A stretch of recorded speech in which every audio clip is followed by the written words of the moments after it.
Chapter 649. Then let's go take a look.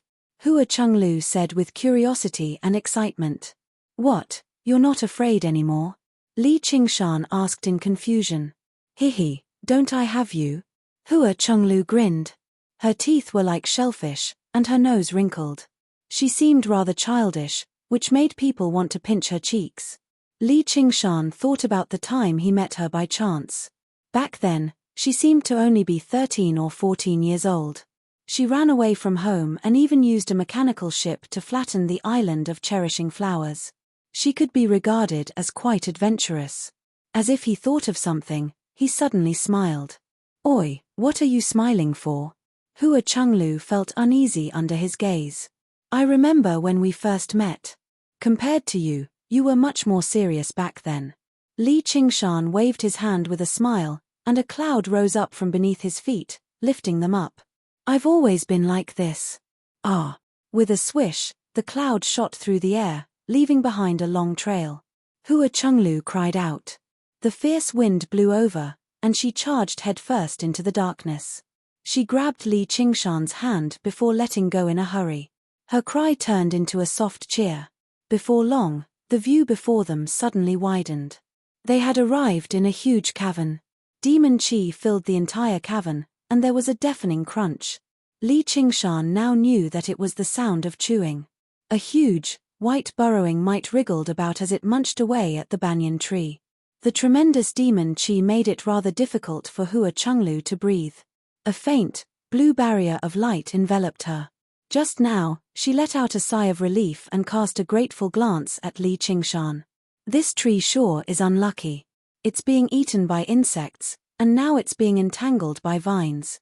Yeah, it really is unlucky, but what can we do? Li Qingshan's eyes narrowed, and his body tensed up, as he did not say that, nor did it come from the strange insect before him. It rang out from everywhere at the same time, echoing through the space. The voice was ancient and aged. Li Qingshan quickly calmed down and cupped his hands. I'm Li Qingshan. Who are you? Why don't you come out and meet me? The burrowing mite that was focused on eating the wood was also startled. It suddenly turned around. In fact, its head and tail looked almost the same. Only its ferocious mouthparts could be used as a basis for judgment. It kept opening and closing, dripping transparent saliva. A primal and cold murderous aura swept towards Li Qingshan. The burrowing mite's body shrank rapidly, a sign that it was about to attack. Li Qingshan had already made his judgment when he saw the burrowing mite. It was a demonic general, a carapace-type demonic general that was rather difficult to deal with. Yet, it only reacted after hearing Zhong Xian's words, which meant that its senses were very weak and its intelligence was very low. Even though it had survived a heavenly tribulation, it probably didn't even know how to shapeshift. Thus, Zhong Xian didn't think too much of it. The burrowing mite's shrunken body suddenly extended, and a thick, green liquid shot out from its mouthparts. A wall of water rose up out of nowhere, blocking the green liquid like a dam. However, it corroded away a huge hole in the blink of an eye.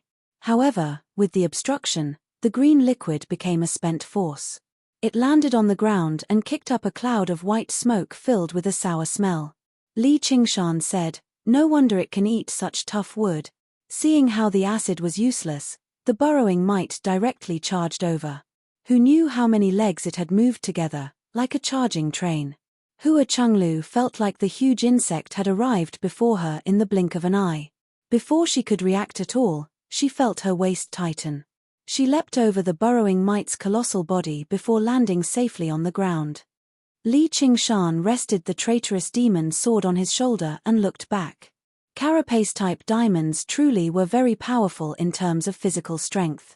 At such a close distance, a simple charge was probably something that most Foundation establishment cultivators would not be able to react to. The burrowing mite missed and came to a sudden halt. A thin crack appeared in the center of its colossal body, rapidly expanding from head to tail. Faced with an attack riddled with openings, Li Qingshan did not even use his evil eye. He only swung his sword casually and cut it in half. However, the burrowing mite's demon Qi did not vanish. It did not even decrease by much. The cut did not flow out. Instead, it rapidly grew until it healed, turning into two smaller burrowing might that turned around and charged over. What a powerful life force, Hua Chenglu said in surprise. Interesting. This must be its second innate ability. Li Qingshan lowered his head and smiled at Hua Chenglu in his arms. Didn't you not see it clearly earlier? I'll let you see it clearly this time. Let's see how much it can split apart. Before Hua Chenglu could even reply, her body began to move with him. Her vision blurred. All she saw was the dance of the sword, leaving behind sharp slashes in her vision that lingered for a very long time. The colossal burrowing might was constantly split into 4, then 8, and they surged over with their mouths opening and closing. In the blink of an eye, who knew how many burrowing might there were around him, turning him into a sea of insects. Every single one of them was the size of a wild boar. They constantly wriggled about, still charging over tirelessly. After refining the new 3 absolutes calligraphy, Li Qingshan gained a new understanding of the path of the sword within it. Perhaps it was because of his constant cultivation, but his ability to comprehend was much better than before. He could use the burrowing might to practice his sword style. He planned on massacring Sai Qing's lackeys once he left this place. Every single swing of his sword contained countless variations. It could be heavy and forceful, or light and graceful, but it all merged into one, concealing everything. The burrowing might that did not know how to dodge was the best target. With Hua Chenglu in his arms, he advanced and retreated through the surging sea of insects like he was taking a leisurely stroll. He was at ease, constantly splitting apart the sea of insects. At this moment, his eyes suddenly narrowed. He saw a burrowing might the size of a porcupine rapidly fleeing towards the cave. Insects actually know how to flee. Looks like survival is the instinct of all creatures. Azure blue light surged from Li Qingshan's body, and he suddenly charged out of the sea of insects. He grabbed the burrowing might and crushed it forcefully, but it did not explode. Instead, it split into even smaller burrowing might. The countless burrowing might behind him seemed to be alarmed at the same time. They all lunged over, exploding into balls of acid in the air with a series of bangs. Li Qingshan placed down Hua Chenglu and the traitorous demon sword and pushed backwards with his left hand without even looking back. At the same time, he grabbed a ping-pong ball-sized burrowing might with his right hand. With a gentle squeeze, a milky white demon core appeared. It constantly trembled, wanting to fly away. Li Qingshan used the power of the spirit turtle and immediately suppressed it, tossing it into his 100 treasures pouch. The thousands of burrowing might dispersed, and the ancient voice rang out once more. "Oh my, don't let them escape. They're going to keep gnawing at us." Li Qingshan thought of something. With a wave of his hand, a stream of water flew out, splitting into thousands of water streams and pinning all the burrowing might on the spot. Chapter 650. As Li Qingshan rampaged through the sea of insects, he paid most of his attention to the surroundings, waiting for the old voice to speak again so that he could track down its location. However, he discovered that the voice still came from everywhere. It was not purposefully hiding itself. And according to what it said, there was only one answer. The one who spoke was the great banyan tree, which was also the greatest demon king of the Mist Province, the Banyan Tree King. He could not help but feel some respect. When he investigated the Golden Cicada Spirit King in the past, he had also looked through the rough information on the 72 Demon Kings. The Banyan Tree King was the one with the longest lifespan. He was renowned for his longevity and wisdom. Normally, the more powerful a demon king was, the more they would be feared by other races. However, the Banyan Tree King was revered by hundreds of races across the entire Mist Province. The diamonds went without saying, but even rarer was whether it was the humans who regarded themselves as orthodox or the strange other folk, they all respected him like he was their ancestor. Some tribes even revered him like a god. The history books recorded that when the founding emperor swept through the 9 provinces, he had once visited the Mist Province to ask the Banyan Tree King for advice on how to govern the world, asking about the ways of ancient sages and wise rulers. A figure like that was no longer just powerful. Li Qingshan dared not tarry either, but he never expected the voice to answer, "I am indeed a banyan tree, but I'm not the Banyan Tree King." Li Qingshan said, "But according to what I know, This banyan tree comes from the banyan tree king. If I pluck a hair from your body, can I say that hair is you? From the moment Hua Chenglu heard Li Qingshan mention the banyan tree king, she had already become speechless from surprise. The banyan tree king, one of the 10 demon kings, was a figure who had surpassed who knew how many levels to a chi practitioner. The difference between them could no longer be described as a chasm. Instead, it was an actual chasm.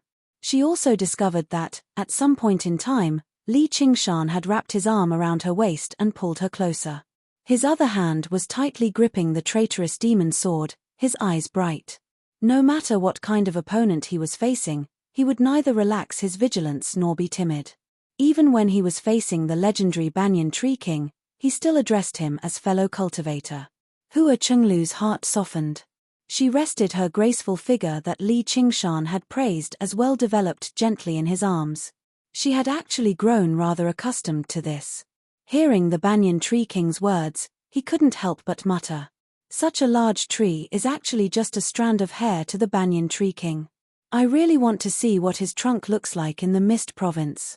Li Qingshan raised his eyebrows and said with a smile, that depends on how you put it.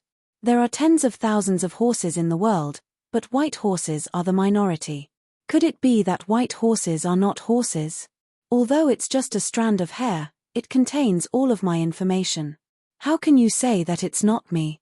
Ha ha ha ha ha. The aged voice let out a bold laugh. The entire great banyan tree trembled gently. Its branches and leaves swayed together.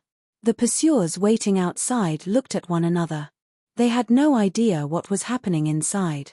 Hua Chenglu felt the entire space tremble. She subconsciously pressed a little closer to Li Qingshan. Li Qingshan shot her a comforting gaze and said secretly, don't worry. A strand of hair can't do anything to me. The corner of Hua Chenglu's lips curled up slightly. Earlier, he had just said that a strand of hair was the whole. That's reasonable.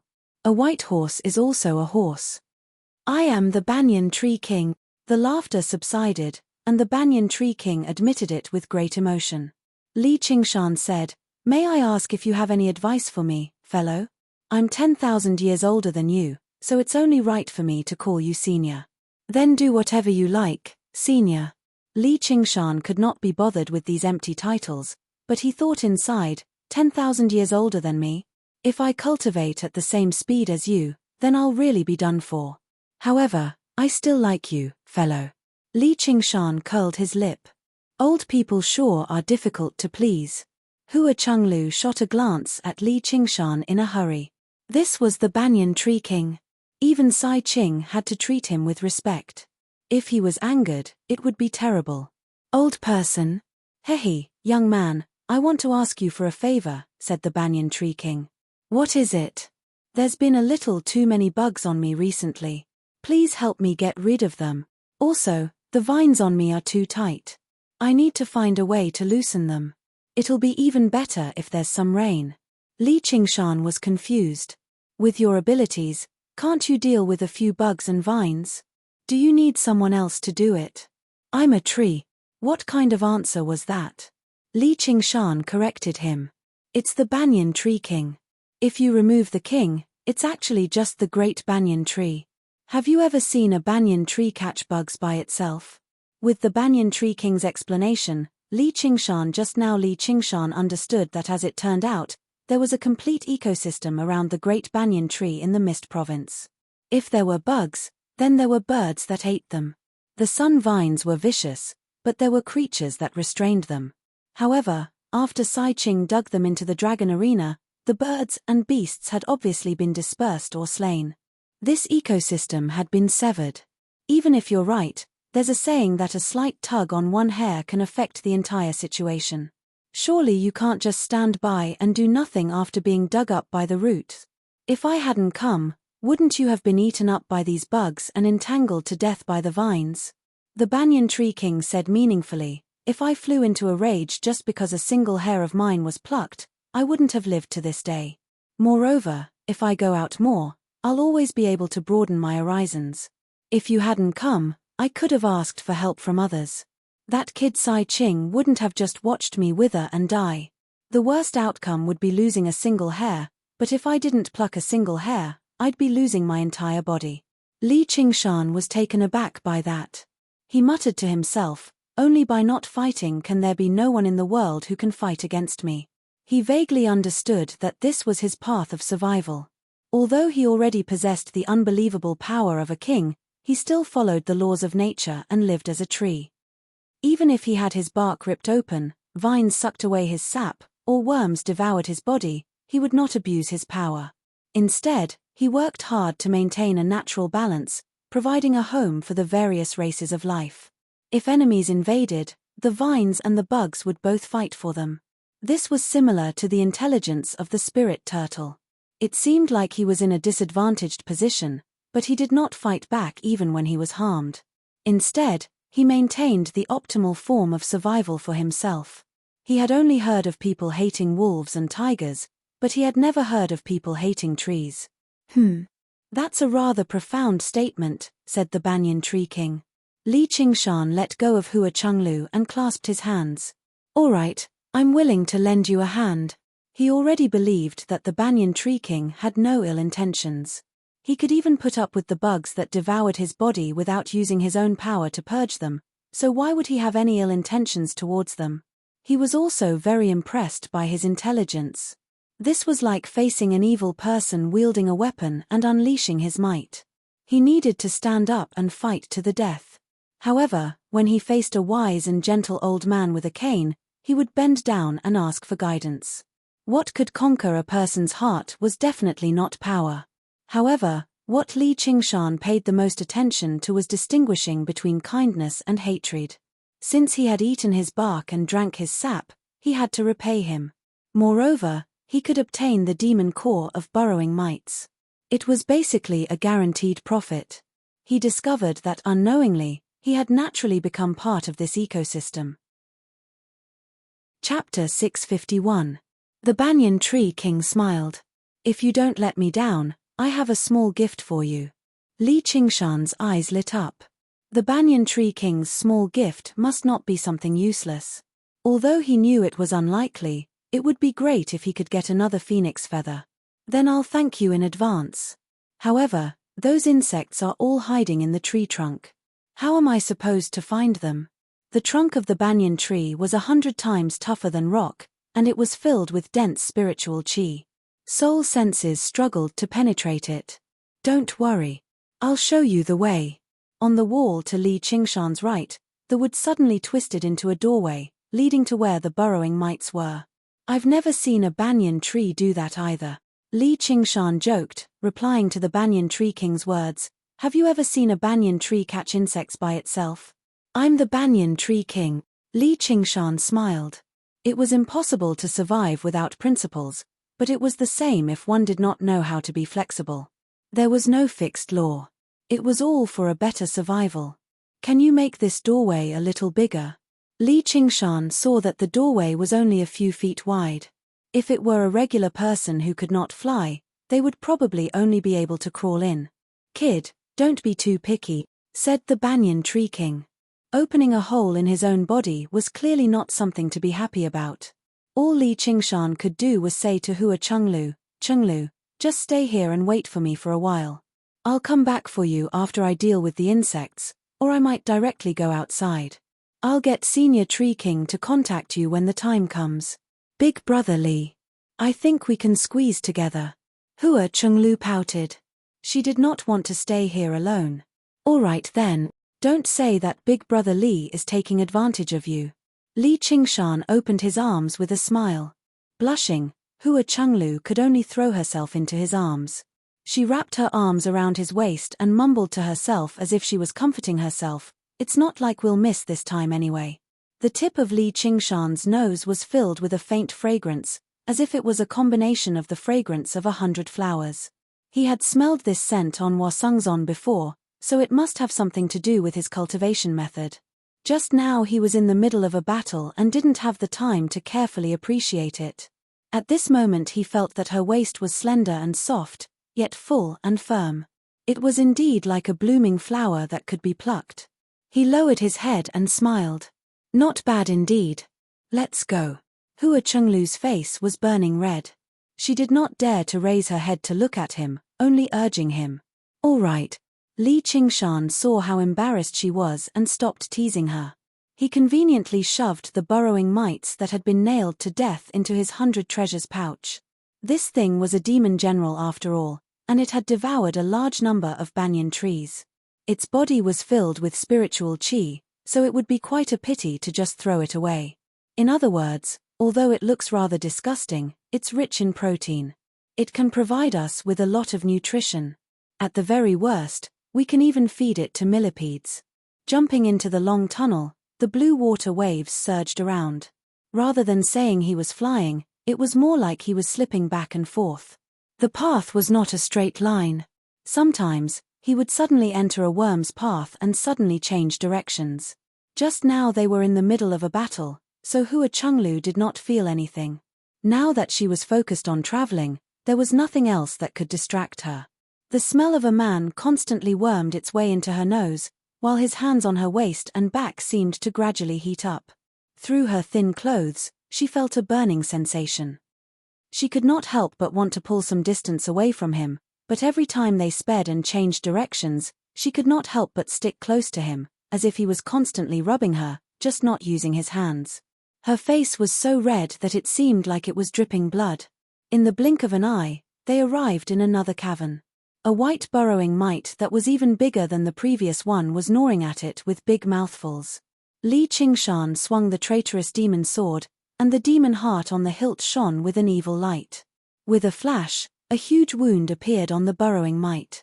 Before the burrowing mite could respond, Li Qingshan had already charged into the wound with the light. He extended his hand and scooped it before leaping out again. He held another demon core in his hand, directly suppressing it with the power of the spirit turtle.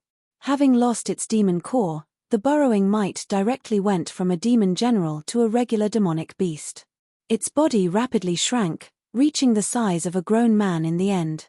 Just when it was about to flee, a layer of blue light surged and enveloped the burrowing mite.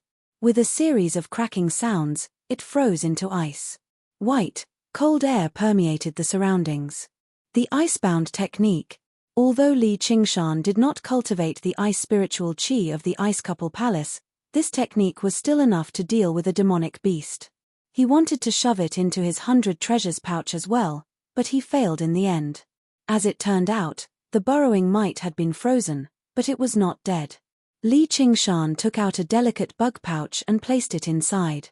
He did not know how to refine GU, but a living insect that had once reached Demon General should be very valuable. At the very least, he could feed it to millipedes. Li Qingshan called out, "Nex. Your sword is very interesting." The Banyan Tree King never expected him to kill a burrowing mite so easily. He could also tell that the traitorous demon sword was extraordinary. This is a demon sword, but only demon folk should be able to wield a demon sword. Is he a demon folk in hiding? What's even more extraordinary is the power he used to suppress the demon core instantly. Li Qingshan smiled. If I didn't have a diamond in the rough, how would I be bold enough to do something like that? If he were a regular Foundation establishment cultivator, just killing the burrowing mite would be a problem. Even if he defeated it after much difficulty, the countless burrowing mite would disperse together, and he would struggle to kill it. With the traitorous demon sword in hand, Li Qingshan saw through the location of the demon core with a single glance before suppressing it with the power of the spirit turtle. It seemed extremely easy. However, the Banyan Tree King understood extremely well that as the foundation of diamonds, the demon core was not some weakness. As a matter of fact, it could even be described as a strength. When it mattered, it could even be used to attack the enemy like controlling artifacts. Only those at a higher realm of cultivation could directly suppress it, but it definitely would not be as easy as it was for him. It's no wonder that when Sai Ching dug me out from the Mist Province in the past, I could vaguely sense a change in the heavenly secrets. Sure enough, I've encountered an interesting person. This kid is anything but ordinary. He's fated with me. As the Banyan Tree King thought, he opened up another path. Are you all right? Do you want to stay here and rest? Li Qingshan could sense that Hua Chenglu's breathing was rather disorderly. Her heartbeat had sped up, and her body temperature had risen by several degrees. It was not like he was an innocent young man who had never been with a woman before, so he could obviously guess that it was because of him. He smiled faintly. Her clothes were all woven from the precious silk of spiritual silkworms. Although they seemed tight, they were actually extremely thin. Under such a tight embrace, he could basically picture the outline of her body in his head. Hua Chenglu bit her lip and shook her head gently. She did not want to stay here alone, but if she separated from him right now, she would really be admitting to some strange feeling. Li Qingshan smiled at this act of deceiving himself and set off on his journey again. He had to admit that the feeling of hugging her was quite nice. He added in a very impudent manner, "Don't blame me if you flatten me." It almost drove Hua Chenglu crazy. "Didn't you say you could not flirt with a friend's sister? Men are all perverts. Not a single one of them is good. Even if they flatten me, it's none of your business." She bared her teeth and glared at Li Qingshan like a cat with its fur standing on end, which made Li Qingshan laugh aloud. He slaughtered his way through, truly unstoppable. Wherever he passed by, the insects fell to the ground. Only 7 of them had reached Demon General, and several hundred of them were regular diamonds. There were even more weaker diamonds, basically numbering in the tens of thousands. Although Li Qingshan did not stop, it still took him 16 to 19 hours to freeze all the burrowing mites and stuff them into the bug pouch.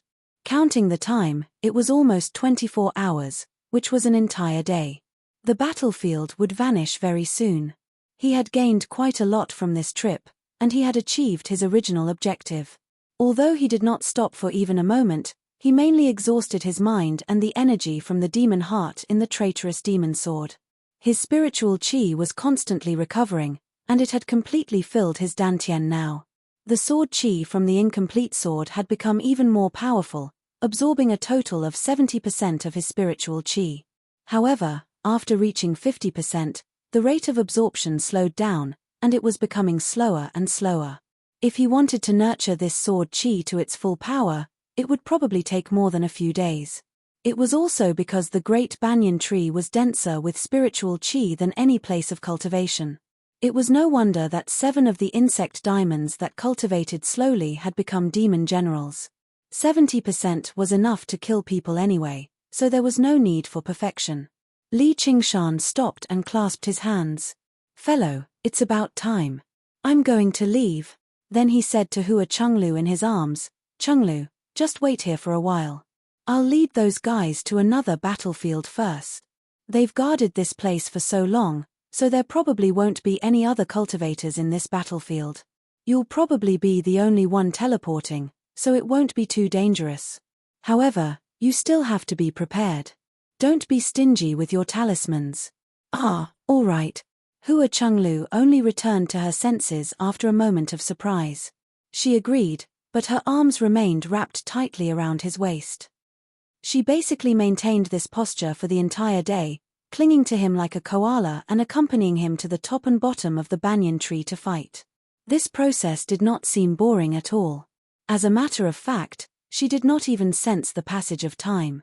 Outside of battle, Li Qingshan would tease her from time to time, and she gradually grew accustomed to this state. She no longer felt so nervous and shy, recovering some of her usual sharp-tongued self. She retaliated without backing down, which left Li Qingshan speechless quite a few times. However, there was one time when she went overboard, and Li Qingshan casually slapped her on her perky bottom. This was a habit left over from his interactions with Han Qiongji, Helicoverpa rosa, and Yi Liubo. Afterwards, he also felt that he had gone a little too far. Hugging and hugging were forced by the situation, and teasing could be considered a joke, but the slap was definitely indecent. He apologized in a hurry, and Hua Chenglu clutched her bottom as if she had been struck by lightning. Afterwards, she became completely enraged, insisting on getting off. Li Qingshan was in the wrong in the first place, so how could he let go at a time like this? Apologizing a few times was useless, so he stopped talking. He had already hit her anyway. At this moment, his clone just happened to arrive in the prefectural city and saw the intense battle in the sky. Li Qingshan was also surprised inside. Sai Qing was already able to fend off so many golden core cultivators all by himself without losing the upper hand. He truly was the 11th prince after all. As a result, he focused all of his attention on his clone, paying close attention to what his great enemy, Sai Qing, was capable of. Hua Chenglu said nothing in a fit of pique, nor did she hug him anymore. She allowed him to hug her like a large doll. Only after over an hour did she take the initiative to wrap her arms around his waist again and press her head against his chest. At this moment, the battle finally came to an end. Li Qingshan returned to his senses and felt like she had calmed down. Just when he was about to say something to ease the atmosphere, Hua Chenglu sighed gently and spoke first. "Big brother Li, I know you didn't do it on purpose. You've saved me time and time again, so I shouldn't have been so headstrong. However, you already have Sister Han, yet you still provoke me like this. I can't take this lying down. My cultivation might be very poor, but I'm not a woman who can be easily taken advantage of. If it weren't for the fact that I'm already engaged to Cheongji, would she not be so angry?" Don't flatter yourself too much. Li Qingshan thought and smiled. As long as you're not angry.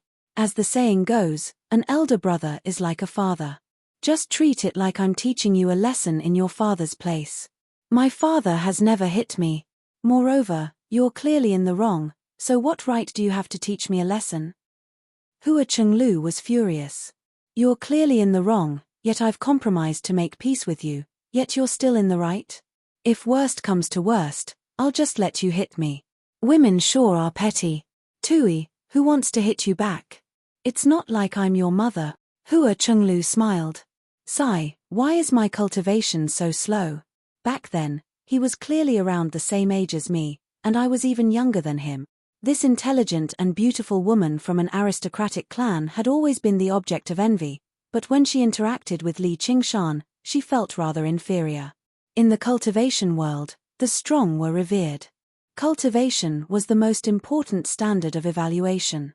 Many times, it could even be the only standard. In order to urge their disciples to work hard on cultivation, clans and sects imprinted this idea firmly in their hearts. Starting from Qi practitioners, those with a higher cultivation would be senior brothers and sisters.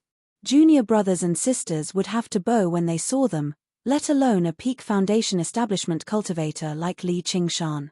He was a stunning genius, shrouded in an invisible halo. Hua Chenglu was deeply affected by this, and she was even more reluctant to be looked down on by Li Qingshan. After this episode, Li Qingshan no longer dared to speak or act so recklessly. He needed to think before he spoke. He had always been a casual person. As the saying went, when a flower blooms, one must pluck it. If someone was truly interested in him like Yi Liubo and her sister, he would not turn them down. However, he would not spend the effort to actively pursue them either.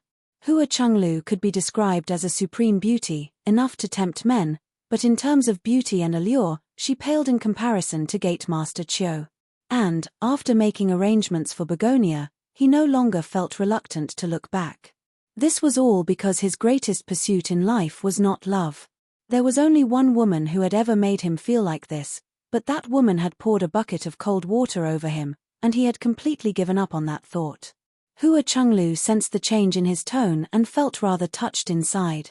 As it seems, he really does care about my feelings. Li Qingshan casually talked to her about matters regarding the Hawkwolf Guard and Wasungzon. Hua Chenglu answered all of them, and she also asked him a few questions. However, their lives were far too different. Their way of thinking differed too, so they did not have much in common. Li Qingshan was not eloquent, nor was he someone who knew how to make girls happy. He was just barely good at telling dirty jokes and acting like a hooligan. As a result, he could only skim over all the topics. The atmosphere was no longer as enthusiastic as just now. He could not be bothered with finding things to talk about either. He spent a little more attention on his clone, paying attention to the changes outside. He wanted to see whether he had an opportunity to steal the Dragon Arena and infuriate Sai Qing. Just the thought of Sai Qing's expression when he lost the Dragon Arena made him feel extremely delighted. Hua Chenglu saw how Li Qingshan had suddenly fallen silent, sinking into his thoughts and sniggering to himself. She asked, "Big brother Li, what are you laughing about?" "Ah, nothing." Li Qingshan was taken aback. Of course, He could not say that he was thinking of a way to kill His Highness Sai Ching. Hua Chenglu felt like their relationship seemed to have become much more distant, which made her rather sad again. "You're brushing me off." Li Qingshan smiled. "Of course not. I'm just afraid you'll get angry if I say it." Hua Chenglu said, "Do I get angry that easily? If I say it, you have to guarantee that you won't get angry again." "I can't guarantee that.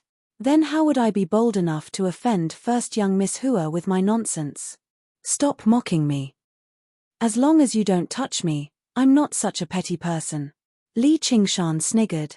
"It feels nice. I wonder which man is fortunate enough to have that." Just now, his thoughts turned out to be reminiscing about the feeling of his buttocks. His smile was also a naked, perverted smile. Hua Chenglu ground her teeth. "It's not you anyway." Her resentful voice echoed through the dark cavern together with Li Qingshan's laughter. By the time Hua Chenglu returned to her senses, the journey had already reached its end. She was unable to describe whether it was long or short, but she had never spent so much time with a man in a row since young, let alone in such an intimate manner. They were so close that they seemed to have become a single entity. Separated, she actually felt a sense of loss. When she heard what he said, all she could think about was whether he would be in danger by himself, and she could not help but think of the worst-case scenario. What if he slipped up and was killed?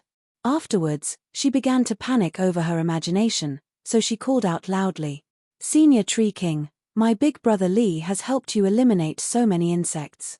He's in danger right now, so how can you turn a blind eye to him?" The Banyan Tree King's ancient voice rang out grandly. "Don't fret. Li Qingshan, you promised me 3 things. You've only done one now, and you want to leave." Li Qingshan said, "It's not that I'm not keeping my word, but I really can't make it in time. Even if I don't leave right now, I'll be forcefully transported to another battlefield in a while. By then, it'll be troublesome. That kid Sai Ching might be the master of this dragon arena, but not everything in this dragon arena can be decided by him. If you want to stay, you can obviously stay." Li Qingshan's eyes lit up. Although it was only a tiny bit, a king was still a king. As a result, he smiled. "Really? Sai Ching poached you over, so why does it seem like he's inviting a wolf into his house? Though, I really do want to kill all of them. You might as well tell me about the gift I want to give you. Sai Ching specially begged me for it, but I never agreed." "All right, I'm tempted." Li Qingshan understood that some precious items could not be exchanged for no matter how many spiritual stones they offered. "Chenglu, what do you think?" Chapter 652. The black dragon swam through the sky, moving between the rays of light. It sometimes rose and hid, sometimes swelled and sometimes shrunk, making the encirclement of the golden core cultivators miss every single time. Meanwhile, the black dragon brandished its claws and fangs, rampaging about like a wolf in a flock of sheep. There were many sheep, and while they could cause some damage to the wolf with just their hooves and horns, they were unable to play a decisive role. The black dragon suddenly opened its mouth, revealing a mouthful of blade-like teeth. It spat out a cloud of black smoke that enveloped a golden core cultivator. Originally, the cultivator was confident in his robes, so he did not take it too seriously. However, the robes rapidly became dyed black, losing their spiritual nature. He retreated in a hurry in fright, flying over 5 kilometers away in a single moment. The crowd of cultivators was gradually filled with shock. How can he be so strong? He cultivates the imperial family's Black Emperor Dragon mantra, which is stronger than all of our cultivation methods. Emperor-level cultivation methods are indeed extraordinary. Sai Ching really was prepared to provoke us. He clearly wants to use us to establish his might. We've fallen for his trap. The cultivators all considered retreating.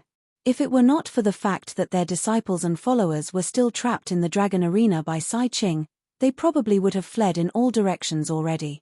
"Prince Sai Ching, do you really want to become enemies with the entire cultivation community of the Rui Commandery? You can't defeat us today, and we can't defeat you either. Why don't we just make peace and stop here?" The cultivators saw how impressive Sai Ching's abilities were, so they all stopped underestimating him, becoming deeply worried. Today, they were all gathered together. Perhaps they were not afraid of Sai Ching, but once they split up in the future, it would be troublesome if Sai Ching suddenly decided to settle the score with them. Not to mention that there were still the unfathomable Jiao Zhen and Yi Dan who had yet to take action. The situation was against them. So what if they were golden core cultivators? If they encountered an existence even more powerful than them, they could only lower their heads and give in. Although the battle continued, the battle intent and killing intent it provided to the Dragon Arena had weakened drastically. Sai Ching frowned slightly. This battle had not been satisfying. He curled up and said viciously, "You really are a bunch of trash. You want to flee just like this? Do you really think I can't kill you? If it wasn't for the fact that I wanted to collect battle wills and didn't want to reveal my trump card too early, I would have defeated you bunch of trash long ago." Just like how the North Moon was unable to massacre the demon commanders in the past, Sai Ching was unable to do the same.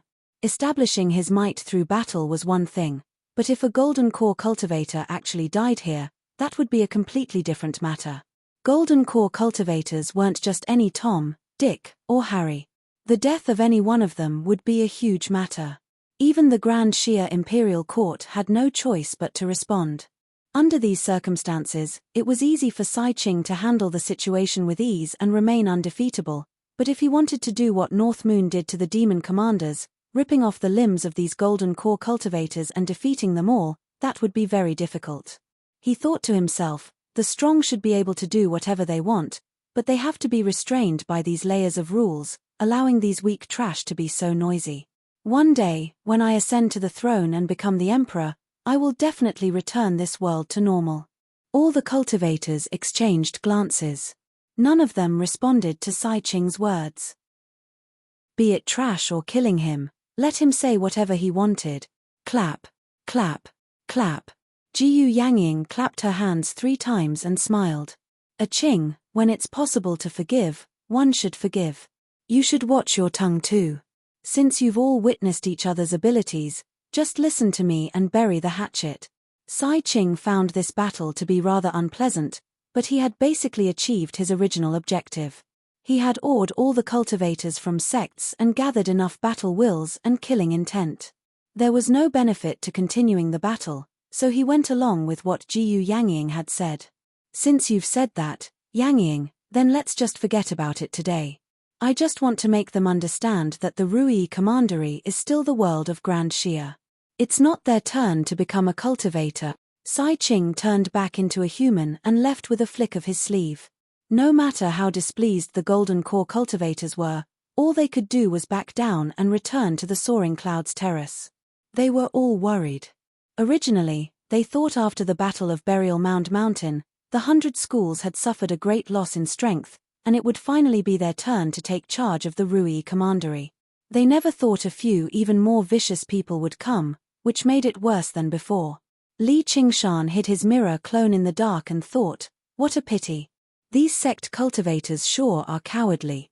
He was eager for Sai Ching to fight with these Golden Core cultivators until both of them were heavily injured. Only then would he be able to take advantage of the situation and take the Dragon Arena for himself. However, he also understood that even if Jiyu Yangying had not mediated between them, they would not have been able to continue this battle. Suddenly, he felt Jiyu Yangying's gaze glance over indifferently. Although it was just a glance, Li Qingshan knew she had discovered him. This bird woman sure has sharp eyes. Jiyu Yangying gazed at the prefectural city again. The gloomy ball of darkness hiding in the alleyway had already vanished. From the beginning till the end, only she had noticed the existence of the gloomy ball, and only she had seen that the gloomy ball of darkness had not left. Instead, it had followed the huge shadow of the Dragon Arena and dove into it. Sai Ching smiled. Everything was becoming more and more interesting. The Dragon Arena rapidly shrank, returning to Sai Ching. He sent his soul sense in, searching for Li Qingshan's location first. He searched through it, but he actually failed to sense Li Qingshan's location. He was surprised. Don't tell me he escaped while I was distracted. That's impossible. Immediately, he remembered there was only a single place in the Dragon Arena that he could not sense. He focused on the rainforest battlefield where the great Banyan Tree King resided. Sure enough, he saw the scarred man's group surrounding the banyan tree. Li Qingshan, do you think I can't do anything to you just because you're hiding in the tree? Sai Qing sneered inside, but he would not break the rules he had set down in the beginning. He patiently waited for the 24 hours to pass. Suddenly, he discovered that 2 people were missing. One was Zhu Lai, while the other was the dwarf. Sai Qing found Zhu Lai's traces very soon. He was currently fighting a woman in white in the lake battlefield. The woman's cultivation was not particularly high, but her control over the flow of water was extremely ingenious. She was even more nimble than fish in the water. Zhu Lai was powerful, but he was unable to do anything to her immediately. However, looking at the situation, killing her was only a matter of time. This barbarian actually disobeyed my orders and went to surround and kill Li Qingshan. Once the competition ends, I'll teach him a proper lesson. However, no matter how Sai Qing looked around, he could not find the dwarf. Don't tell me he's also entered the great banyan tree with Li Qingshan? Or is he already dead? Although he could immediately obtain an answer as long as he contacted his subordinates, he felt that it was beneath him to do so. In his eyes, Li Qingshan was already a dead man. As for the dwarf, if he was dead, then so be it. He was a cowardly piece of trash anyway. Then he looked at the situation in the other battlefields and smiled in satisfaction. Just like what he had planned in the beginning, the battles and slaughter were gradually becoming more intense. The cultivators, especially the Qi practitioners, were currently under the influence of the dragon arena. Their attacks became more vicious, and this was only the beginning. He was slightly excited. He had accumulated and endured for so long. He would succeed very soon. Chapter 653. The Scarred Man's group made their preparations too. They unfurled a huge formation first, enveloping everyone inside. The arcane artifacts in their hands flickered with light, and powerful techniques were ready to be unleashed one by one. They were waiting for Li Qingshan to appear so they could deal him a fatal blow. The scenery before them twisted and changed, going from a rainforest to a desert. The sun blazed, and the air was dry. It both limited Li Qingshan's water techniques and prevented him from escaping. However, when they had prepared everything, Li Qingshan actually did not appear. They all looked at one another, wondering what had gone wrong. Sir Tree King, why have you interfered with the operations of my dragon arena and made that Li Qingshan remain here? Sai Qing's voice echoed through the rainforest, containing a sense of questioning. The rainforest battlefield was originally the battlefield he was most proud of. The great banyan tree could provide him with many extremely valuable resources, but he was still a 10-demon king after all. Although he adhered to the way of nature and stood aloof from worldly affairs, he dared not be too rude. I've said it before. I'm not some banyan tree king, so there's no need for you to refer to me as sir.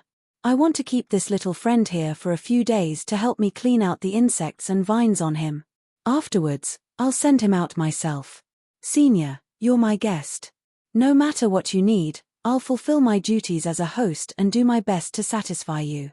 Please let that Li Qingshan out, Senior, and I'll help you clean them up. After Sai Qing had transplanted a branch of the banyan tree king into the dragon arena, he had apologized to it politely and even wanted to take it on as his master. However, the great banyan tree completely ignored him. He had asked for something else, but he was obviously rejected as well. He was extremely furious, but he could not turn against the banyan tree king, so he ignored the burrowing mites that had lost their natural predators. He wanted to make the banyan tree king suffer a little, but he never thought he would give Li Qingshan an opportunity instead. It's just a small matter.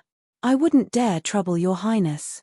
The great banyan tree king's tone remained as calm as ever the entire time, but it gave off a feeling that could not be changed, which made Sai Qing hit a snag that was neither too soft nor too hard. He cursed inside, this old bastard. Sai Qing was helpless against a king tier, even if it was the most temperamental king tier. He could only take a step back and say, "May I ask how many days it will take?" "At least 3 days, at most 5 days.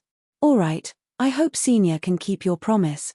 If you're still not willing to release him after 5 days, then let him stay here for the rest of his life.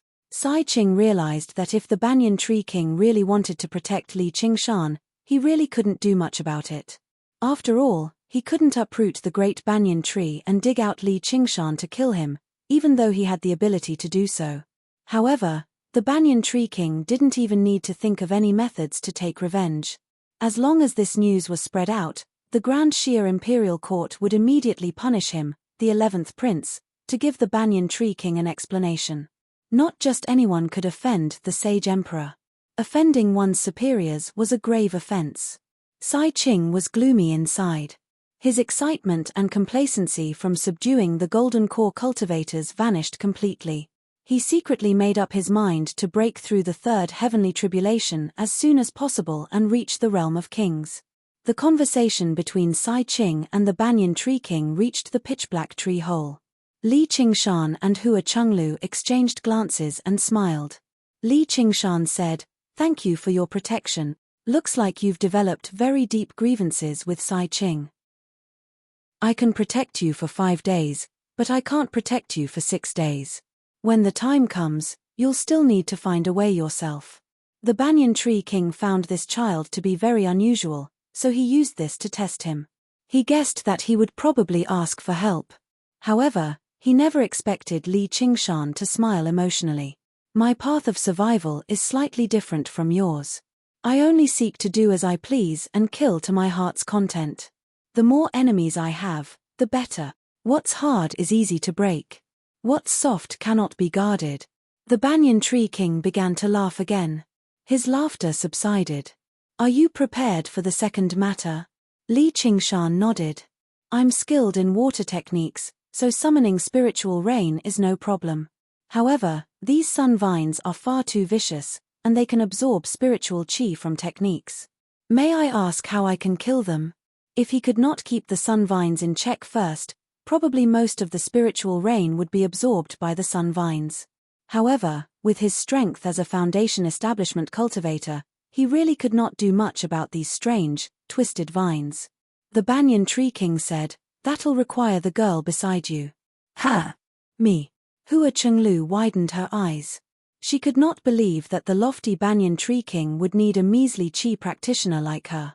Li Qingshan found this strange as well. The girl was very cute, but probably even the thinnest sun vine could kill her. "Is the cultivation method you practice called the method of springtime bloom?" "Yeah. How did you know?" The method of springtime bloom was a special cultivation method passed down through the Hua family. It was an extremely special wood element cultivation method, gathering the essence of 100 flowers to cultivate. Although it did not possess the ability to bewitch, it could increase one's allure, allowing them to possess the beauty and fragrance of 100 flowers. As a result, the clan was renowned for having many handsome men and beautiful women. Not only do I know, but I even know the entire manual. I even know that the cultivation method you practice is called the Arts of the Boundless Ocean, which originates from the ocean sect of the past.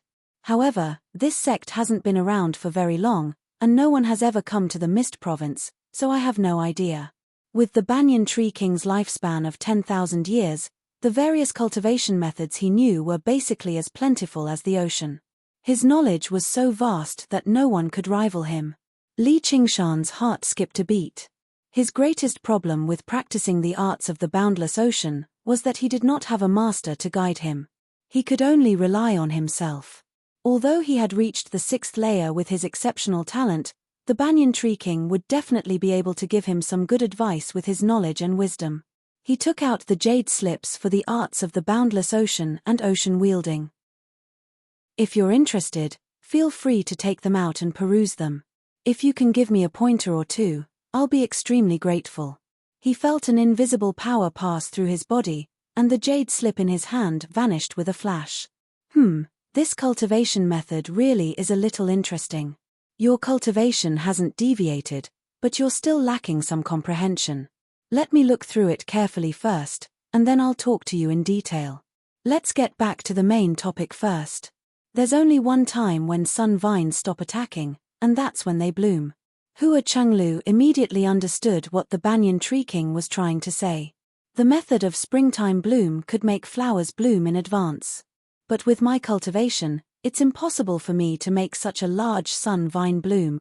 If your cultivation isn't enough, you can increase it. I can help you break through to foundation establishment in 3 days, but you'll need to pay a certain price. Not only was Hua Chenglu stunned by that, but even Li Qingshan was taken aback. Hua Chenglu was only at the 8th layer right now.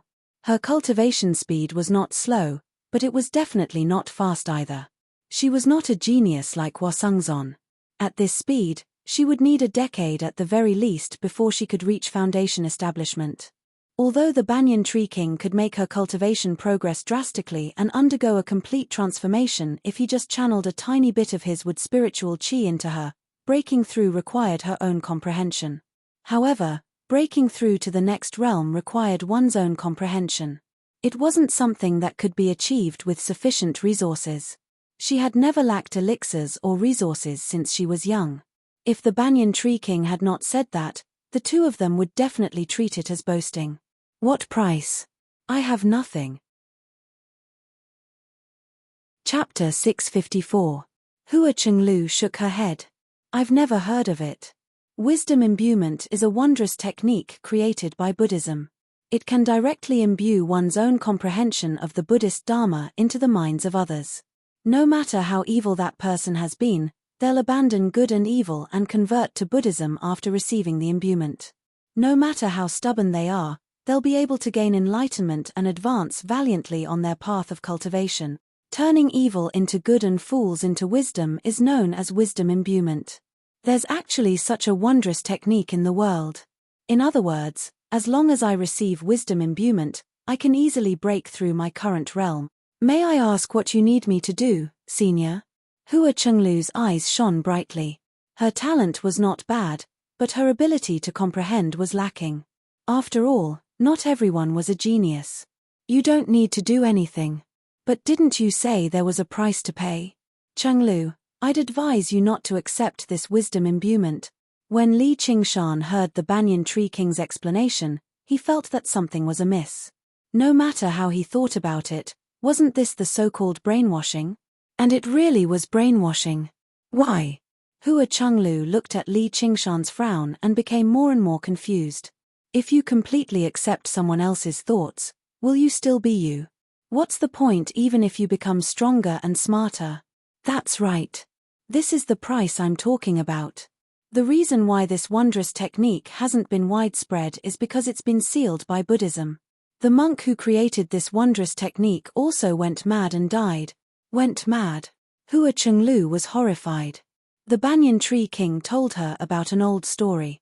Several thousand years ago, there was a virtuous, eminent monk in the Western Thunder Province, known as the Jade Wisdom Chan Master.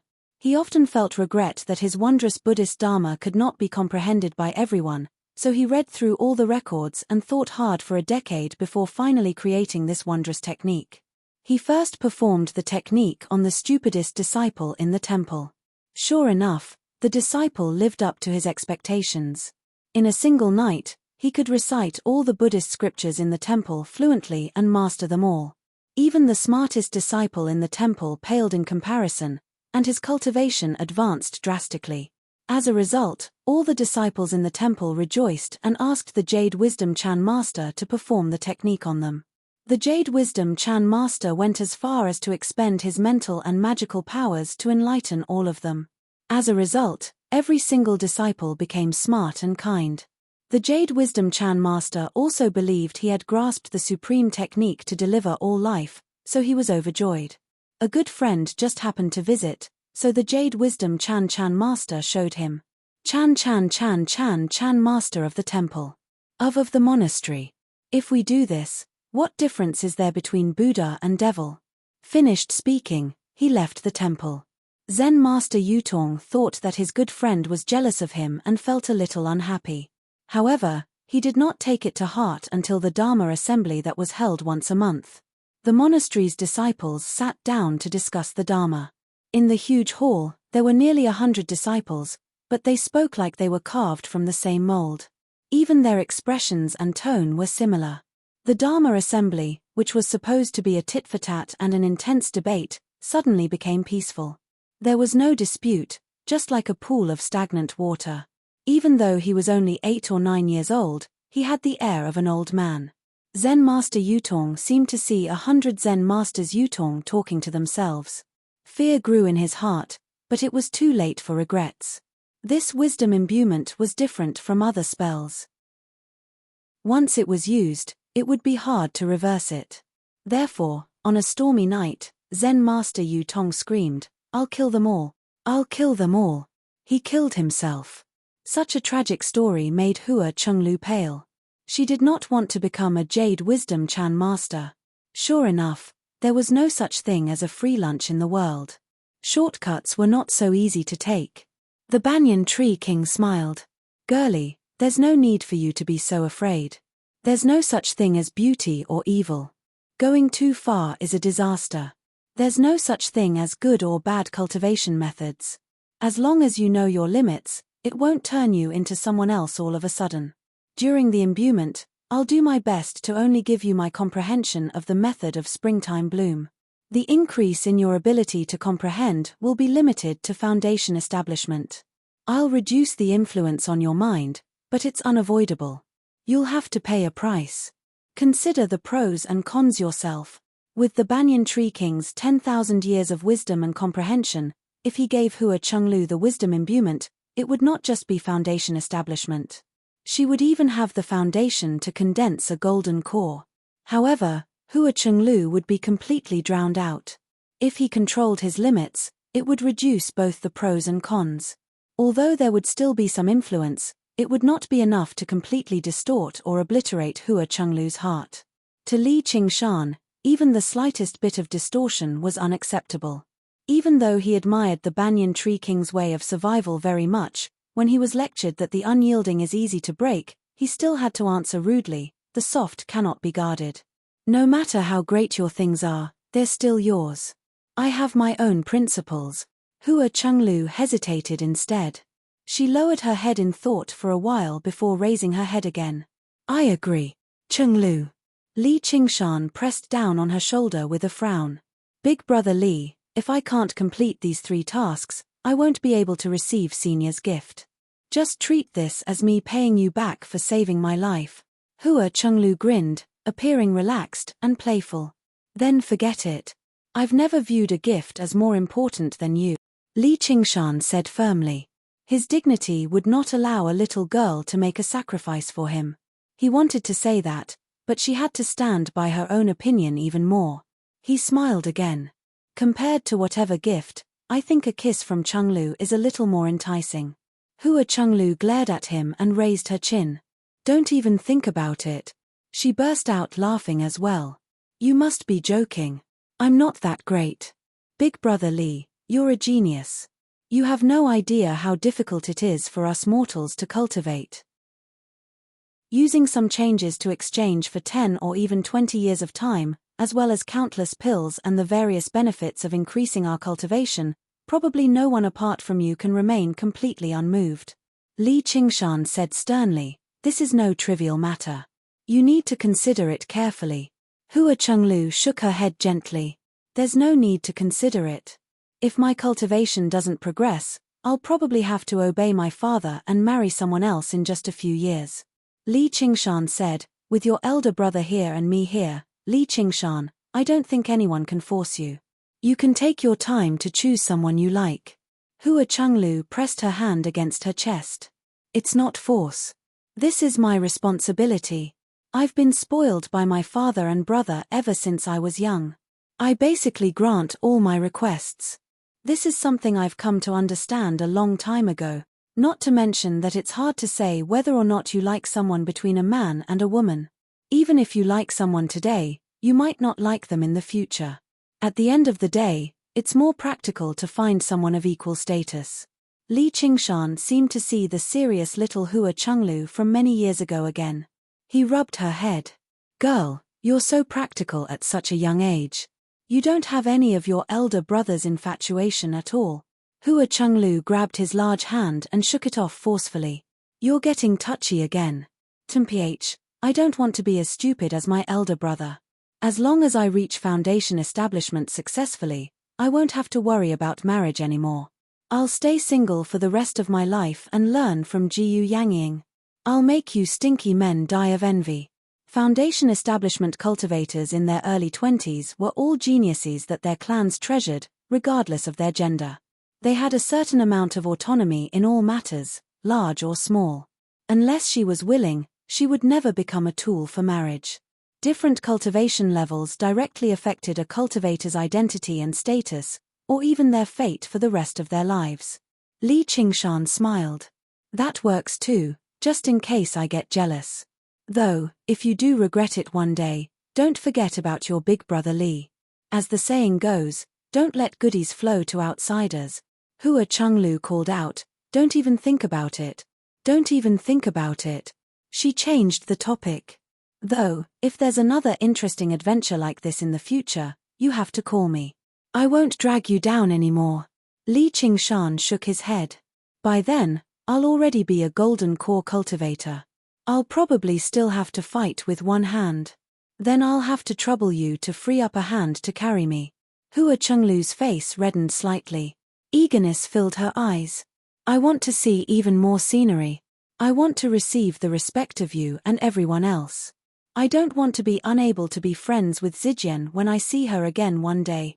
There was nothing else Li Qingshan could say. Since that's your choice, I can only support you. Hua Chenglu raised her head. Senior Tree King, I've already decided.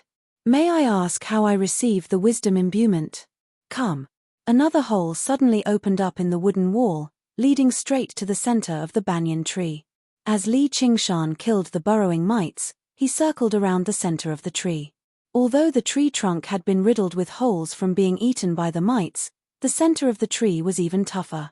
Hua Chenglu sucked in a deep breath and glanced at Li Qingshan. Just when she was about to enter the hole, Li Qingshan arrived beside her. Fellow, this is all part of your plan, right? The Banyan Tree King said, this is fate. The heavens have delivered you before me.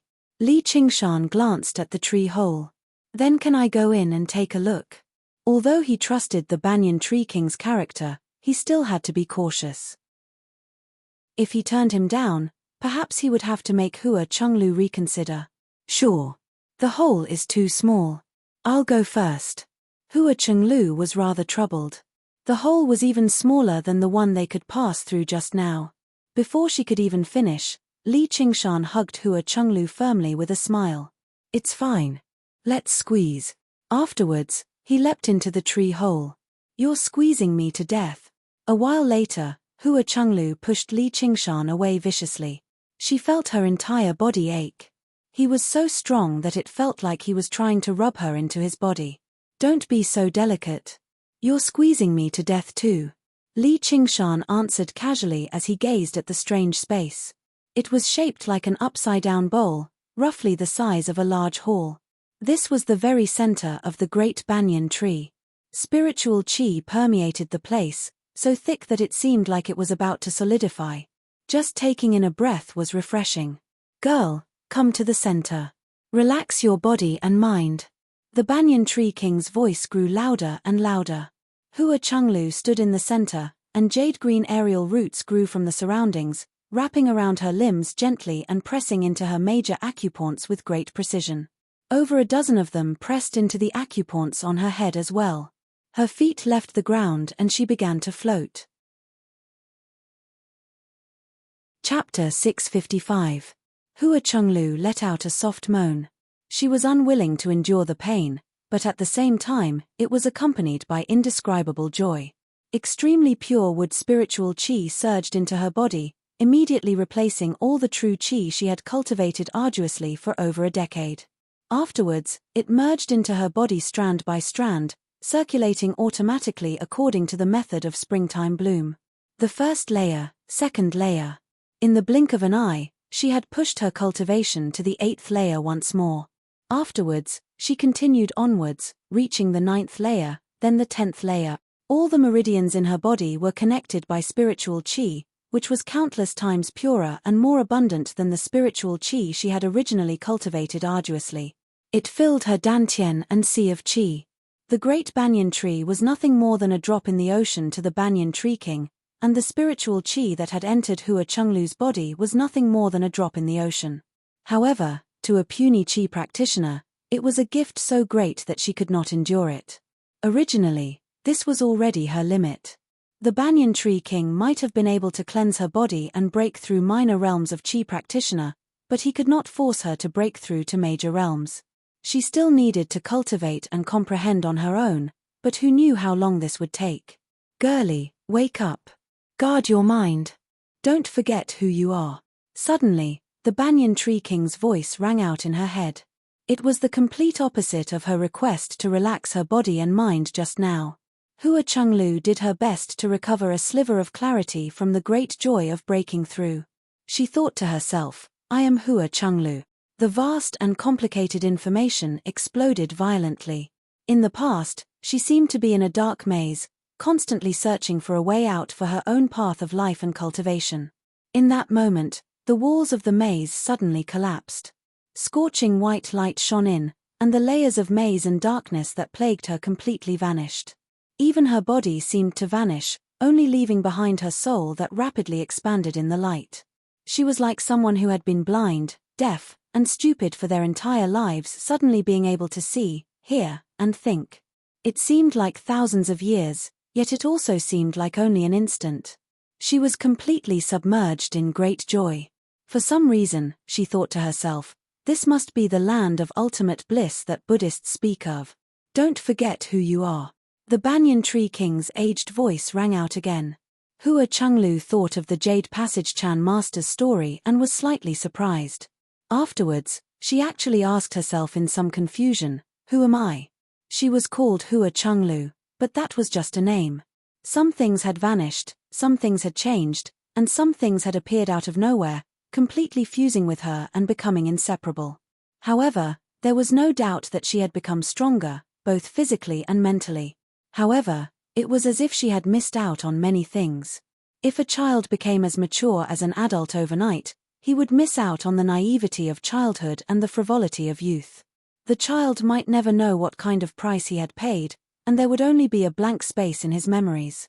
The aerial roots retracted into the tree, and Hua Chenglu drifted down from the air like a graceful petal. Boom!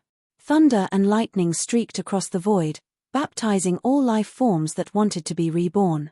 Hua Chenglu did not panic at all. She spread her arms and welcomed the descent of the lightning. Yu Xin was rather vexed. As soon as she entered the dragon arena, she immediately went to rendezvous with Liu Chongqing's group. However, she ran into an uninvited guest along the way, a man who wielded a fiery red trident and burned with explosive flames, Zhu Lai. Yu Xin did not want to fight with anyone, and Zhu Lai also followed Sai Qing's orders, going to rendezvous with the others in the stone forest. They planned on surrounding and killing Li Qingshan together. He was rather reluctant to carry out this order, preferring to find another opportunity to fight to the death with Li Qingshan. However, as a captive, he did not have much of a choice. On the mirror-smooth surface of the lake, the two of them brushed past each other just like that as they ran towards different targets. Yu Xin exhaled.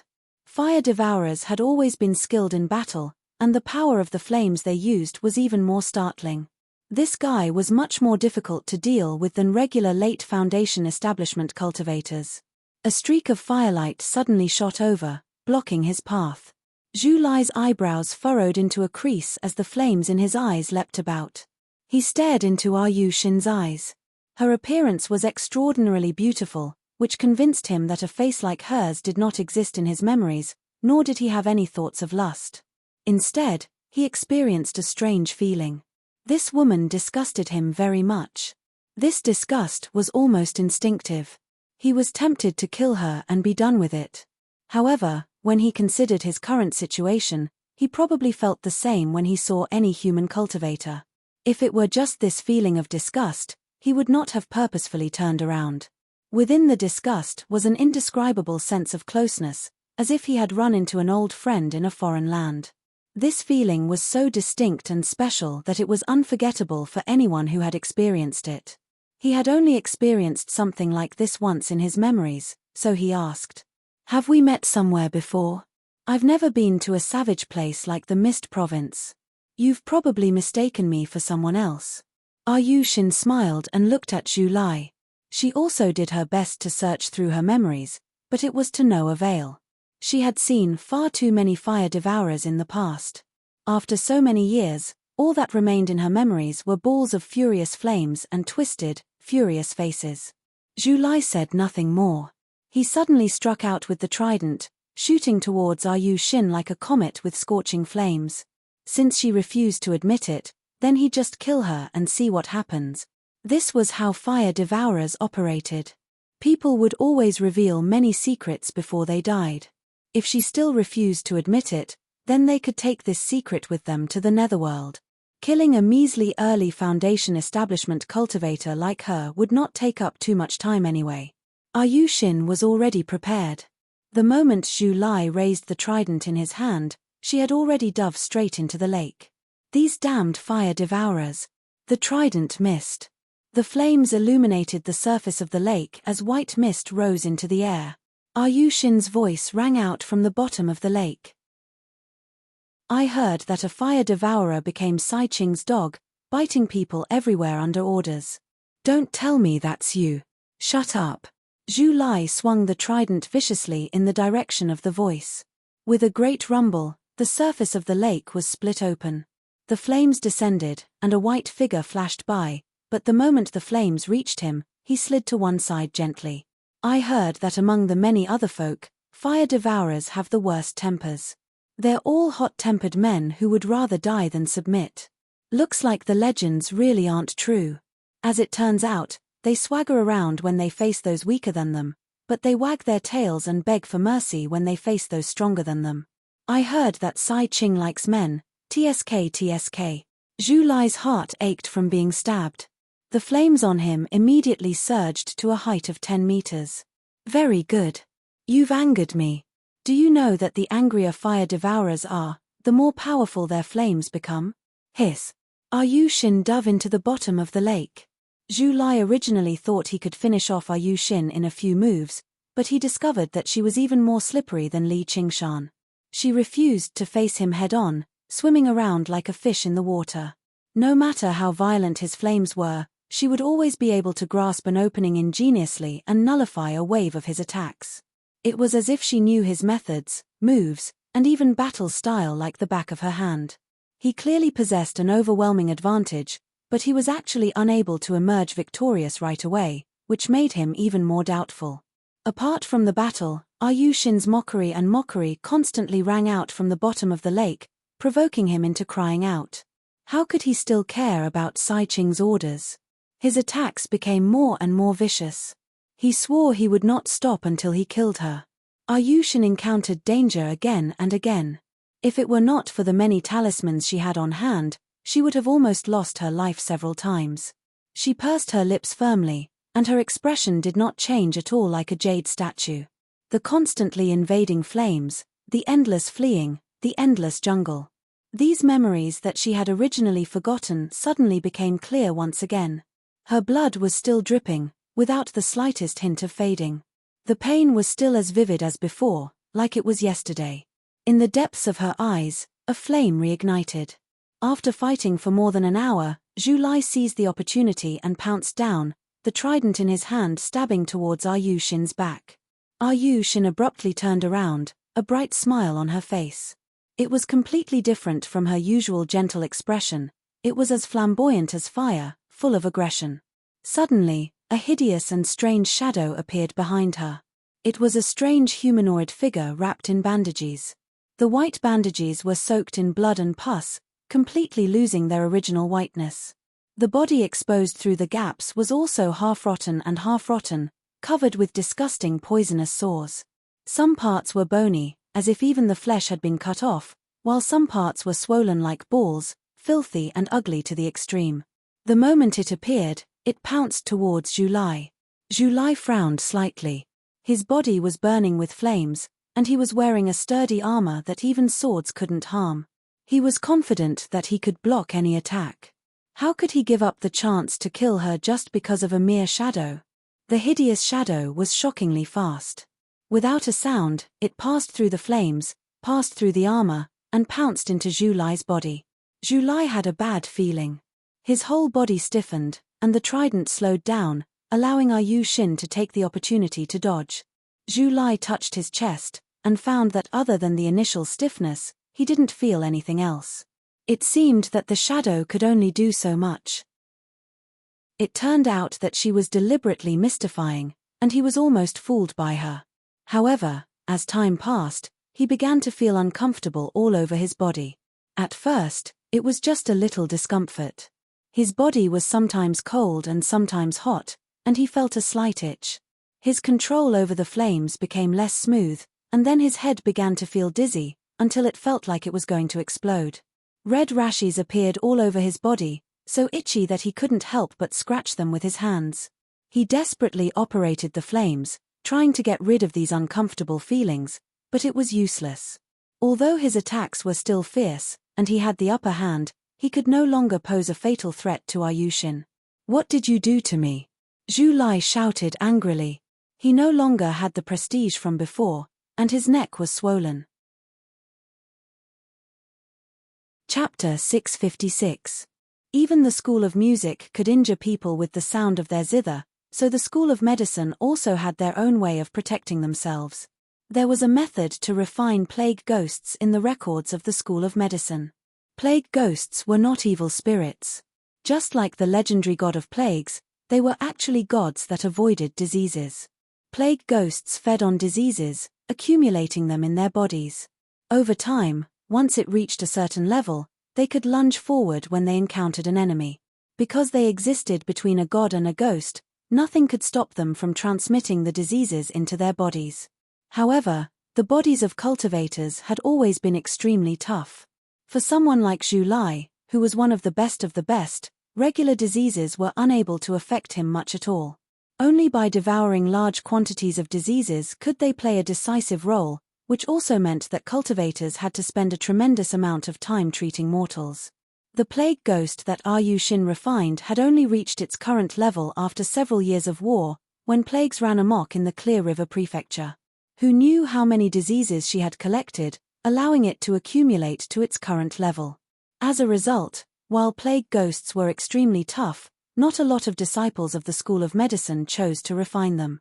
The world had been at peace for a very long time, so who would be willing to waste time on something like this?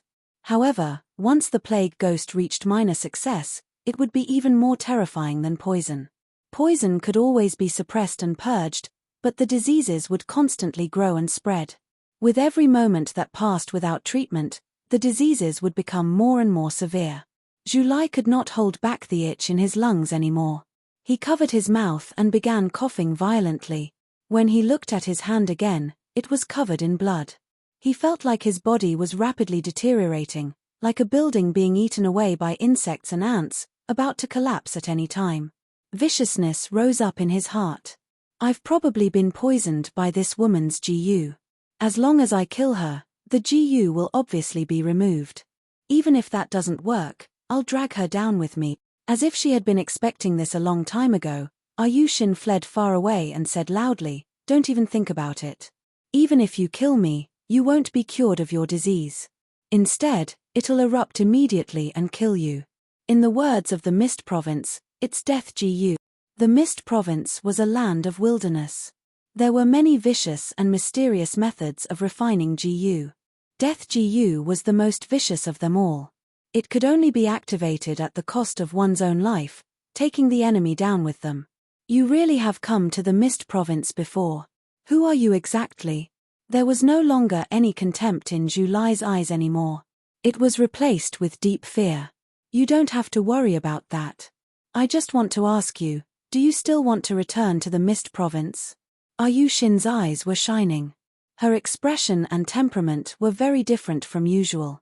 Even Li Qingshan, who knew her very well, had never seen her like this. This battle seemed to have awakened something that had been dormant in her for a long time. Zhu Lai was speechless. Fire devourers were valiant in nature. If he had to die on the battlefield, he definitely would not feel any fear, but the situation right now was different. First, he had been subdued by Sai Qing, and then he was defeated by Li Qingshan. Most of his resolve to die had been worn away, and the diseased pain in his body constantly intensified. He could not help but develop a will to survive. So what if I want to? If you want, I can control the disease in your body. However, you have to cooperate with my treatment and be under my control for 10 days. After a moment of thought, Zhu Lai finally lowered his head. Fine. With that, he felt the pain in his body recede like the tide, but this was only because Yu Xin had suppressed all of the disease. It had penetrated deep into his organs, brain, and bones. Once it erupted, it would completely crush Zhu Lai. What do you want me to do? Zhu Lai originally thought Yu Xin wanted him to collect medals for her, but he never expected Yu Xin to say, I want to hear about the local customs and practices of the Mist Province. I heard that the main base of the fire devourers in the Mist Province is Fire Melt Mountain. Do you come from there? When Yu Xin asked this question, her expression became stranger and stranger. She licked her lips subconsciously. An irrepressible desire burned and spread through her chest like an evil fire. Fire Melt Mountain is the holy land of my race. It's not a place that just anyone can live in. Normally, we only gather there during the Sacred War. All Zhu Lai could do was answer honestly. The Sacred War. A gleam of light flashed through Yu Xin's eyes. Fire devourers were violent in nature. They often clashed with other races, but only the war against the merfolk of the South Sea was known as the Sacred War. Every single sacred war would gather the strength of the entire race, and they would battle until the world darkened, where the sun and moon dimmed. When was the last sacred war? The two of them conversed back and forth. In the eyes of others, they had turned enemies into friends, but Yu Xin maintained a certain distance from Zhu Lai the entire time, asking about the Mist Province with great patience. When the last bolt of lightning vanished, she opened her eyes and unleashed her soul sense. She could sense that the entire world had become different. Something else had appeared in her eyes. This was both the comprehension from breaking through to a major realm of cultivation, as well as the effects of the wisdom imbuement, and the effects of the latter were probably much deeper than the former. Congratulations, Chenglu. Li Qingshan went up to receive her with a smile. He felt rather strange inside. In his eyes, Hua Chenglu had also changed drastically. Her appearance and figure were already close to perfection, but her bearing paled in comparison. Let alone Jiyu Yangying, she probably could not even match up to the vicious Qian Rongji. Whether it was love or loathing, it was a clear symbol that had been honed. But right now, Hua Chenglu radiated with a peaceful and lively aura, like morning dew had condensed on her petals. Under the illumination of the sun, she shone with rainbow light. She had already begun to show her unparalleled beauty. Of course, this was only his first impression. If there were any more specific changes, even Li Qingshan was unable to describe them. He thought, let's hope it's not a bad thing. Hua Chenglu called out, Big Brother Li with a smile before meditating and recovering her spiritual qi very soon. Then she asked, how long has it been already? Li Qingshan said, 2.5 days. Then let's hurry up and begin. Hua Chenglu entered the cavern and left the heart of the tree as she said that. Li Qingshan could not take advantage of her. He rubbed his nose and said to the banyan tree king, the girl was originally a little interested in me, but after what you've done, she's lost interest. How are you going to make it up to me? He had not been idling around in the past 2 days either. He constantly asked the banyan tree king for guidance on cultivation, so they became much more familiar with each other. Most of the time, they joked around. As for whether Hua Chenglu was interested in him or not, he actually did not care too much. The human heart is unpredictable.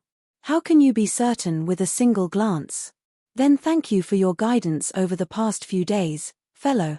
Li Qingshan smiled. The banyan tree king's understanding of the arts of the boundless ocean had benefited him tremendously. He gained some confidence in condensing an ocean pearl and breaking through to golden core. Of course, he did not forget to ask about how to merge water and fire. The banyan tree king had mentioned a few methods, but these methods could clearly only balance regular water and fire. They could not balance the spirit turtle and the phoenix. Li Qingshan dared not say too much either, but a legend that the banyan tree king mentioned piqued Li Qingshan's interest. Chapter 657. Wisps of clouds appeared out of nowhere in the azure sky, rapidly growing and merging together. They barely managed to envelop the cloud-like canopy of the great banyan tree. They were different from regular clouds, seeming rather unnatural. Li Qingshan sat cross-legged in a tree hole near the crown of the tree. He was chanting something, wholeheartedly casting the spell. Even with his ability to control water, casting a heavenly rain of such a large area was not an easy task. He needed to coordinate it with the incantation. The spiritual qi in his dantian receded like the tide, and the clouds rapidly thickened. Sunlight was unable to penetrate them, so they naturally turned from white to black. The rainwater filled with spiritual qi constantly accumulated, like a sponge that had absorbed enough water, only waiting for a carefree storm. Hua Chenglu arrived at the very bottom of the great banyan tree. The roots of the great banyan tree and the sun vines intertwined in the soil, entangling with one another.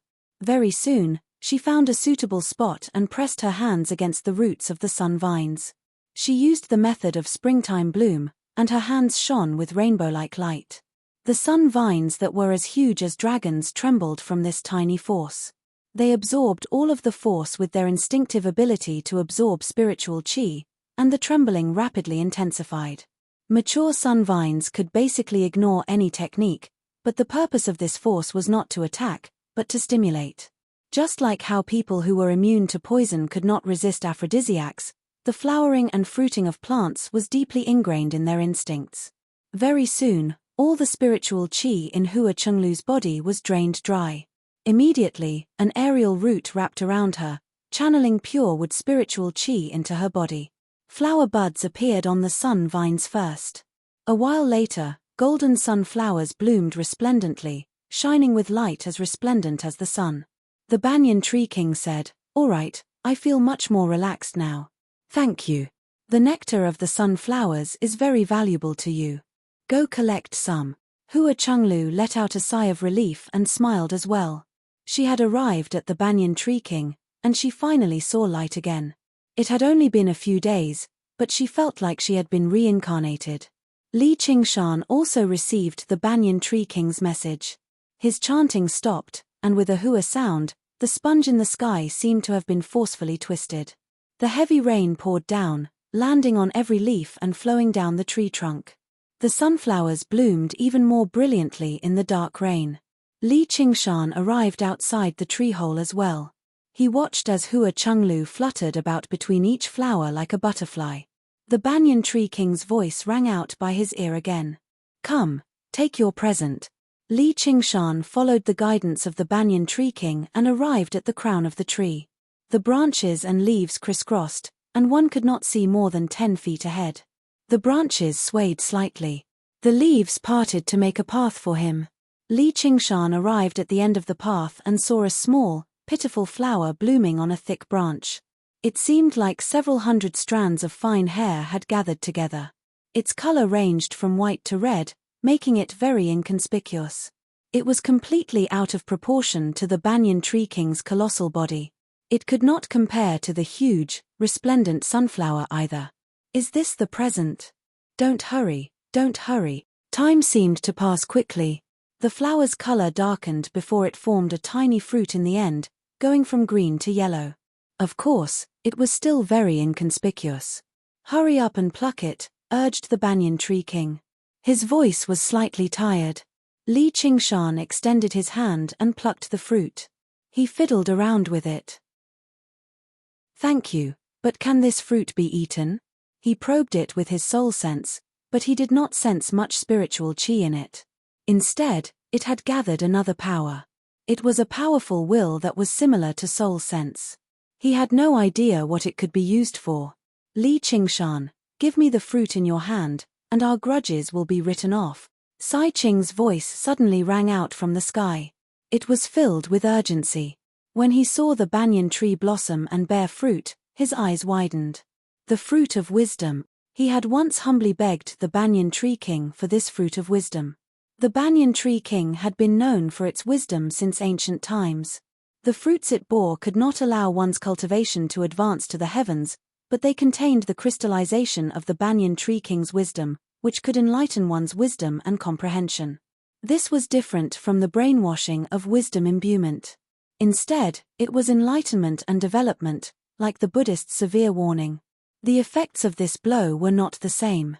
Ordinary people would at most become a little more clear-headed after eating it, and it might not even have much effect. However, it had a miraculous effect on those cultivators who had reached a bottleneck and their cultivation stagnated. In order to break through the third heavenly tribulation and reach the king's realm, Sai Ching naturally needed a fruit of wisdom. However, he was rejected by the banyan tree king. The spiritual power required to bear a fruit of wisdom was much greater than 10 rounds of wisdom imbuement. Li Qingshan had only killed some burrowing mites and cast a spell, yet he had received such a generous reward. This made Sai Ching even more jealous. Hearing Sai Ching's words, Li Qingshan naturally knew that it was something good. He immediately stuffed it into his mouth and chewed vigorously. The taste was much more sour than he had imagined, but when he thought of Sai Ching's ugly expression, his mood immediately improved. He lay down on the tree branch and ate happily. Sai Ching's expression was as ugly as he had imagined. He could no longer tolerate Li Qingshan's repeated provocations. A mere foundation establishment cultivator actually dared to be so arrogant just because he had Jiyu Yangying as his backing. Li Qingshan, you must die. Heh, just because of that bunch of trash under you. Li Qingshan smiled as he spat out the core of the fruit. He was slightly stunned, as if a spiritual light had passed through his mind. That spiritual light was like an invisible thread, connecting all the messy and disorderly information in his mind together. However, he really couldn't say what effect it had. His cultivation had not increased in the slightest, and his divine sense had not become stronger either. However, the questions regarding the arts of the boundless ocean that he had been asking the banyan tree king for guidance these days had suddenly become clear. Originally, he had only listened to them and remembered them in his heart, waiting to slowly digest them in the future. Now, however, he had gained some more comprehension. Apart from the arts of the boundless ocean, the other various cultivation techniques, even the usage of moves in battle and the minor details of his daily life, had all undergone an indescribable change. No matter what he thought of, he felt that it was different from before. It was as if he was looking at these problems from a different perspective. It was a very special and fresh feeling. The banyan tree king said, "Other people can teach you knowledge, but they can't teach you wisdom. Although this fruit is known as the fruit of wisdom, true wisdom still has to be found by you yourself. I believe that one day, when you stand before me again, you will become even more intelligent and powerful. Of course. You are a good person. No, you are a good tree. I thank you for your help, but there will be a day in the future when you will also need my help." Li Qingshan said seriously. He had gained a lot from this trip, and based on Sai Ching's performance alone, he could see the value of this banyan fruit. It had probably far exceeded the reward he deserved. As the saying went, a favor of a meal must be repaid, and a grievance must be avenged. For a mere foundation establishment cultivator to say you will also need my help to a demon king that had ruled for thousands of years, it was definitely extremely arrogant in the eyes of others. They would definitely mock him. With the banyan tree king's status, who knows how many people are willing to work for him? What right do you have to say something like that, brat? However, the banyan tree king would not ignore such arrogant words. Instead, he felt that the feeling from the unseen world was growing stronger and stronger. It was just like how the golden cicada spirit king was certain that the chant of Deva Nga would fall on little Anne. This was not divination, but just a kind of intuition of kings who had reached their realm. But when that time comes, it won't be as simple as killing insects and watering them. That's exactly what I was thinking. Perhaps there will be a chance in the future. Let's go outside the well together and take a look. This sounds like something an old friend would say. Li Qingshan's heart skipped a beat. The golden cicada spirit king and the banyan tree king probably knew each other. Their temperaments and natures were probably different even among demon kings. According to the book he had read, there were plenty of brutal demon kings. None of them were easy to get along with. There were probably very few that could be as peaceful as them. The great banyan tree king followed the way of nature, while the golden cicada spirit king practiced the Buddhist Dharma the entire time. Being able to befriend them truly was a fortunate thing. However, it was not convenient for him to ask for confirmation right now. A fragrant gust of wind assaulted him from behind. Hua Chenglu heard Sai Qing's voice and hurried over. "Big brother Li, are you all right?" Li Qingshan smiled at her before suddenly looking back. His gaze pierced through the curtain of rain and landed at the end of the rainforest. Over a dozen black specks appeared. Sai Qing was already impatient to kill him, directly teleporting his lackeys over. Wasn't Li Qingshan the same? Hua Chenglu still wanted to say something. Li Qingshan leapt up and leapt over the curtain of rain. The spiritual rain that was still falling was pulled and guided, gathering towards him and following him. It was like he had unfurled a pair of huge wings of water as he took off into the sky. The scarred man and the others all revealed vicious light in their eyes. They unleashed various techniques and clashed against one another. The distance of less than 10 kilometers was basically reduced to nothing in the blink of an eye. In that moment, the rainforest vanished. Hua Chenglu held her breath, but she discovered that Li Qingshan and Sai Qing's lackeys had all vanished from the battlefield. She cried out involuntarily, "Big brother Li." The Banyan Tree King said, "You can't help him much right now. Stay here for a few more days." Hua Chenglu nodded forcefully. As if she had made up her mind, she flew towards the sunflowers that had bloomed magnificently. As they exchanged questions and answers, time passed by slowly. Zhu Lai was very cooperative, basically telling her everything he knew. However, he did not yield. Fire devourers would never yield to anyone, whether it was her or Sai Qing. He was waiting for an opportunity. He understood the rules of this competition very well. This lake arena would soon disappear, and everyone would be teleported to the same place. At that time, it would be the best opportunity to kill her. He did not believe that this woman, who was full of lies, had cast the fatal insect on him. Even if it was him, he had to take a gamble, because he had already remembered where he had seen her before. He counted silently. There were still 15 minutes left before the teleportation. Chapter 658. Zhu Lai's expression changed drastically. His entire body blazed with flames as he charged towards Yu Xin without any regard for the consequences. Yu Xin's smile did not change as she flew backwards. The distance between them rapidly shrank before slowly widening again. Various violent diseases erupted on Zhu Lai's body at the same time. His entire body swelled up, and his skin festered. The Yu Xin in his vision gradually blurred. His eyes became clouded over, almost blinding him. "You bastard! Let's die together." Zhu Lai let out the howl of a wild beast on the brink of death. His chest shone brightly and throbbed violently. His heart was about to explode. The heart of a fire devourer was like the demon core of a demon. It was the center where all of their strength was gathered. Once it was detonated, it could erupt with startling destructive power. At such a close distance, it would be difficult for Yu Xin to escape death. The struggle of a trapped beast. Cardiac arrest. Yu Xin spread her fingers with a smile and closed them gently. In that moment, Zhu Lai seemed to have lost all of his strength. For the first time in his life, his heart calmed down, no longer beating. The flames on his body were extinguished as well. His body continued to charge towards Yu Xin, doing his best to raise the trident in his hand and stab it towards her. Yu Xin turned to the side slightly and brushed past him. She plunged a hand that was as white as jade into his chest and dug out a bright red heart. It rapidly hardened in the wind, turning into a fiery red rock, the heart of molten fire. Zhu Lai's body was completely devoured by the disease. He died and rotted away. The plague ghost appeared from his body and returned to Yu Xin's body. Yu Xin let out an undetectable sigh and glanced at the sky. The azure blue gradually turned blood red. She could vaguely sense that she had probably been influenced by the dragon arena in some way, which was why she lost control over her killing intent. However, once the wild beast was released, how was she supposed to lock it up again? As soon as Li Qingshan left the great banyan tree, he sensed an extremely clear change.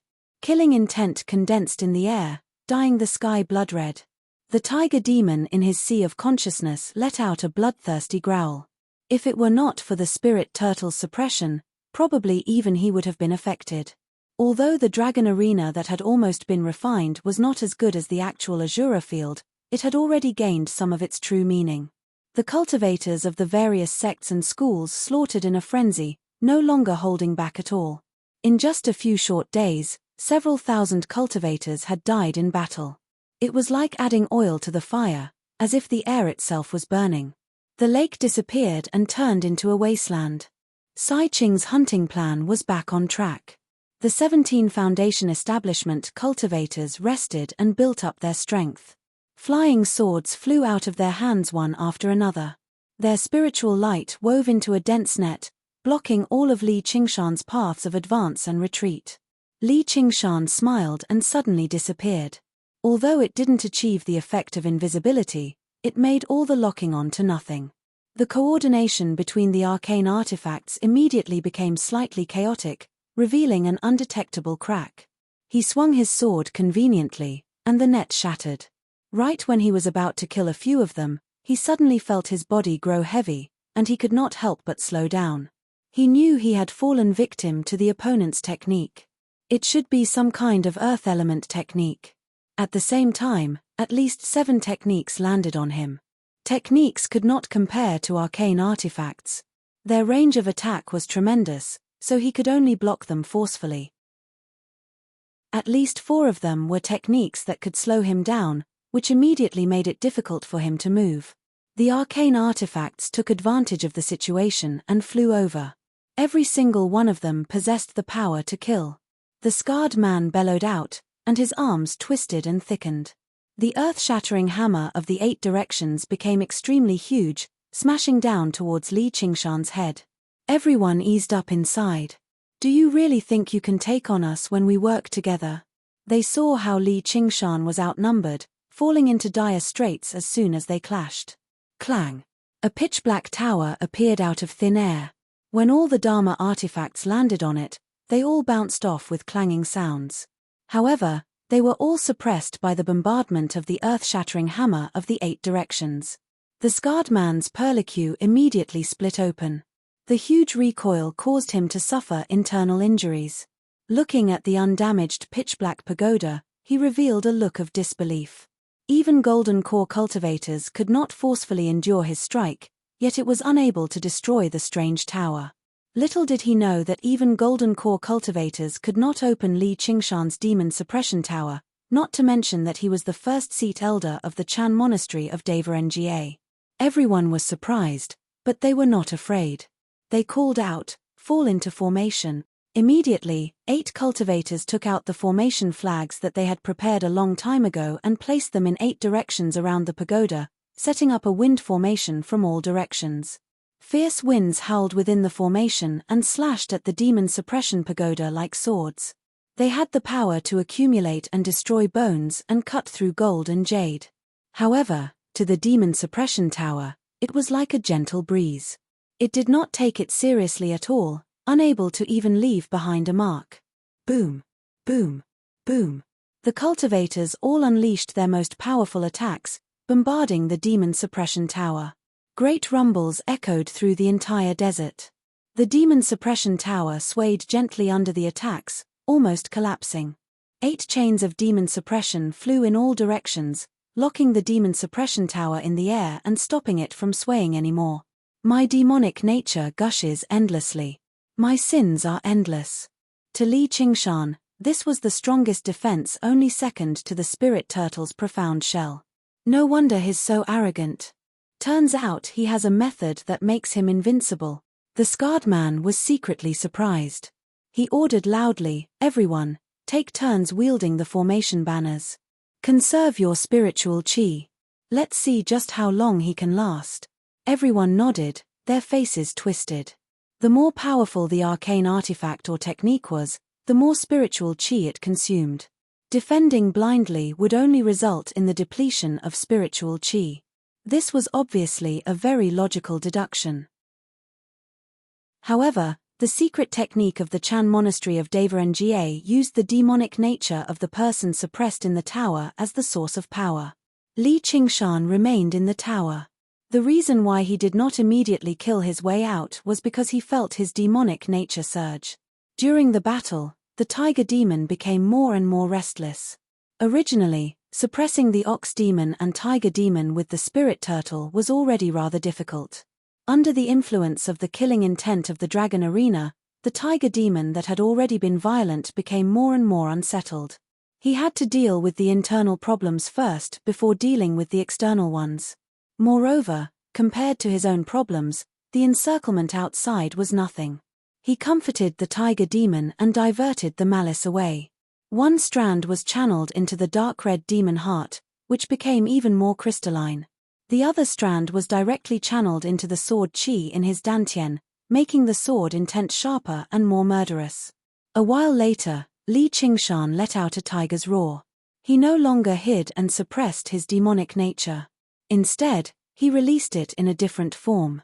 His body swelled to 3 meters in size, and he was covered in a set of vicious armor. It was so red that it seemed like it was dripping blood. He wielded the traitorous demon sword in his left hand, while he held a black hoop in his right hand. This was the demonic artifact that Sai Ching was forced to bestow upon him on the Soaring Clouds terrace. Originally, it was meant to harm him, but it suited him perfectly. It was called the Demon Raining Hoop. Seeing how the demon suppression tower did not seem to be damaged at all, the Foundation establishment cultivators gradually became stern. He must be holding on with pills that can rapidly recover spiritual chi. As long as we attack for a little longer, we'll definitely be able to force him out. Before they had even finished speaking, the chains of demon suppression were stowed away. Just when everyone beamed with joy, they saw the demon suppression tower fly over, colliding with the formation with a boom. All the cultivators holding the formation banners felt their chests tighten. Maintain the formation. Don't let him escape. The demon suppression tower flew high into the air.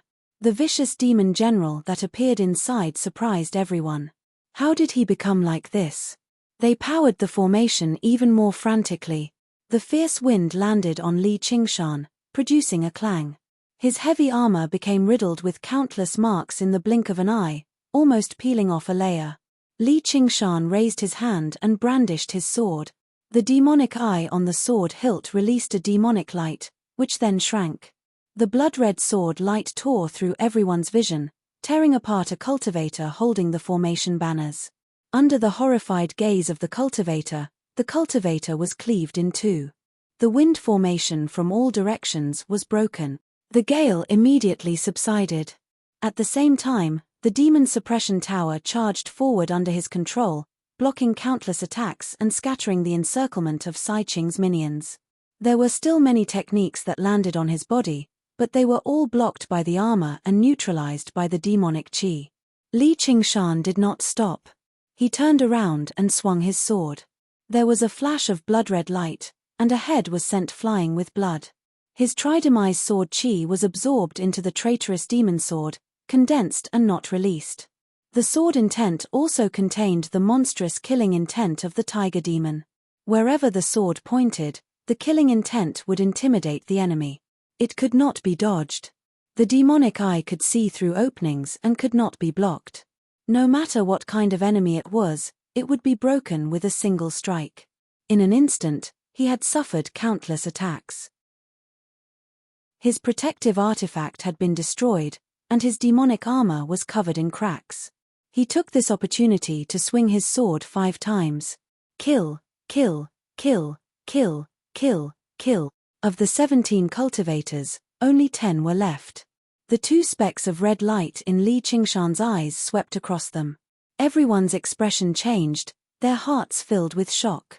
The battle went from the sky to the ground. Suddenly, a giant hand formed from sand reached out from the desert and grabbed Li Qingshan. The scarred man roared as he swung the earth-shattering hammer of all directions. Li Qingshan's demonic chi moved, scattering the giant hand. Then, he punched the earth-shattering hammer of all directions. Boom!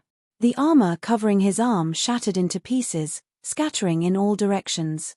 The scarred man's eyes were wide open, his hands dripping with blood. The earth-shattering hammer of all directions flew out of his hand, spinning into the sky. Suddenly, he felt something tighten around his neck.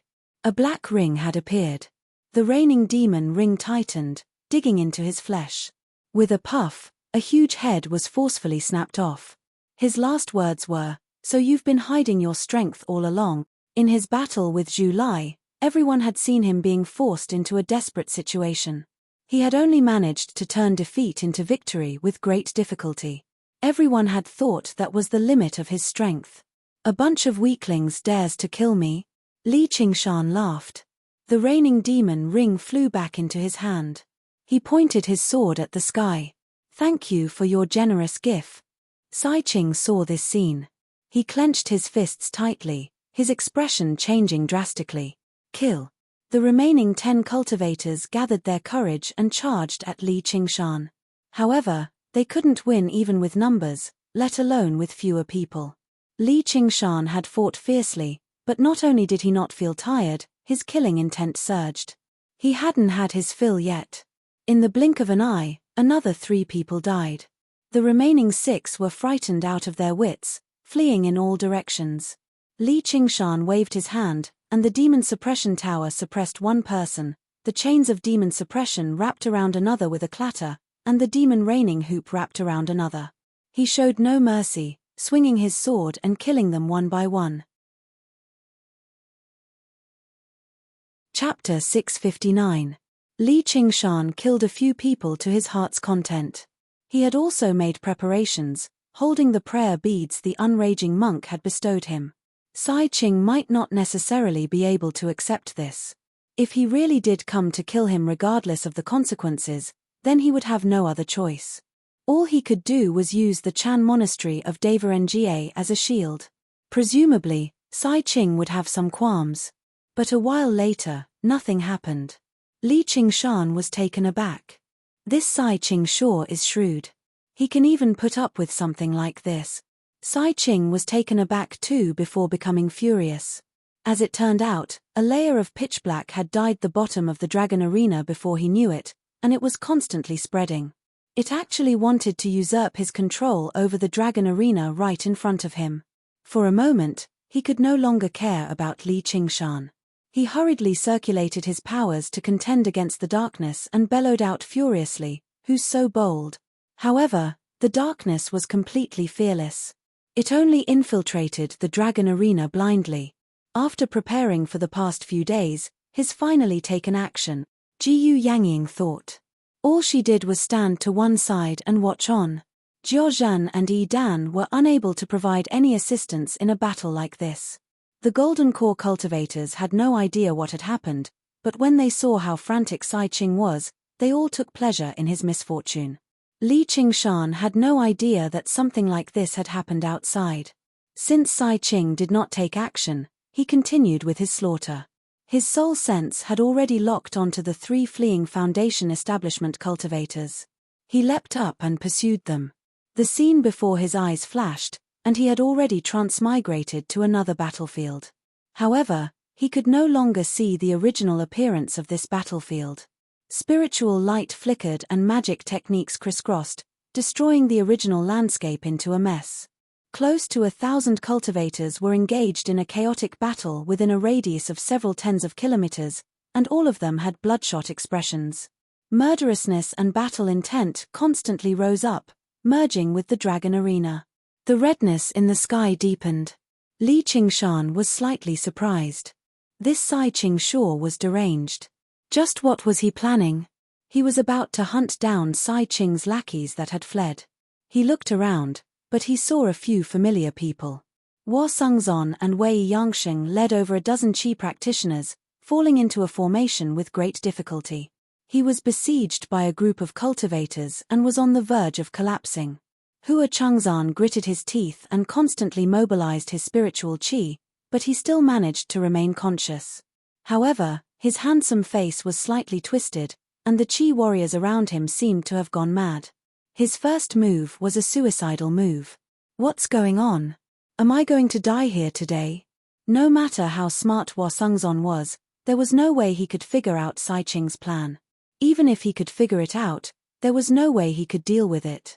The weak were always helpless when facing the strong. Boom! A giant man wearing heavy armor fell from the sky. A few of the Qi practitioners were too slow to react and were sent flying away by the shockwave. Their bones cracked and it was obvious that they would not be able to survive. The muscles on the huge man's body bulged. Demonic Qi was dense, and his scarlet eyes turned. A ferocious and fierce aura was even more frightening. Hua Sungzon only needed one look to know that he would not be his match even if he had rested and rested, let alone now that he was exhausted. In the blink of an eye, the huge man disappeared. A red whirlwind circled around Hua Sungzon and the others, then stopped in front of Hua Sungzon. Hua Sungzon looked around. 2 Foundation establishment cultivators and dozens of Qi practitioners were all sent flying. Their fatal spots all had a sharp sword wound. Li Qingshan did not even use the traitorous demon sword's special ability to kill these people. He only relied on the sharpness of the sword Qi to easily kill them. After a fierce battle, the sword Qi he had cultivated still had 30% of it left, but it was getting easier to control. Monster!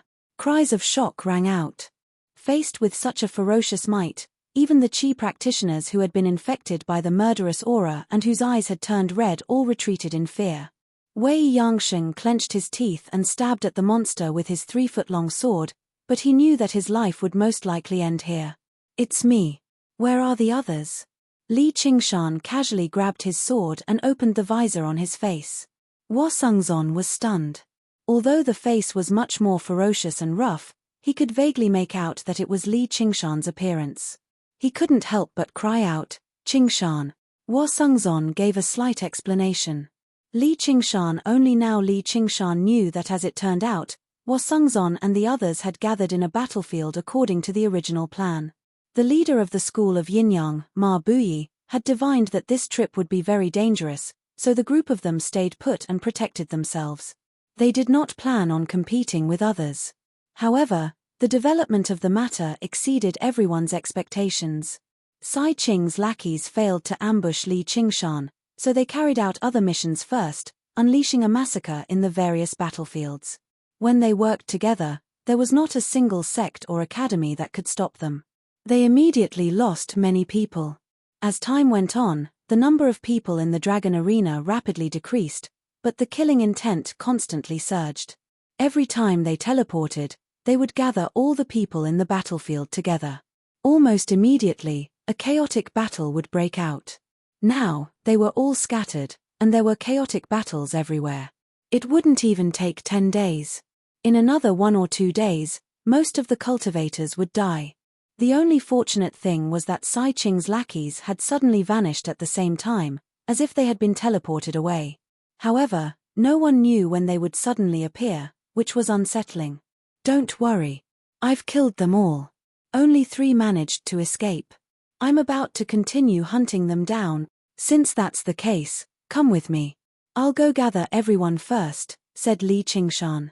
In the beginning, he had never expected the matter to develop like this. He had thought Sai Qing was only looking for an excuse to kill him, but as it seemed now, it was not that simple. He could not help but worry about the safety of Yu Xin, Chu Danqing, and the others. For the time being, he could no longer care about the 3 stray dogs. It was not like they could escape anywhere in the Dragon Arena. If he waited for a day or 2, there would only be 1 battlefield left. It would be even more convenient for him to kill them. What? You killed them all? Wei Yangsheng was surprised. Everyone had witnessed the group's strength. It was basically overwhelming. In reality, when Li Qingshan did not rendezvous with them in the beginning, they all thought he had been killed. They had even worried for him. Hua Sungzon looked at Li Qingshan's appearance and secretly guessed, this is probably his hidden strength. Why does it seem like the legendary demonification? However, he also knew now was not the time to talk about this. Qingshan, have you seen Chenglu? Don't worry. She's very well. She's already broken through to Foundation establishment now. There's something strange about this Dragon Arena. Is there any way to make these people calm down?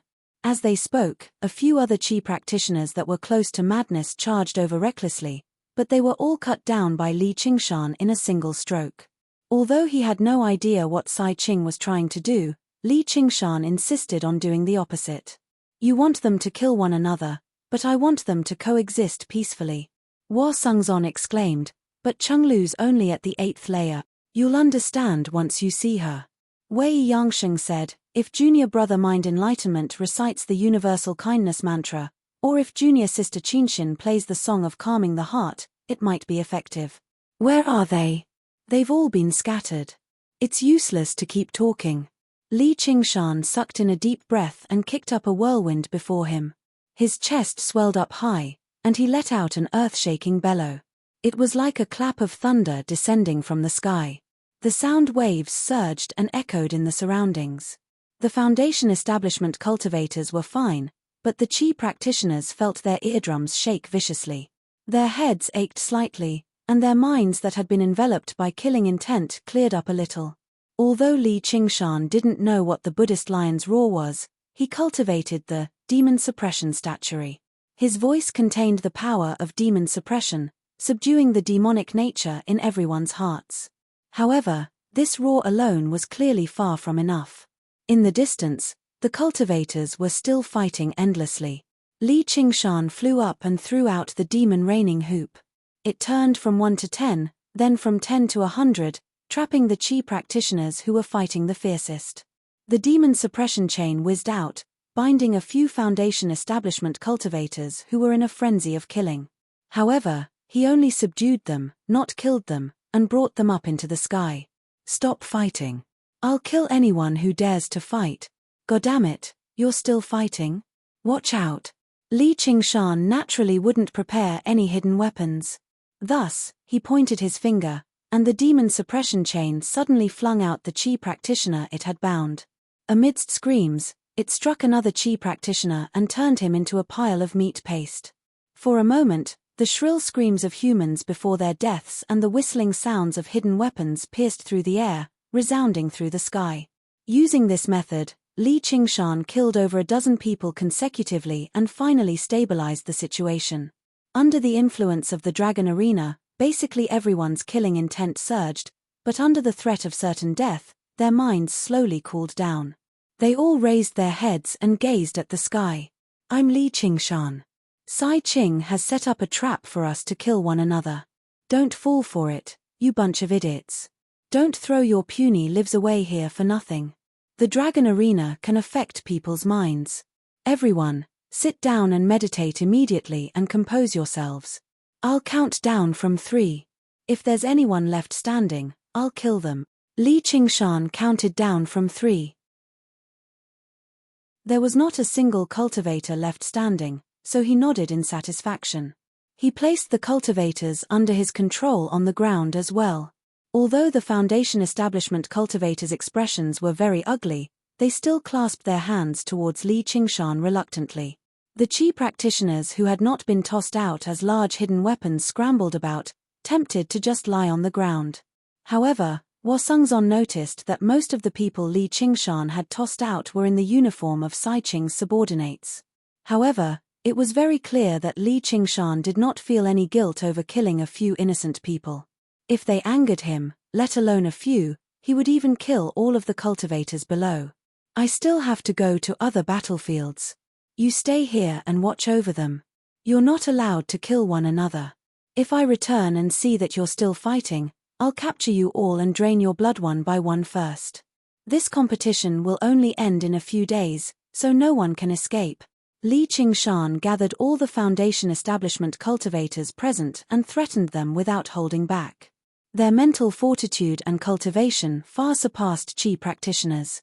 Once they calmed down, they would be less affected, allowing them to suppress the Qi practitioners. Whether they came from sects or the academy, the Foundation establishment cultivators all said, "We wouldn't dare." Under Li Qingshan's intense gaze, none of them doubted that as long as they showed the slightest intention of resisting, he would definitely swing his sword down. All right then. I'll go find the others. Chapter 660. Li Qingshan moved on to the other battlefields. First, he bellowed out to attract attention, then he killed people to establish his might. In the end, he gave a speech and gathered all the Foundation establishment cultivators to maintain order. With experience, he did this even more smoothly. This was obviously based on absolute strength. He was a peak Foundation establishment cultivator in the first place. Combined with the demonification of his demon heart and a powerful weapon like the traitorous demon sword, he could even put up a fight against regular early Golden Core cultivators. None of the Foundation establishment cultivators stood a chance against him. Apart from strength, the power of demon suppression from the demon suppression statuary was crucial too. No matter how crazy and bloodthirsty a cultivator was, they would basically recover their rationality very quickly as long as they were bound by the chains of demon suppression. Wherever Li Qingshan went, the battle would immediately end. Afterwards, he gathered everyone together. The cultivators from the 100 schools of thought of the Clear River Prefecture all gathered around him. Most of the people who died in battle were Qi practitioners. Most of the Foundation establishment cultivators managed to keep their lives. Yu Xin and Chu Danqing were obviously fine, which made him stop worrying. Afterwards, he got the Buddhist monks to gather together and chant Buddhist scriptures together, while the disciples of the School of Music played the zither together. Afterwards, he got the cultivators of the various schools and sects to use various techniques that could calm their minds and fend off the influence of the Dragon Arena. Finally, he got the situation under control. The surging murderousness and surging battle intent gradually settled down. Sai Qing was currently clashing with the mysterious shadow. He saw everything that had happened and could not help but panic inside. He was tempted to cut Li Qingshan to pieces, but he could not divert his attention at all right now. Li Qingshan was extremely powerful, and he possessed a heavy power of death that ate away at his life force. There had never been a lot of people who could fight him in the Green Province, so he had already guessed his origins. Even the Demon Crown Prince of the Green Province cares about my useless battlefields.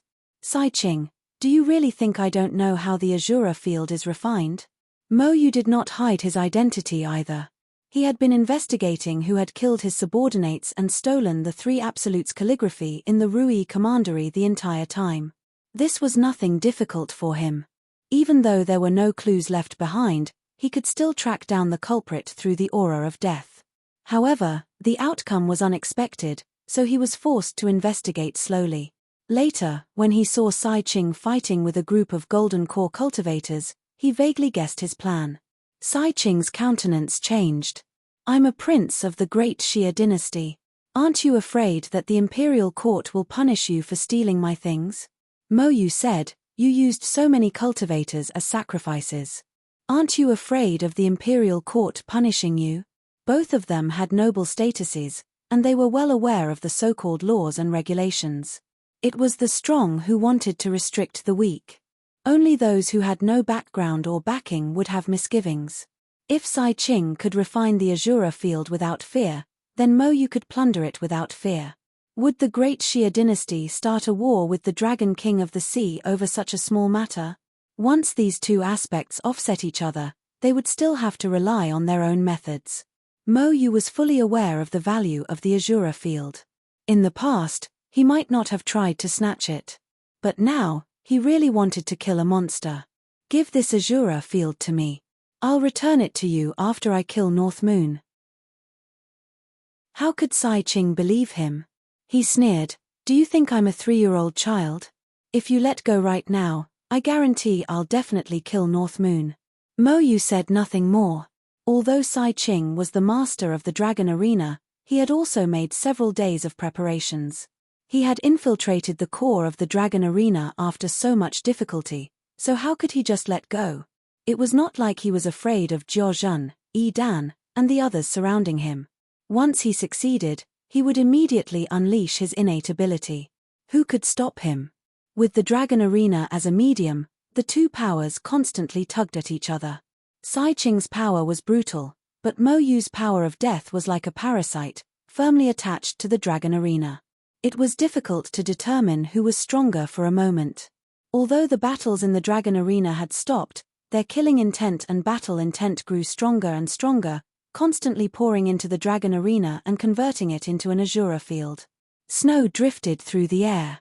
A while later, the ground was covered in a layer of snow, covering all the blood and corpses. Several thousand cultivators sat on the snowy ground without moving at all, allowing the snowflakes to fall on them. Logically speaking, every single Qi practitioner was impervious to heat and cold, but the snowflakes contained the power of ice. Some of the weaker Qi practitioners could not help but shiver slightly, but their minds became calmer and calmer. As they listened to the chanting and recalled what they had gone through in the past few days, they shivered even though it was not cold. Countless cultivators had been killed. Many of them were their seniors, juniors, disciples, or even lovers. If it were not for Li Qingshan's appearance, probably most of the people here would have suffered the same fate. They felt both gratitude and admiration towards him, as well as a deep sense of fear. However, they felt deep hatred towards Sai Qing, whether it be the cultivators of sects or the 100 academies. As a prince, can you not treat us as people, making us kill one another like GU insects just to satisfy your perverted interests? Their hatred burned like fire. Their killing intent that had been pacified after so much difficulty boiled up once more. From time to time, Qi practitioners would leap up from the snowy ground with bloodshot eyes and swing their weapons. Only slaughter could pacify their fury. But immediately, another pitch-black chain shot out, entangling these people and pulling them into the pitch-black demon suppression tower. Everyone couldn't help but look at the tower-like figure standing in front of the demon suppression tower, their hearts trembling. Everyone had witnessed how Li Qingshan killed people. He did not hold back at all, cutting them down like he was chopping vegetables. Commander Li, my disciple, will be fine, right? An old cultivator watched as his disciple entered the demon suppression tower and asked in worry. Li Qingshan said, "Don't worry, he won't die."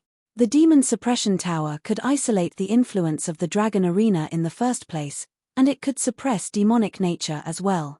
With the mental fortitude of these Qi practitioners, they were basically suppressed immediately. With the situation under control, Li Qingshan did not want to kill recklessly either. That's good then. The cultivator stopped worrying and bowed deeply before retreating back into the group. Qingshan, it's all thanks to you this time, or we'd all be in danger. I didn't think it would be so dangerous this time. At the end of the day, Liu Changqing was afraid to reprimand Sai Qing. The others were no different, but they struggled to hide the anger and dissatisfaction on their faces. That bastard Sai Qing wants us dead. I'll go to the final battlefield immediately and cut off the last of his claws and teeth. Li Qingshan visited 4 battlefields, but he failed to find the 3 people who had fled. Only a battlefield filled with a forest of stone remained. Because it was an innate formation, he chose to stabilize the situation first before freeing up his hands to hunt them down. Liu Changqing sighed. I wonder what benefits he'll get from doing this. Sai Qing wants to refine the dragon arena into an Azura field, Han Tieri said coldly. As a descendant of the school of the military from an aristocratic clan, he had vaguely heard that dragon arenas could be refined into Azura fields. He was not too sure about the exact method, but after what he had gone through, how could he not understand? After Han Tieri explained, everyone came to a realization, and their hatred towards Sai Qing deepened.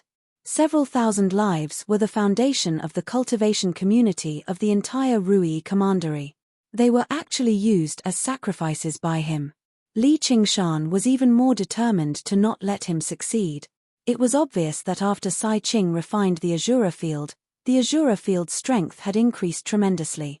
He was the first to be dealt with. Qingshan, are you all right after this transformation? Hua Sengzon's voice suddenly rang in his ears. His eyes were filled with worry. Hua Sengzon knew about Li Qingshan's secret. Looking at his demonic appearance, he thought that it was a demon's trick. He was afraid that Li Qingshan would reveal the heavenly secret. Li Qingshan said, "Don't worry. This is an orthodox Buddhist cultivation technique." If Li Qingshan had said that this was a demonic art, Hua Sengzon would have believed him somewhat. But with such a dense demonic aura, how could it be related to Buddhism? He forced a smile and asked, I don't see Chenglu anywhere. Has she fallen into the formation too? What am I supposed to do then? Aren't I here? Li Qingshan pointed into the distance with a smile. A figure flew over from the horizon, flickering with golden light. As it turned out, it was a beautiful woman. Her bearing was extraordinary, which immediately attracted everyone's attention. Big Brother Li. Hua Chenglu arrived before Li Qingshan and raised her head in surprise. She had never seen Li Qingshan like this before. After Li Qingshan had left, she had finished gathering the sun nectar. The nectar was extremely valuable to her as she practiced the method of springtime bloom, so she was covered in golden pollen too. Chenglu. However, Hua Chenglu's surprise was nowhere near as great as Wasungzon or the people who knew her. When she entered the dragon arena, she was clearly just a chi practitioner. She was still nowhere close to the 10th layer, so how did she become a foundation establishment cultivator in the blink of an eye? And looking at her aura, she was already close to breaking through to mid-foundation establishment.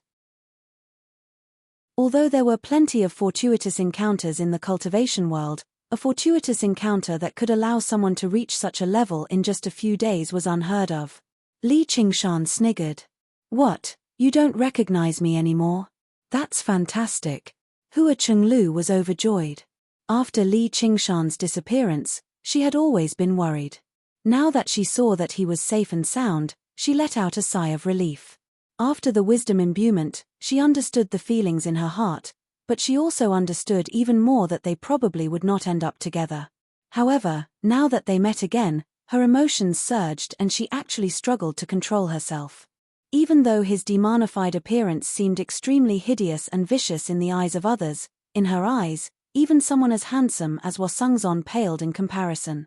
Whether he was handsome or ugly, no one could replace his existence. With how clever of a person Wasungzon was, he immediately noticed that something was wrong with Hua Chenglu's expression. He was secretly surprised and asked, Chenglu, how did you reach foundation establishment successfully?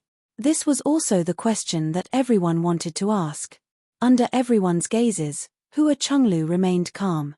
Just the change in her bearing was shocking enough.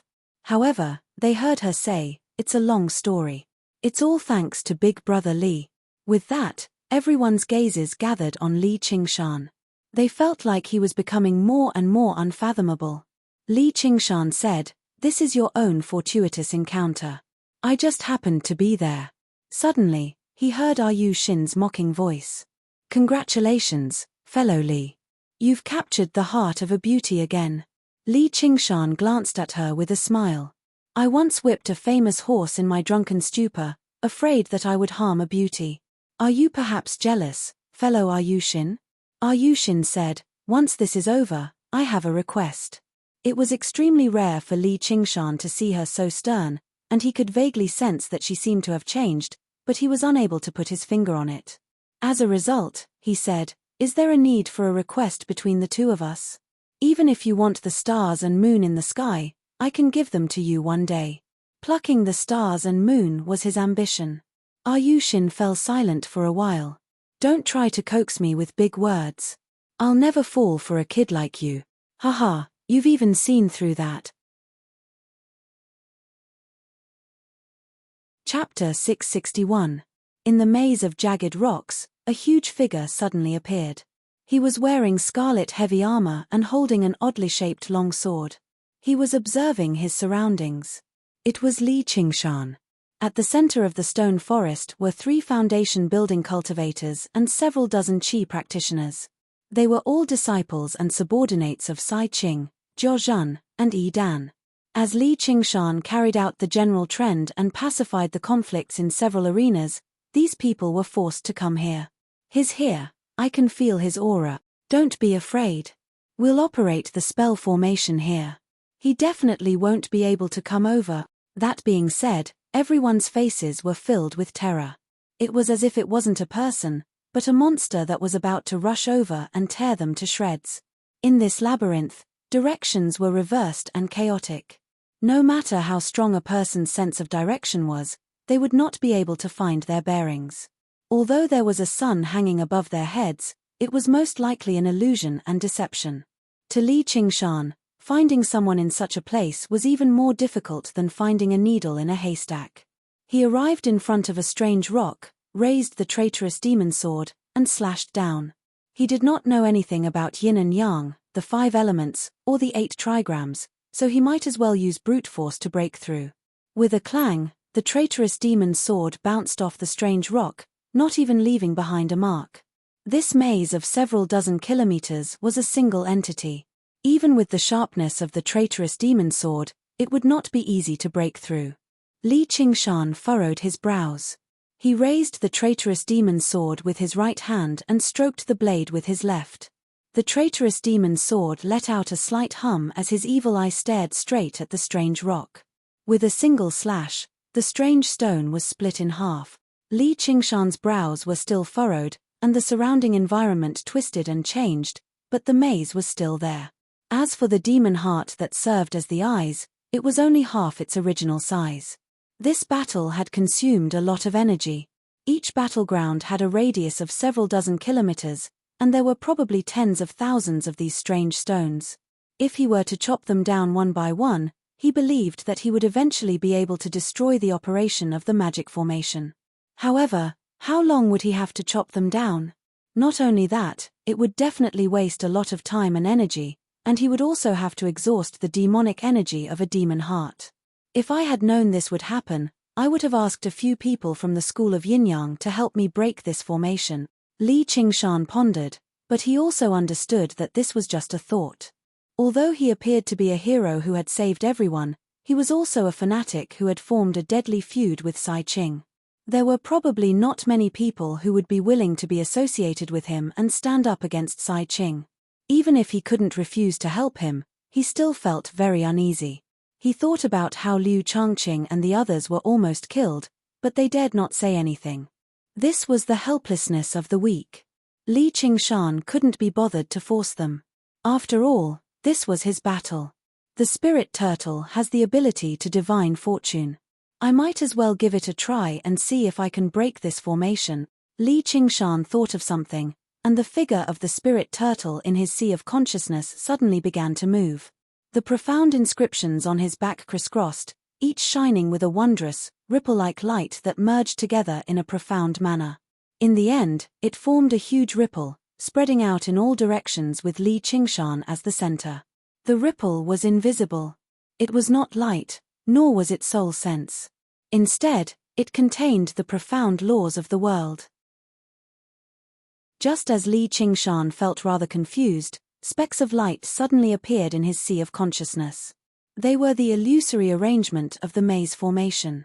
If it were someone who understood formations, they could calculate the crucial points of the entire formation, the laws of operation, and so on from the illusory image alone.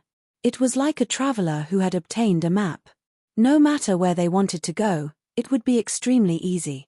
However, Li Qingshan was still confused. I don't understand it at all.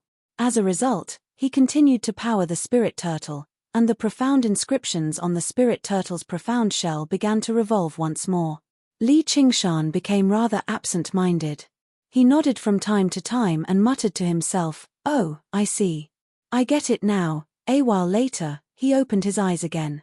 His face was already filled with a smile, and he strode forward confidently, making his way into the depths of the maze. His footsteps moved left and right at times, advancing and retreating at times. He did not hesitate at all, but he approached the center of the maze firmly. He did not take a single unnecessary step. In the center of the maze, there was a flurry of panic. Oh no, he's approaching. Don't panic. He's probably just running around in the maze. He won't be able to reach here through luck. No, he's approaching very quickly. He's basically walking over in a straight line. He's already seen through the formation. We need to move quickly. Everyone scattered like birds and beasts. Before long, Li Qingshan arrived. He smiled. You sure run away quickly. Just now, he had borrowed the power of the spirit turtle to deduce the laws of operation of the entire formation, clearing away all the obstacles. This was unbelievable to regular cultivators, but it was nothing difficult for the spirit turtle that stood on equal footing with gods. The spirit turtle was born with the appearance of gods and ghosts. Above it was the heavens, below it was the earth, and on its back were the hills and mountains. The profound inscriptions crisscrossed to form columns, and the 5 lights shone brightly, corresponding to the 4 seasons. It knew when to advance and when to retreat, knew good or bad, and believed without words. Spirit turtles did not learn any formation divination. All formation divination was not an acquired invention. Instead, it was just an imitation of nature. The existence of the spirit turtle itself was compatible with nature. It was born with knowledge. This was also thanks to the fruit of wisdom from the banyan tree king.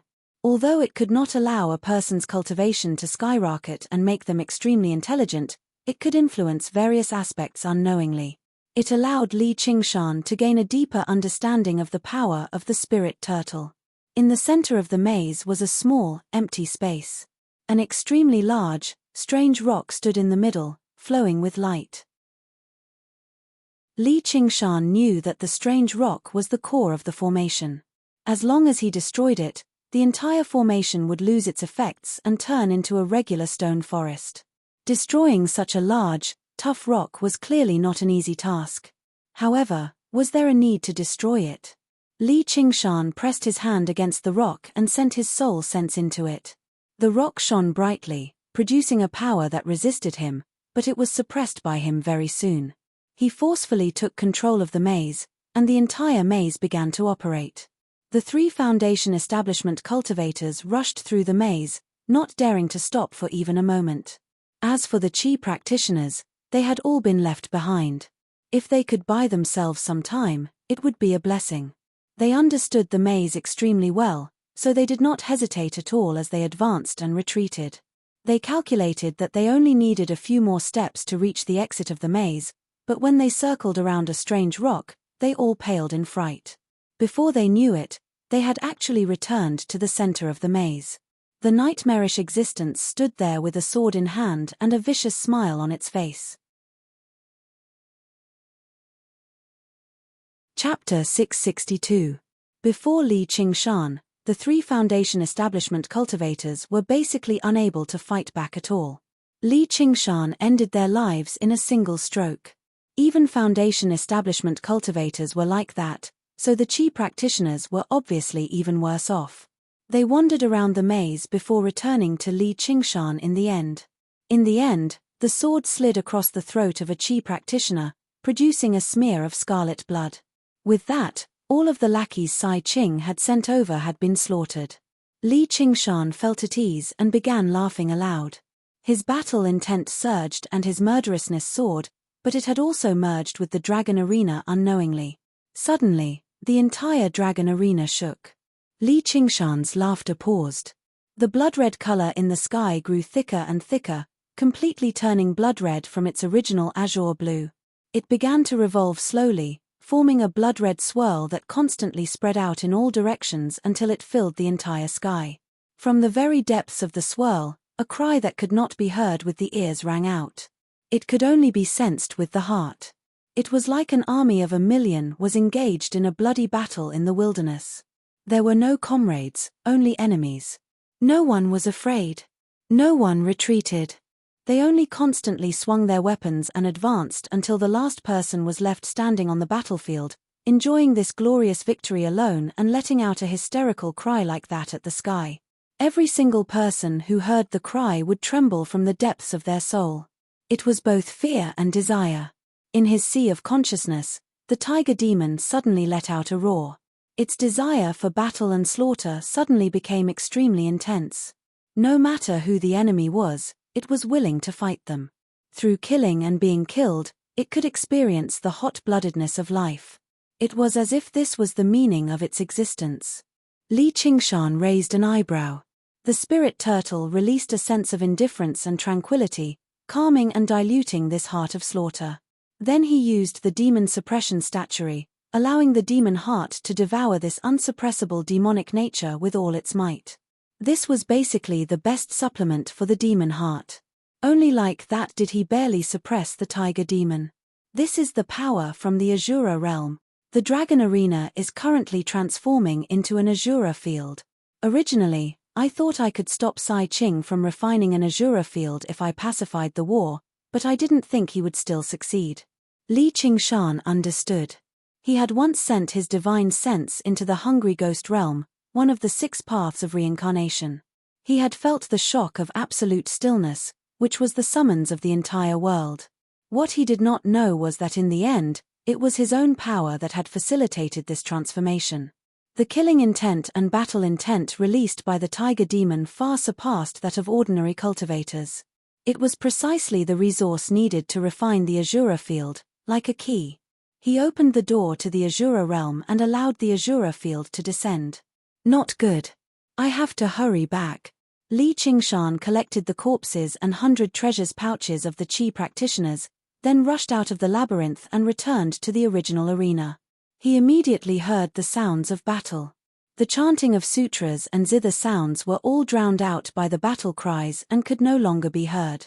Thousands of Qi warriors were engaged in a frenzied battle, which was 10 times more intense than the battle just now. Even the most basic will to survive had vanished. They brandished their weapons and attacked the people beside them, but they ignored the swords and sabers aimed at their vitals. Even if they died, they had to kill. Even if it was just a sliver of the will from the Azura realm, it was not something that the will of Qi practitioners could resist. And it was not just Qi practitioners. Faced with such a situation, even some Foundation establishment cultivators became restless and restless. Killing intent surged into the clouds as the blood-colored vortex in the sky spun faster and faster. The battle on the ground became even more frenzied. A Foundation establishment cultivator's eyes were bloodshot as he waved his sword and roared, "Stop! Stop! All of you, stop!" With a wave of his hand, a golden arc of light shot out and sliced several Qi practitioners in half. Now that he had started killing, he could no longer control his emotions and charged into the battlefield, killing without a care in the world. The situation was completely out of control. However, Li Qingshan knew that no matter how loudly he shouted or how fiercely he killed, he could not stop it. Since he could not stop it, then he would not stop it. He was not some hero who could save the world. It was enough for him to protect those he was familiar with. As the vortex spun continuously, the boundaries between the various battlefields shattered, and the various terrains joined together to form a huge battlefield that was several hundred li wide. Li Qingshan flew to the center of the battlefield and stood on the demon suppression tower. He called out to Liu Changqing and the others, "Follow me." Then, he put away the demon suppression tower and flew into the distance. He swept his gaze across the battlefield and saw a familiar face. Even though it was stained with blood, he could still tell that it was the Mohist clan's Hao Pingyang. He was swinging the yellow dragon cannon and fighting fiercely against someone. A demon suppression chain stretched out and coiled around him, pulling him back. He then saw the agriculture clan's Li Long and pulled him up as well to prevent him from dying in the chaotic battle. At the same time, he also saved a few disciples from the School of Novels. When Liu Changqing and the others saw Li Qingshan, it was as if they had found a pillar of support. They guarded their minds and followed closely behind him. As long as the other cultivators still had some rationality, they hurriedly followed and rushed out of this huge quagmire. When they saw what Li Qingshan was doing, they also rushed into the battlefield, carrying 2 Qi practitioners with them as they did their best to save their own disciples.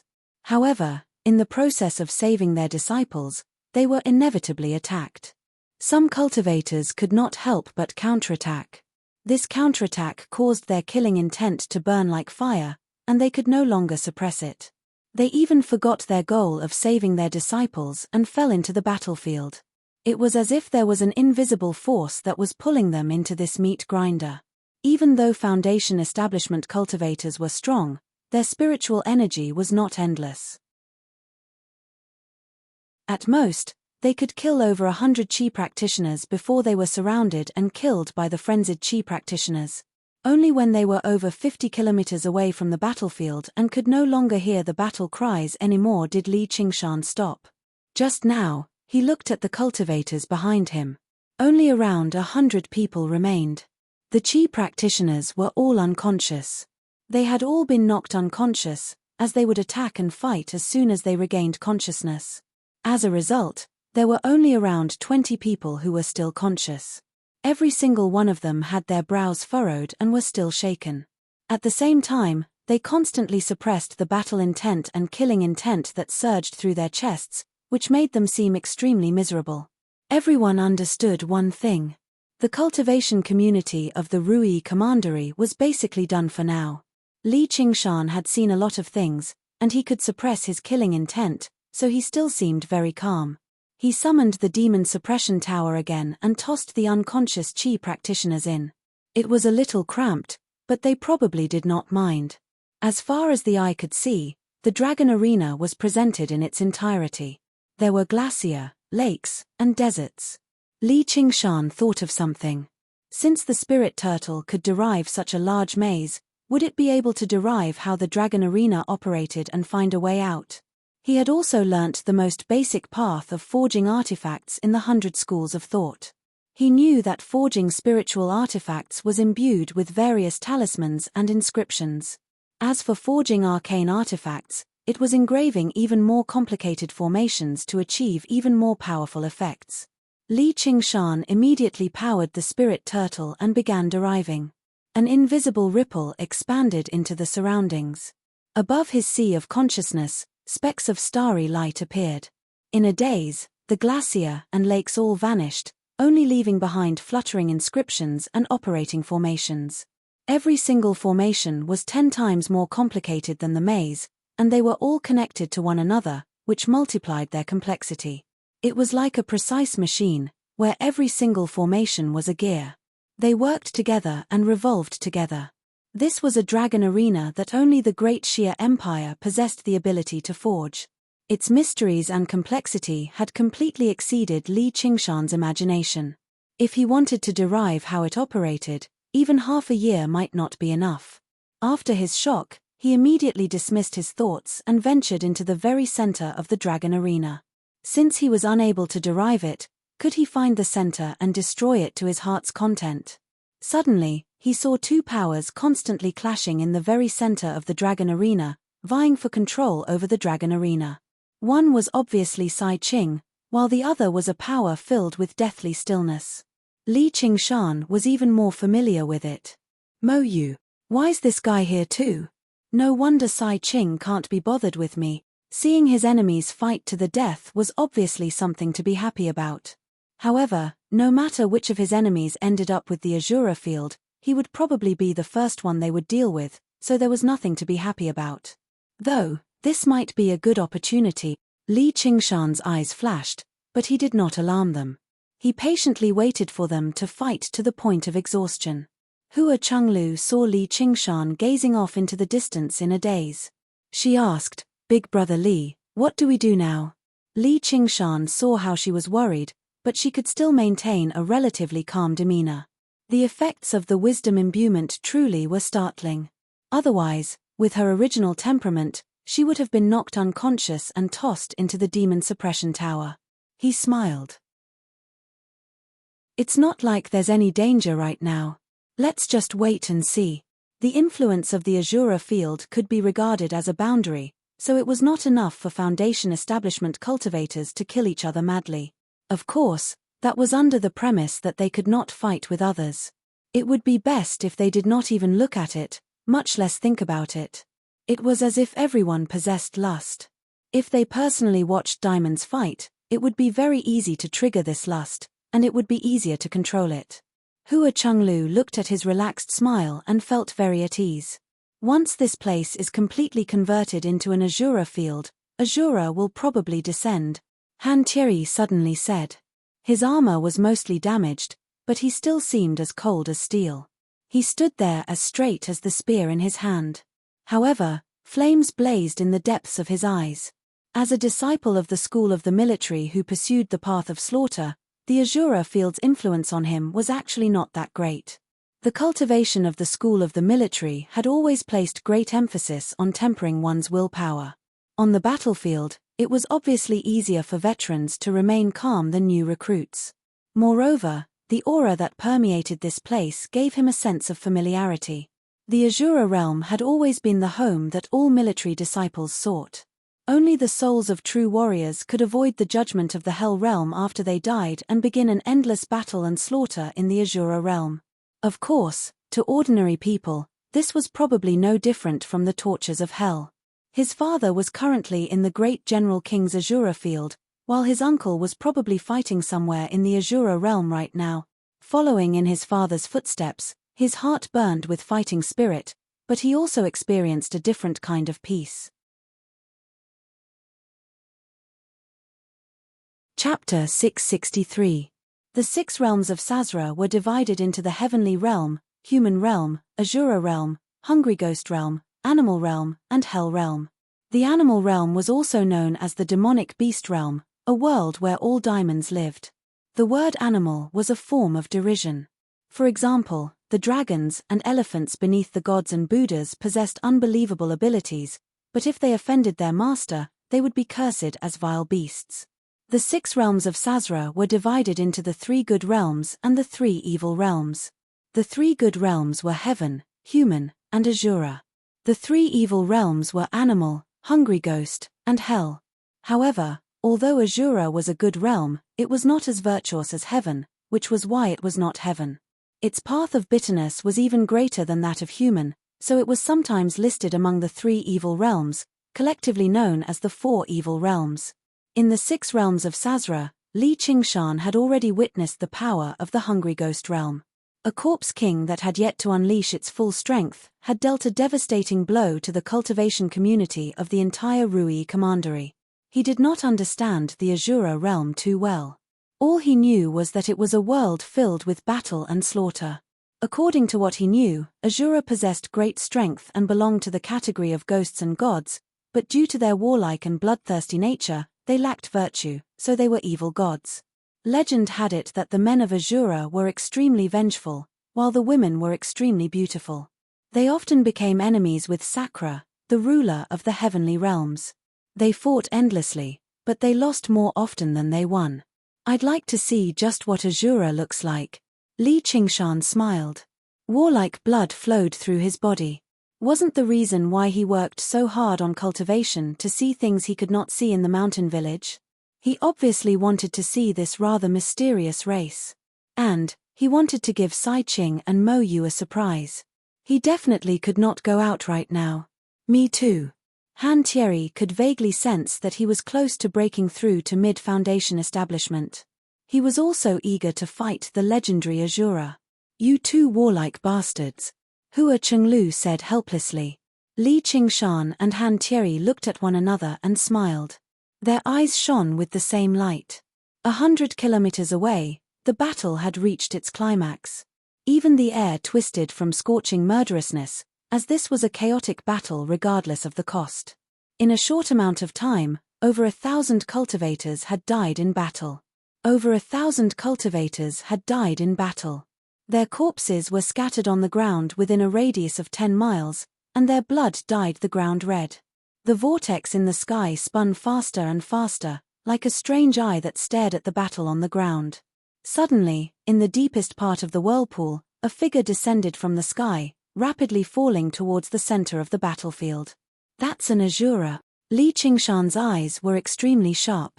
He saw the figure with a single glance. It was a male Azura. His upper body was covered in a blood-red color, and his body was so strong that it looked like it was carved from red rocks. His lower body was covered in a brass skirt armor. Ferocious faces were engraved on them, and in their hands were a pair of square iron maces that were covered in a layer of bloody light. The Azura teased Demon Dragon Realm, and Dao, an Asonic Unazura Asen Chi, King, as Asic, as Asonic, as, and, he, Asic, and, as, Aces, as, and, as. This Azura had not undergone the first heavenly tribulation. He was not interested in such an opponent. In the beginning, existences that were too powerful couldn't enter. There was an invisible barrier between the 2 worlds. In the beginning, no powerful beings could enter. There was an invisible barrier between the 2 worlds. Unlike the legends, this Azura was not ugly. He had a head of messy grey hair, but he looked rather dignified. It seemed that legends could not be completely trusted. Li Qingshan shook his head, and a strange smile appeared on his face. With this Azura's cultivation, he would be heavily injured if he did not fall to his death, unless he knew some flying spells. He would most likely be dismembered by the cultivators in an instant. What mysteriousness and majesty would he have? Just as he was thinking about this, he saw Azura suddenly brandish his dual truncheons and fiercely strike the void. With a bang, the air exploded, and the speed of his descent slowed down a little. At the same time, his body stretched out, and pieces of rock-like muscles suddenly flowed like water. He constantly made subtle movements, stirring up the flow of the air. His dual maces were brandished into a ball. It looked messy, but it coordinated with every movement of his body, slowing down the speed of his descent. The smile on Li Qingshan's face disappeared, replaced by admiration and a hint of vigilance. Beside him, Han Tui's eyes burned with a blazing light. To be able to achieve this without relying on any spells and only relying on physical skills, it was truly extraordinary. Li Qingshan believed that if he had the same physique as this Azura, he would probably be able to do the same thing, but he wouldn't be able to do it as easily as he did. Although he was good at fighting, it was all about the overall strategic situation, or the grasp of local tactics. Although he would often perform outstandingly in a battle, it was impossible to say that his moves were exquisite beyond compare. He had only cultivated for about 10 years, and he was cultivating several techniques at the same time, spanning across 3 races: human, demon, and demon. Where would he find the time to study and polish the changes in his moves? Some things were difficult to make up for with talent. Little and might seem to have a heaven-defying comprehension ability, being able to comprehend the sword intent of the 3 absolutes calligraphy just by looking at it once, but it was due to the years of strict education in the prefecture overseer's manor. Although she had temporarily forgotten her memories, some things had been deeply engraved in her instincts. Li Qingshan, on the other hand, did not have such an opportunity. He adhered to the principle of 1 man can defeat 10 men. Instead of refining his moves, he might as well raise his cultivation and use absolute strength to crush his enemies. However, after seeing this Azura, he stopped underestimating him. If an ordinary Azura had such superb skills, it would probably be even more astonishing if it were a powerful Azura. It should not be forgotten that other than 1 man can defeat 10 men, there was also a saying that went, "For ounces can overcome 1,000 catties." Absolute skills were the same as absolute strength, both giving one an overwhelming advantage in a battle. Seeing that the Azura had disappeared into the horizon, Li Qingshan and Han Turi flew up without saying a word, only to see that the Azura had landed in the center of the battlefield. There were still several thousand cultivators fighting on the battlefield. His landing was like a drop of water falling into the ocean, unable to cause any ripples. The Azura placed his feet on the ground, looking down at the entire battlefield like a lion patrolling its territory. A man taller than him appeared behind him. His muscles were bulging, and there was an obvious bulge on his forehead. Li Qingshan had actually seen this man before. He was the eldest senior brother of Horned Rhinoceros Mountain, who had competed with him in strength several years ago. However, his luck did not seem to be very good, for he had not broken through to the Foundation establishment realm for several years. Perhaps it was because of that competition that he had experienced that he had not broken through. However, he had basically gone through the trials of battle. His body had become even sturdier, and his aura had become sharper and sharper. If Li Qingshan were to judge him, he could be regarded as a peak master among Qi practitioners. The eldest senior brother of Horned Rhinoceros Mountain spewed out 2 puffs of white gas from his nostrils, and like an angry rhinoceros, he charged straight at the Azura. A red light flashed in the Azura's eyes, and in an instant, his expression became extremely ferocious. His nostrils flared up, and the corners of his mouth curled up, revealing his sharp teeth. He seemed to be both furious and laughing. In an instant, he had transformed from a normal man into a ferocious beast. Li Qingshan immediately understood why Azura men were said to be extremely ugly. It was not a disgusting ugliness, but a frightening ugliness. He could not help but smile. Chapter 664. The blood-red swirl revolved in the sky. Li Qingshan and Han Turi stood side by side on a hill, gazing at the battlefield below. 2 streaks of light flew over from behind. They were Hua Sungzon and his sister. They were worried for their safety, and they were rather confident in their mental fortitude and cultivation, so they had hurried over. Li Qingshan pointed at the battlefield and called out with a smile, "Look, a sight like this is rare." Hua Sungzon gazed into the distance. Within the earth-shaking battle cries, various colors of light constantly flickered, the explosions of flames, and the clashing of blades and swords formed a soul-stirring chorus. He could not help but be drawn into it and fight to the death. He calmed down in a hurry and looked at Hua Chenglu beside him. She was much calmer. Suddenly, he sighed inside. After learning about Li Qingshan's other identity, he no longer held any thoughts of competing with him. As for Han Thierry, he had been good friends with him for many years. Han Thierry's cultivation had always been greater. Even when he had been stuck at the 10th layer for all these years, he had still succeeded at foundation establishment first. However, he had caught up and was about to break through to mid-foundation establishment. Now, even his sister, who he had watched grow up without any talent, had surpassed him in cultivation. It would be a lie to say he was not disappointed at all. He made up his mind to cultivate properly once he returned. "Can you save some more people?" Hua Chenglu was reluctant. There were quite a few people she knew on the battlefield. Li Qingshan believed he had already done everything he could for these strangers, but he still had to pay attention to the battle between Sai Qing and Mo Yu at the center of the Dragon Arena at all times. How could he be in the mood for this? However, he could not say that out loud. Han Thierry said, "It's too late. They've already been completely assimilated by the will of the Azura realm. However, after they die in battle, perhaps their souls can return to the Azura realm." Hua Chenglu asked, "Is that an Azura?" In the center of the battlefield, the Azura suddenly spun around gracefully, kicking up a cloud of dust. The first senior brother of the horned rhinoceros mountain missed. The metal maces whistled through the air and struck his back heavily.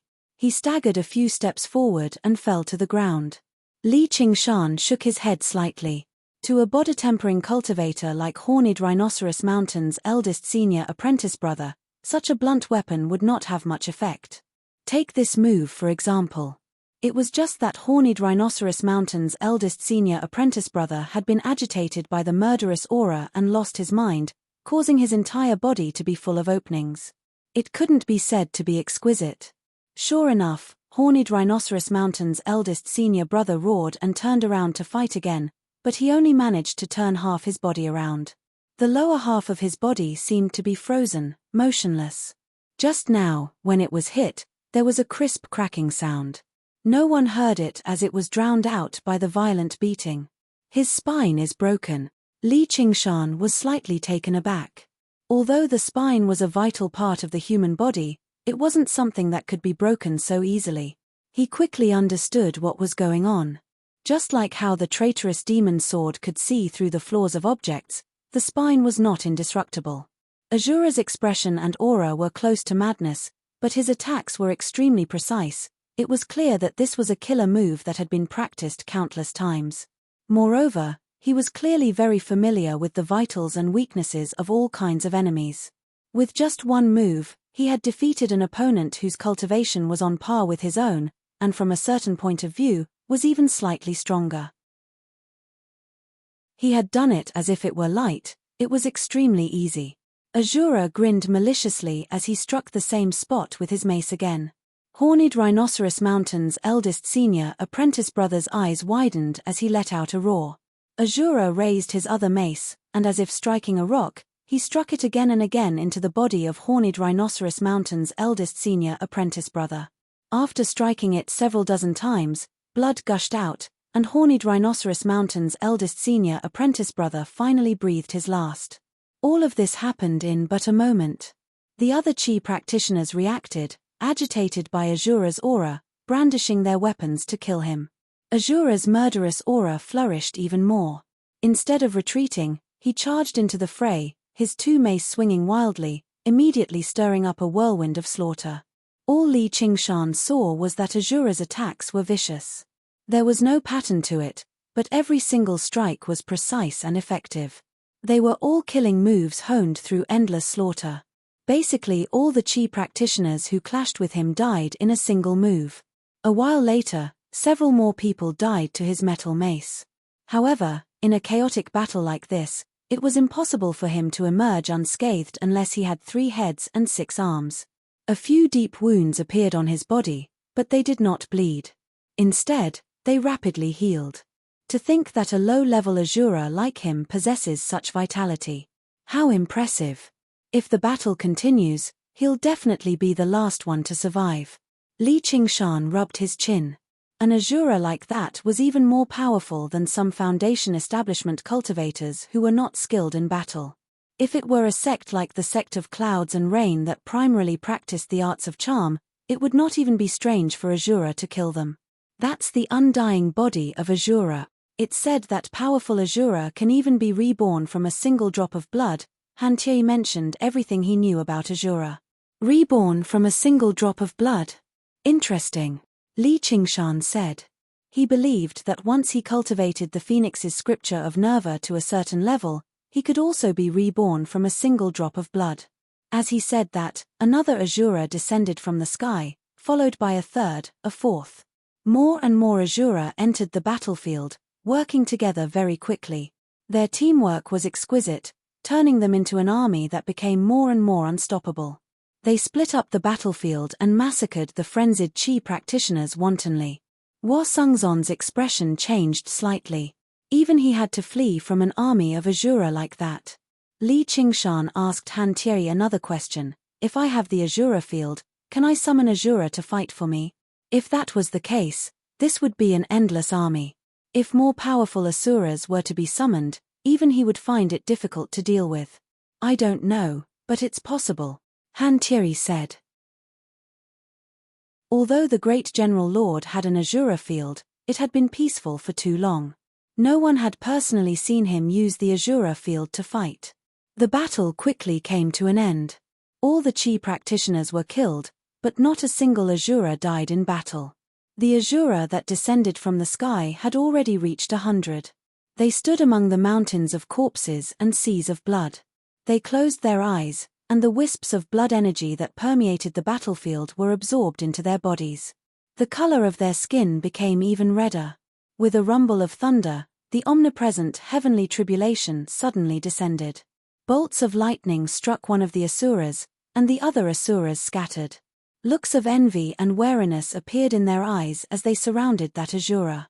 A single heavenly tribulation was clearly unable to pose any threat to such a life form. That Asura successfully passed the tribulation and became an Asura general.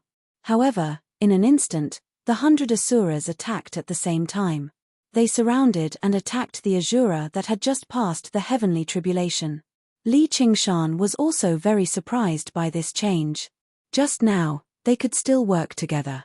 Why did they suddenly start killing each other? That Asura was in danger again and again, almost getting killed. Even one of his arms was cut off, and his neck was almost cut in half. His body was filled with heavy injuries. If he was a human, he would have died 10 times over. But he relied on the Asura's undying body to survive.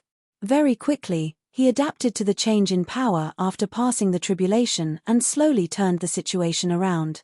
With a thunderous roar, he used his single arm to kill several Asuras.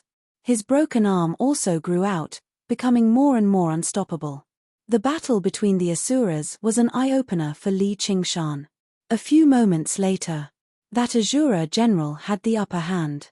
The Asuras suddenly stopped and knelt down on one knee towards that Asura general, acknowledging him as their leader.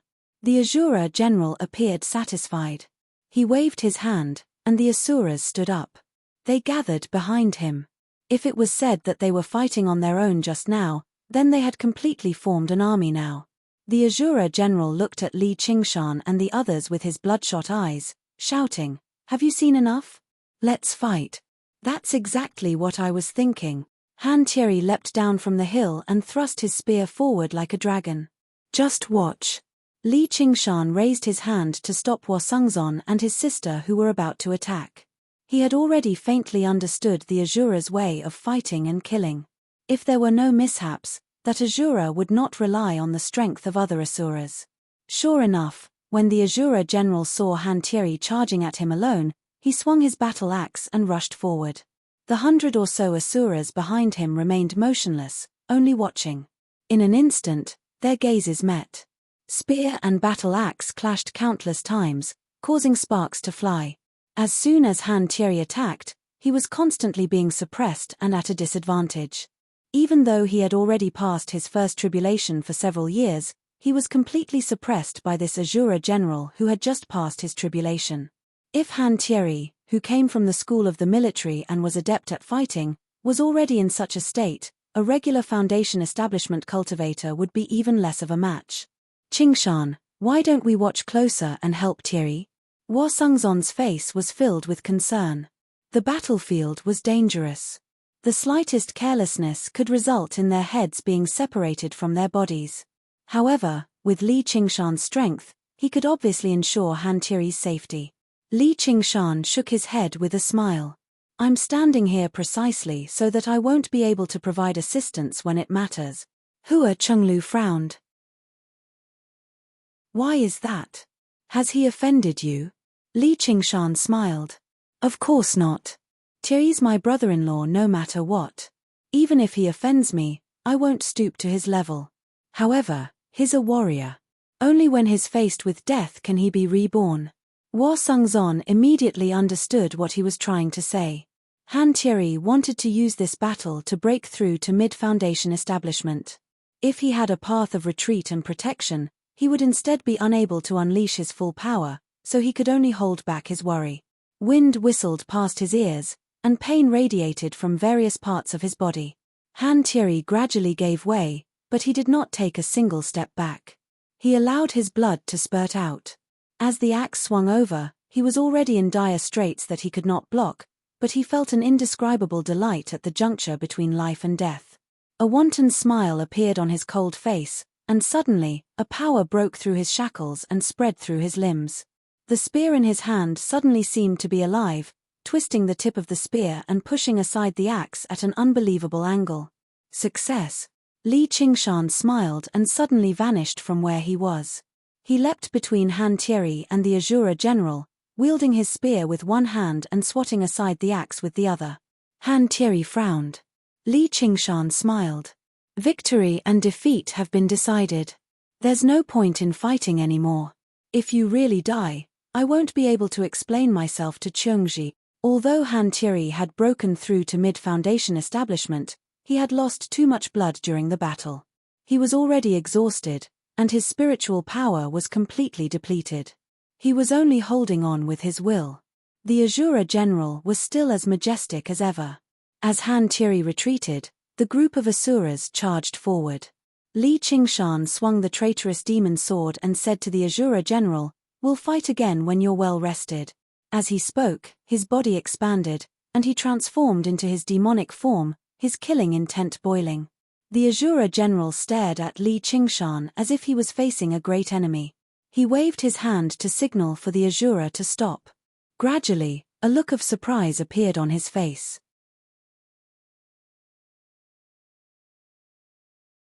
Chapter 665. The other Azura looked at one another and knelt down on one knee as well, just like how they had submitted to the Azura general just now. It was just that this time, they had not experienced battle. Li Qingshan leaned on his sword. "Why are you kneeling to me?" "Because you're an even more powerful Azura." The Azura general raised his head and said. As an Azura, he could clearly distinguish the strength of his opponent. However, if it was just a powerful cultivator, it would not have been enough to make him submit. It would just be dying in battle. Azura never feared slaughter or death. However, the violent murderousness that Li Qingshan gave off was something he had only seen on Azura commanders or even Azura kings. He had never experienced the endless battles of the Azura realm, yet he possessed such a bearing. This person was basically a natural-born Azura. As a result, he followed the rules of battle between Azura and pledged his loyalty to him. The tiger demon's will to battle the world had fused with Li Qingshan's mind a long time ago. It was also a path of slaughter, but the nature of it was much more powerful than regular Azura, which was why he was able to subdue these proud Asuras. This time, it could truly be described as a tiger trembling. Although it did not give off the aura of a king, it was just as effective. "Qingshan, what's going on?" Hua Sengzon and his sister hurried over as well. They were astounded by the sight before them. Just now, they did not feel it from afar, but being stared at by 100 Asuras up close made them shudder in fear. It was like how ordinary people felt when they faced a group of murderers. If it were not for Li Qingshan, the Asuras would have swarmed over them already and ripped them to shreds. Li Qingshan returned to his original appearance and shrugged. They're not my opponent, so they've admitted defeat. Admitted defeat? Hua Chenglu was in disbelief. You haven't even done anything yet you've admitted defeat a little too easily. These Asuras do not seem like people who would admit defeat obediently no matter how she looked at them. However, as long as he was present, nothing seemed to be a problem. With that, the greatest danger has been dealt with. Hua Sungzon let out a sigh of relief. After knowing that Li Qingshan was also known as North Moon, he wouldn't be surprised no matter what he did. Han Thierry looked at Li Qingshan's back. However, Xiao Chen revealed a contemplative expression. He did not understand where this berserk-killing qi came from. This man seemed to be hiding many secrets. Does Chungji know all of this? However, on second thought, since he had no ill intentions towards the Han family, there was no need for him to investigate everything thoroughly. Get up. How boring. I thought there would be a huge battle. Will there be even more powerful Asuras descending later? Li Qingshan looked up at the blood-red sky with anticipation. This Azura field has only just been born. Summoning us here is already its limit, the Azura general replied. Li Qingshan nodded. Although he had successfully refined the Azura field, he still needed to continue accumulating it if he wanted to turn it into an actual combat weapon. It was no wonder that the blood-colored vortex in the sky slowed down after the 100 Asuras descended. He then asked the Asuras if they could leave the Azura field. The answer he received was yes, but they could only participate in battle. Staying outside for a long period of time would cause damage to their essence. Once they deviated from their killing qi, they would be abandoned by the Azura realm. Of course, this was also because he had just become an Azura general. His killing qi was not strong enough.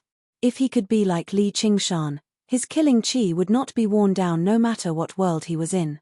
He would not be affected by this, and he would be qualified to conquer the heavenly axiom. Li Qingshan nodded slightly. It seemed that this Azura field was a summoning tool. It could summon Asuras from the Azura realm to fight for him. As the Azura field grew stronger, the Asuras summoned would also become stronger. However, there were many limitations to its usage. First, he had to have the power to suppress these Asuras. Otherwise, if he summoned an Azura king, he would be killed instantly. Pure strength was not enough to make them submit. They needed to acknowledge him as one of them. Only people who liked to fight and kill could play around with it. Hua Chenglu sighed. I wonder when we can leave. Let's wait a little longer.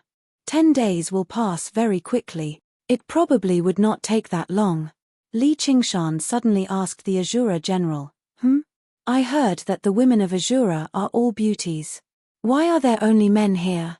Hua Chenglu immediately rolled her eyes at him. Li Qingshan smiled. I was just saying it casually.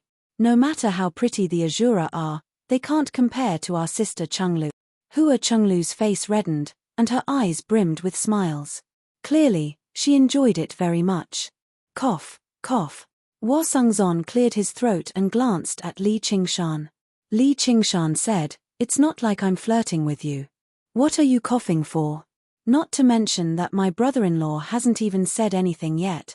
Hua Sungzon lamented, You've even admitted that you're flirting with me. You really are careless when you make friends. Thierry, you need to keep your brother-in-law in Chungji's place. It's already fortunate that he doesn't hit me. You better keep your sister in check. Han Thierry said coldly. Li Qingshan laughed aloud. Look at how you make me sound like a tyrant who takes advantage of others. If it weren't for your vicious nature, how would you have intimidated these Azura? Even if I defeat them, they won't obey me. Han Thierry then said to the Azura general, Wait, let's fight again. I refuse, said the Azura general. Why? Han Thierry frowned. He saw the Azura general look at Li Qingshan again. Although he had chosen to serve Li Qingshan, he was still extremely displeased with him interfering in the battle. Li Qingshan kicked over. I told you to fight, so fight. Stop spouting so much bullshit. I definitely won't interfere this time. I don't care if you fight to the death or not. You all deserve it. The Azura general took a few steps back and clasped his hands. Yes, sir. Let's go and watch from the side. Li Qingshan placed his hand on the shoulders of the siblings, Wasungzon, and made his way off into the distance with his arm around them. What a bully! Hua Chenglu grumbled. So be it if he took advantage of her in private, but he was even flirting with her in front of so many people. What a despicable, overbearing man. All Wasungzon could do was smile bitterly. Seeing how Hua Chenglu did not even resist such intimacy, he refused to believe she was heartless even if he was beaten to death. What could he say as her elder brother if his sister wanted to throw herself at him? However, he did understand Hua Chenglu's feelings a little. If it were not for Li Qingshan's presence this time, it would not just be Hua Chenglu. Everyone who entered the dragon arena would be dead as well. Even if they did not die to Sai Qing's lackeys, they would die to these Azura.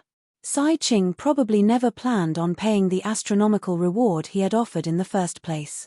Even now, the opportunity to escape from here was all on Li Qingshan. Seeing how relaxed he was, she stopped worrying. She would just let him bully her and dominate her for a while. In the center of the dragon arena, the two powers separately turned into a majestic black dragon and a pitch-black crow. The clash became more and more intense. Sai Qing saw the appearance of the Azura, and he wanted to control the Azura field even more. Although these low-level Azura could not be regarded as any great assistance to them, this was only the beginning. As long as they had sufficient time, they would be able to form an Azura army. Compared to these Azura, the subordinates they lost were nothing. Both their battle prowess and loyalty paled in comparison. As for that Li Qingshan, he could kill him easily. Thinking up to there, he bellowed out, "Dragons might as see." The black dragon shone brightly, gradually suppressing the crow. Mo Yu obviously refused to let go either, cackling as he resisted with everything he had. The damaged soaring clouds terrace was completely silent. Sweat dripped down Sai Qing's face. The golden core cultivators exchanged glances. If they launched a sneak attack right now, Sai Qing would not be able to stop them no matter how powerful he was. In order to save their disciples and followers, they no longer had any scruples. If Sai Qing was heartless, they would not be righteous. Jiozhan and Yi Dan worked together to separate the golden core cultivators, preventing them from attacking recklessly. For a moment, they entered a stalemate.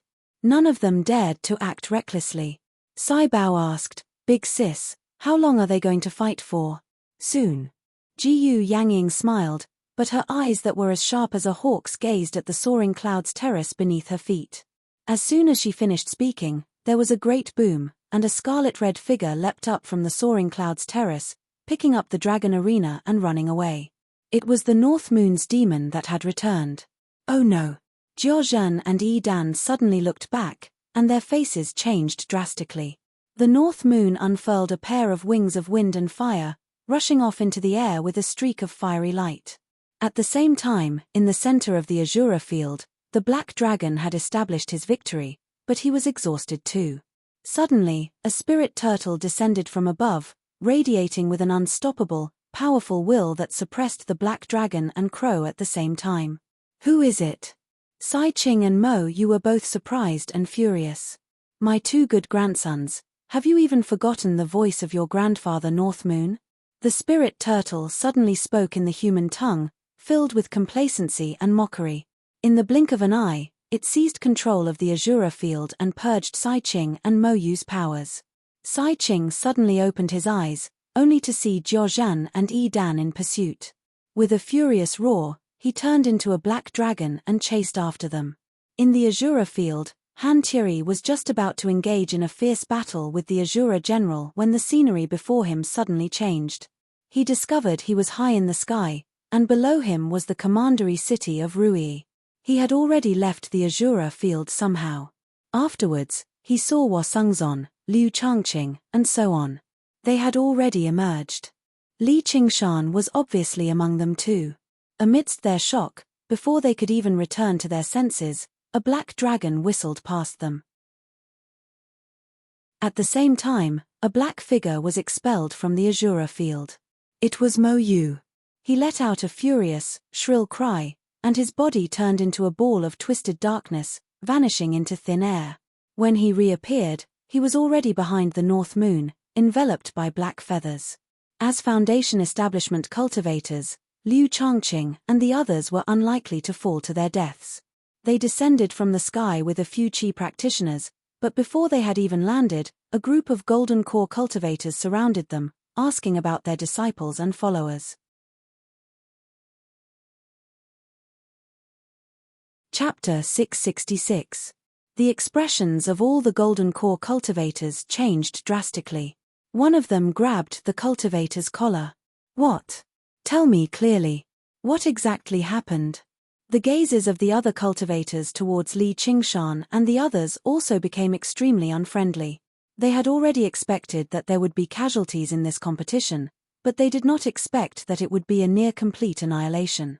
The Foundation establishment cultivator recounted what had happened while trembling. The group of golden core cultivators were all furious. Some of these dead disciples were like their own children to them, while some were directly their descendants. They had deep feelings for each other, and they were also the foundation of their sect. Now, they had all been sacrificed to the Azura's artifact refinement. All of them had died, so they were filled with hatred. Sai Qing, I won't rest until you're dead. On the soaring clouds platform, Sai Bao shaded her eyes with her hand. She saw a dozen or so streaks of light flying into the sky.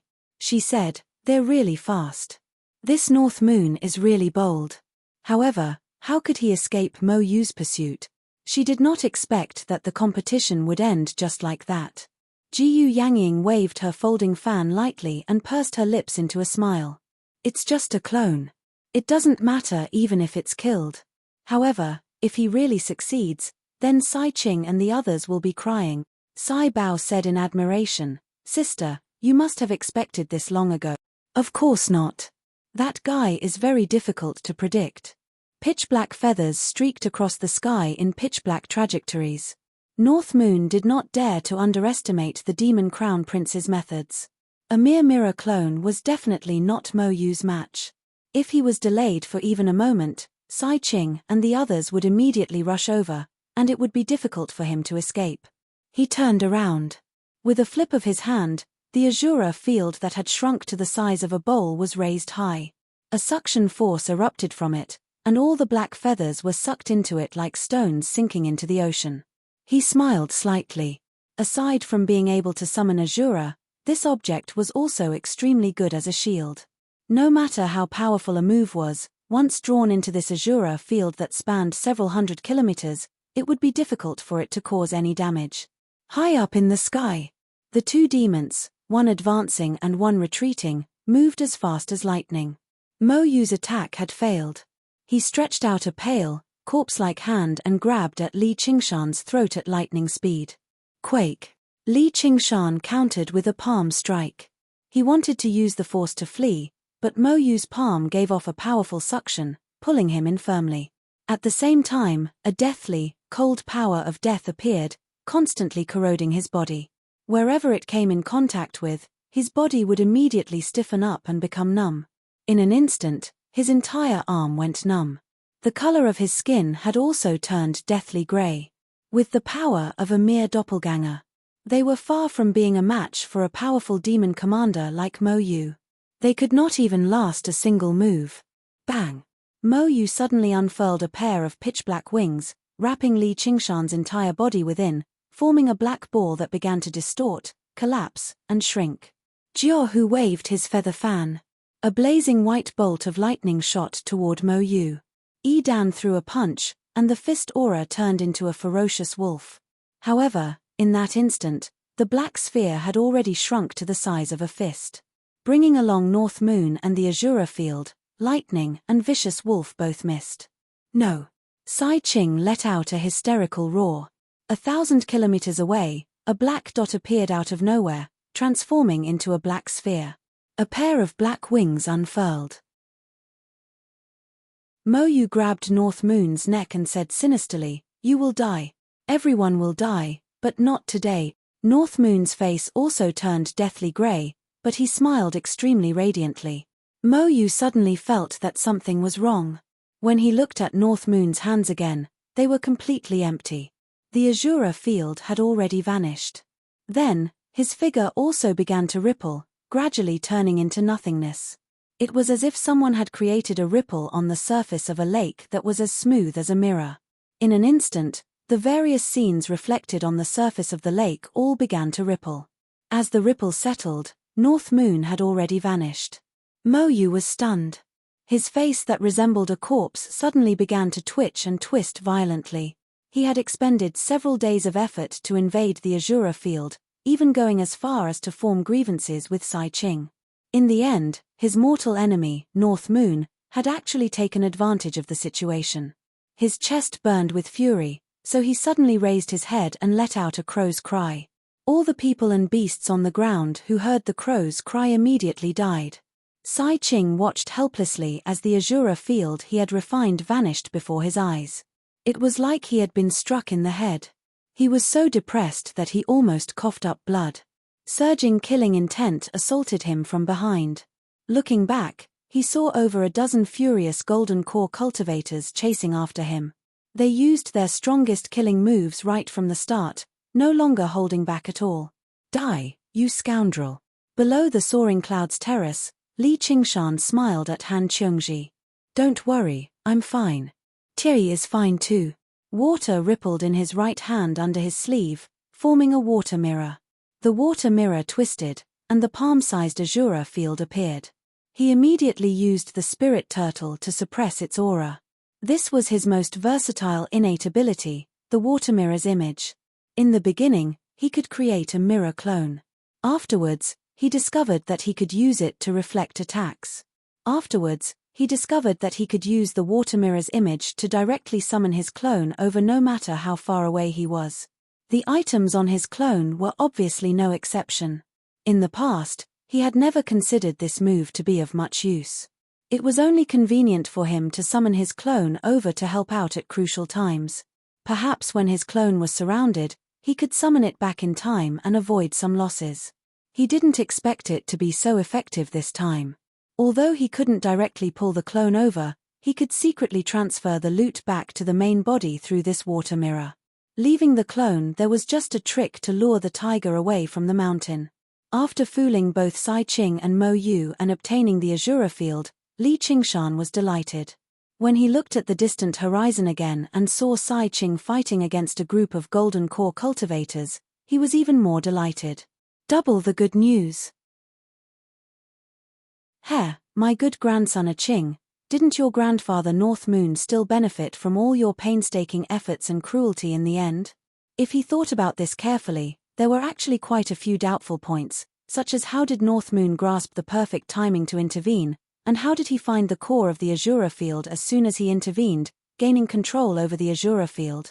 Even Mo Yu had spent several days before he gradually eroded the core of the Azura field. However, no one could imagine that the real North Moon had been trapped in the Azura field the entire time. He had used the spirit turtle to derive and analyze the entire Azura field, which was why he succeeded in a single stroke. Suddenly, he felt a sharp gaze. He turned around and smiled brightly at Jiyu Yangying on the soaring clouds terrace. He said to Han Qiongji, I'll go talk to Commander Jiyu. He called Wo Sungzon. Wo Sungzon followed him in a hurry. The two of them arrived on the soaring clouds terrace and clasped their hands. Subordinate Li Qingshan, Wo Sungzon, greets Commander Jiyu and Commander Sai.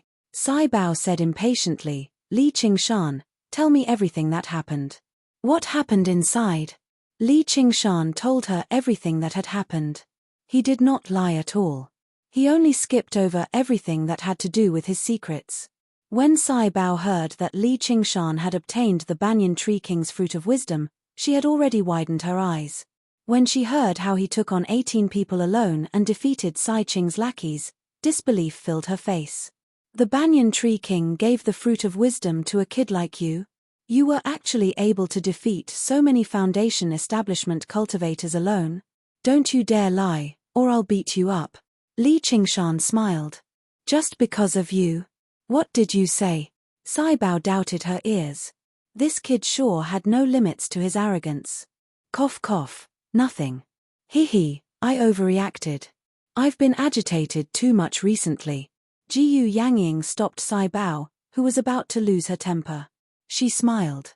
All right, you can keep going. Afterwards, I went to the various battlefields and put an end to all the battles. I also killed all of Sai Qing's subordinates. However, afterwards, the Azura field descended, and it still fell into chaos. In the end, only the few of us were left, but we were quite lucky. We managed to make it out alive. Apart from Li Qingshan, everyone felt like they had survived a disaster. However, he was probably the only one who could rejoice. Even the 100 schools of thought in the Clear River Prefecture that had the most survivors had lost most of their disciples. However, Li Qingshan did not recognize any of them, so there was nothing to feel sad about. This subordinate can testify that everything Commander Li said is true. Hua Sengzon also said. His gaze drifted between Jiyu Yangying and Li Qingshan. He could not help but wonder, does she know about his other identity? I'm such an idiot. If I didn't know, why would I treat him so differently?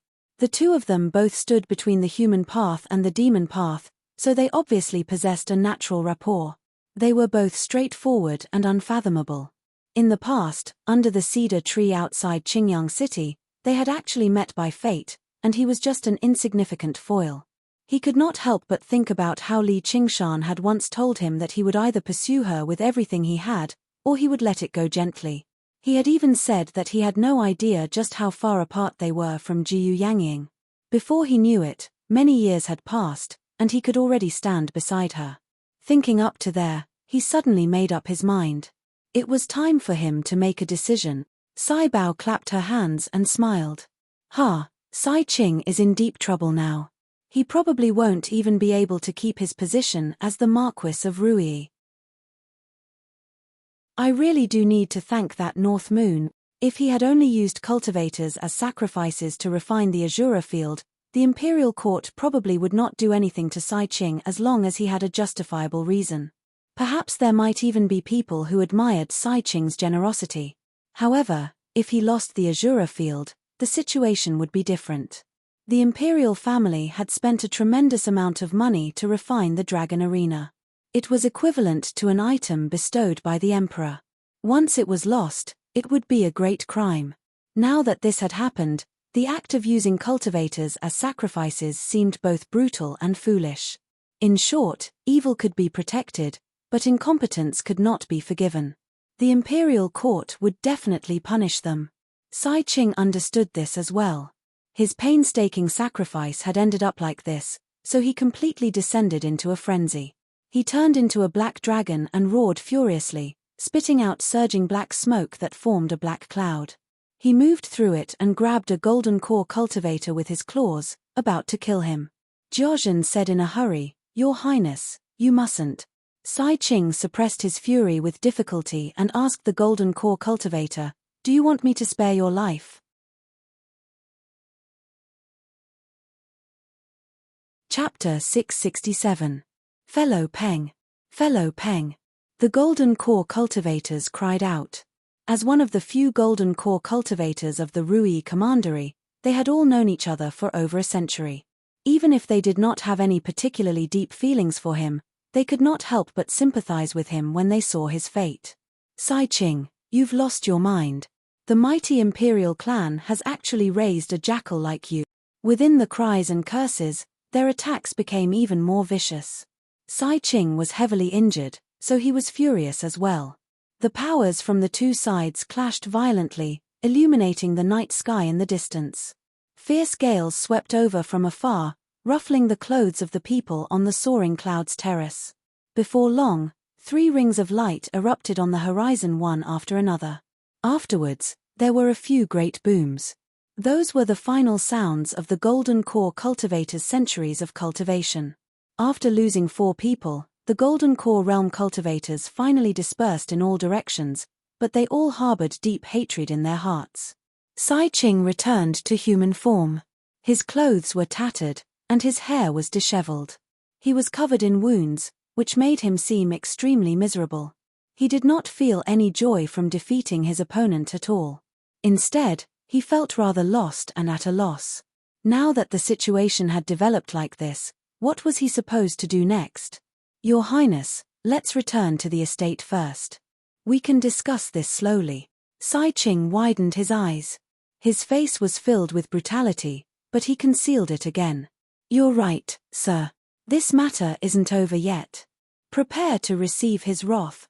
Jiyu Yangying stared at the horizon. Seeing the three of them fly back, she smiled at Li Qingshan. Sai Bao said, Kid, you better lie low for now. He no longer has any qualms right now.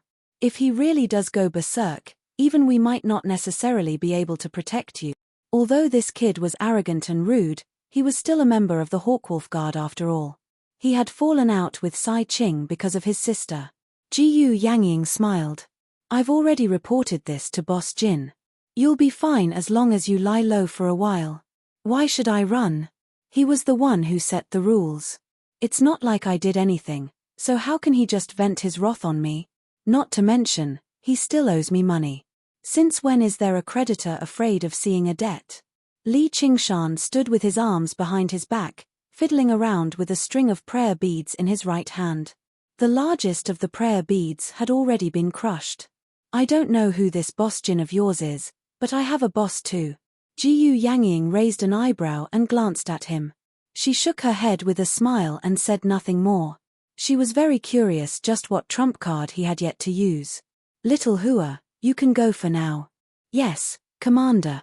War Sungjon Sai Bao said with a bow. He shot a glance at Xiao Li Qingqi.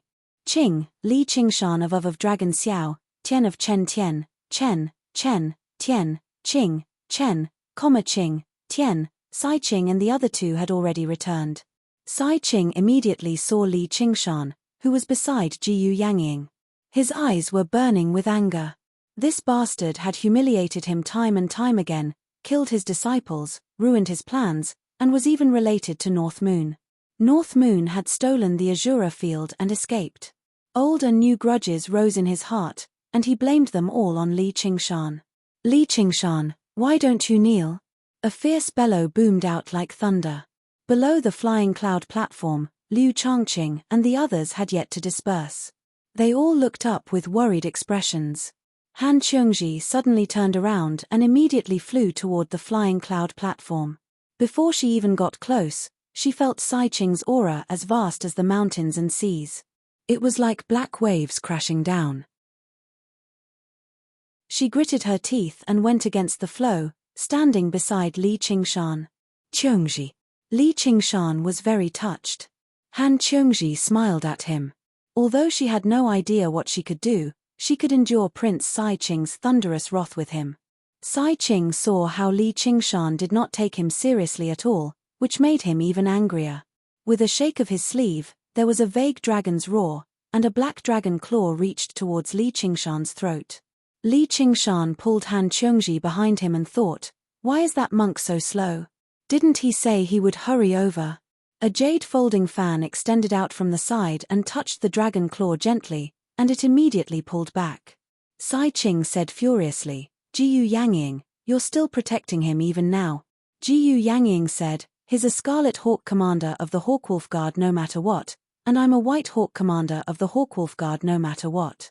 Surely I can't just watch him be killed for no reason. What benefit does that bring to you? Kill for no reason? He's a hidden demon, so it makes perfect sense for me to kill him, Sai Ching said with his jackal-like voice, filled with viciousness. He ground his teeth as if he wanted to bite someone. Other folk were rejected by the human cultivation community and could be captured and ordered around as slaves. Demons were treated much worse than other folk. Once they were discovered, any cultivator would kill them. Not only would they be innocent, but they would even be rewarded. It was a magnificent feat of purging demons and protecting the righteous path. Before the 9 provinces had settled down and Great Shia had been founded, the demons of other worlds would constantly take advantage of this opportunity to invade. Due to their chaotic and evil natures, the destruction they caused was even greater than the diamonds. They could be described as the public enemies of the world, where everyone had the right to kill them.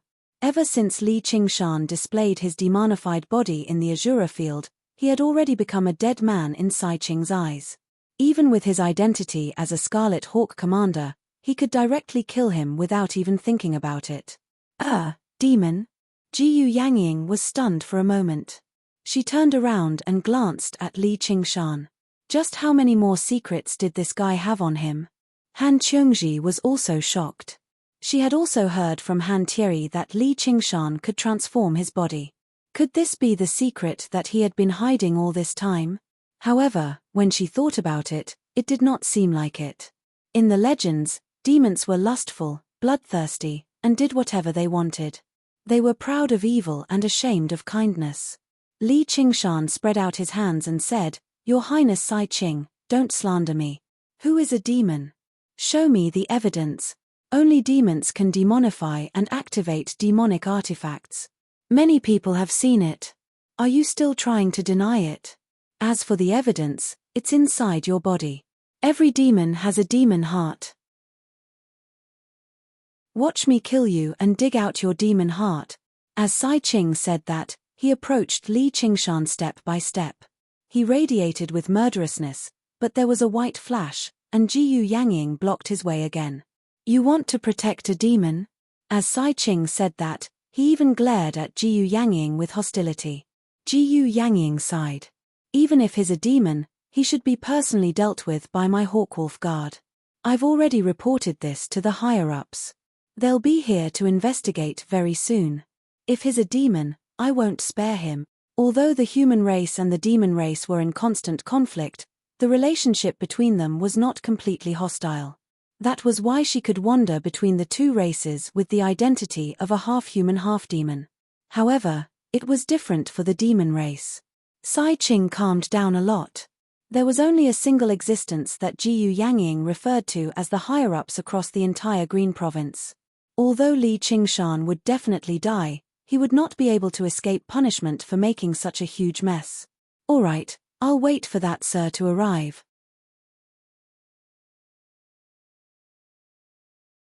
Chapter 668.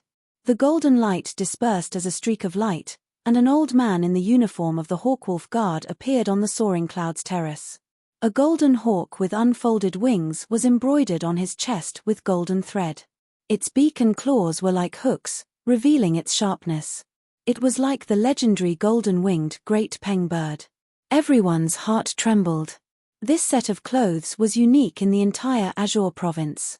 He was the highest commander of the Hawkwolf Guard of the entire Green Province, the Golden Hawk Commander. The person with the highest status across the entire Green Province was obviously the governor of the Green Province, Chu Lai King. Although there were a few soul nascents and demon kings, there were only a handful who stood on equal footing with the governor of the Green Province, and the Golden Hawk Commander was one of them. The old man did not give off any special aura. Apart from his rather arrogant uniform, he did not have any edges at all. His round face always wore a friendly smile, making him seem more like a wealthy man than the commander of a province. He even had a very businesslike name, Jin Fugue. He came from a merchant family, and it was not some great merchant or clan. He was just a small merchant who did business. His parents were not so uneducated as to call him dog leftover or coward, but they were not so educated as to give him a name that matched his current identity either. After all, a very, very long time ago, no one would have thought this big, fat, bare-bottomed kid would achieve what he had today. With his background, it was basically natural for him to be called by this name. As a matter of fact, it even felt a little unrealistic, extravagant hope. At the very least, it was a lucky name. All they had to do was wait for him to grow up and inherit the family business in peace and stability. Who would have thought that the son of a measly merchant would one day embark on the path of cultivation and undergo the third heavenly tribulation in a single stroke, reaching his current level? The name was vulgar, but it was a proper name his parents had bestowed upon him after all. He could not change it so easily, so all he could do was accept it. Jiyu Yangying greeted him with a smile. Boss Jin, these clothes still suit you so well. You girl, you're using that to disgust me again. Jin Fugue smiled and let out a seemingly sincere sigh. Everything about the Hawkwolf Guard is great, except for this set of clothes. How vulgar. If I'm unlucky because of the word gold. However, He had no idea just how many people were looking forward to this set of vulgar clothes. Jiyu Yangying's expression suddenly turned solemn. She lowered her head and cupped her fists.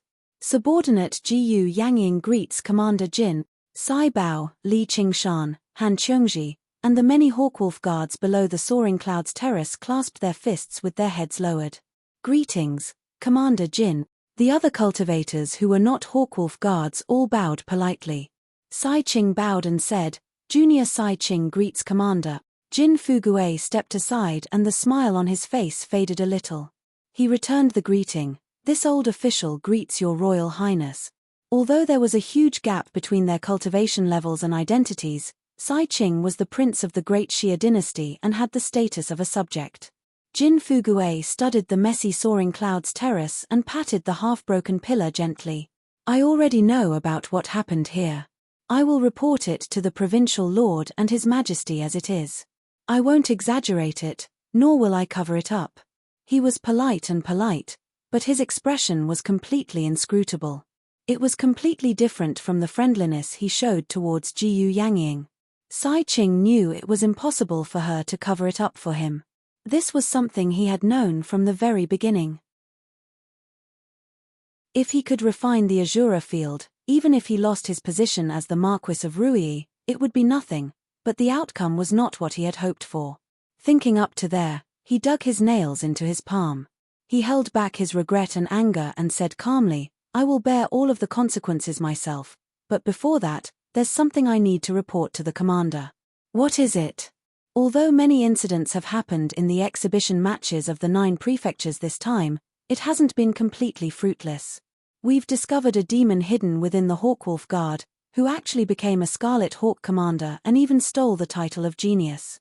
If we don't eliminate him soon, he'll definitely become a great source of trouble in the future. A demon? Who are you talking about? Jin Fuguei's smile vanished. A demon had infiltrated the Hawkwolf Guard. That was a matter of great importance. That's him, Li Qingshan. Sai Qing extended his finger like a spear, wanting to pierce Li Qingshan. Do you have any proof? Jin Fuguei had noticed Li Qingshan a long time ago. With his cultivation at such a young age, he really was worthy of being called a genius. And, just now, when he arrived, the kid lowered his head and bowed like everyone else, but there was not much respect in his eyes. Even when Sai Qing pointed out that he was a demon, he remained extremely composed. The corner of his lips even curled into a disdainful smile. I saw it with my own eyes, so how can it be fake?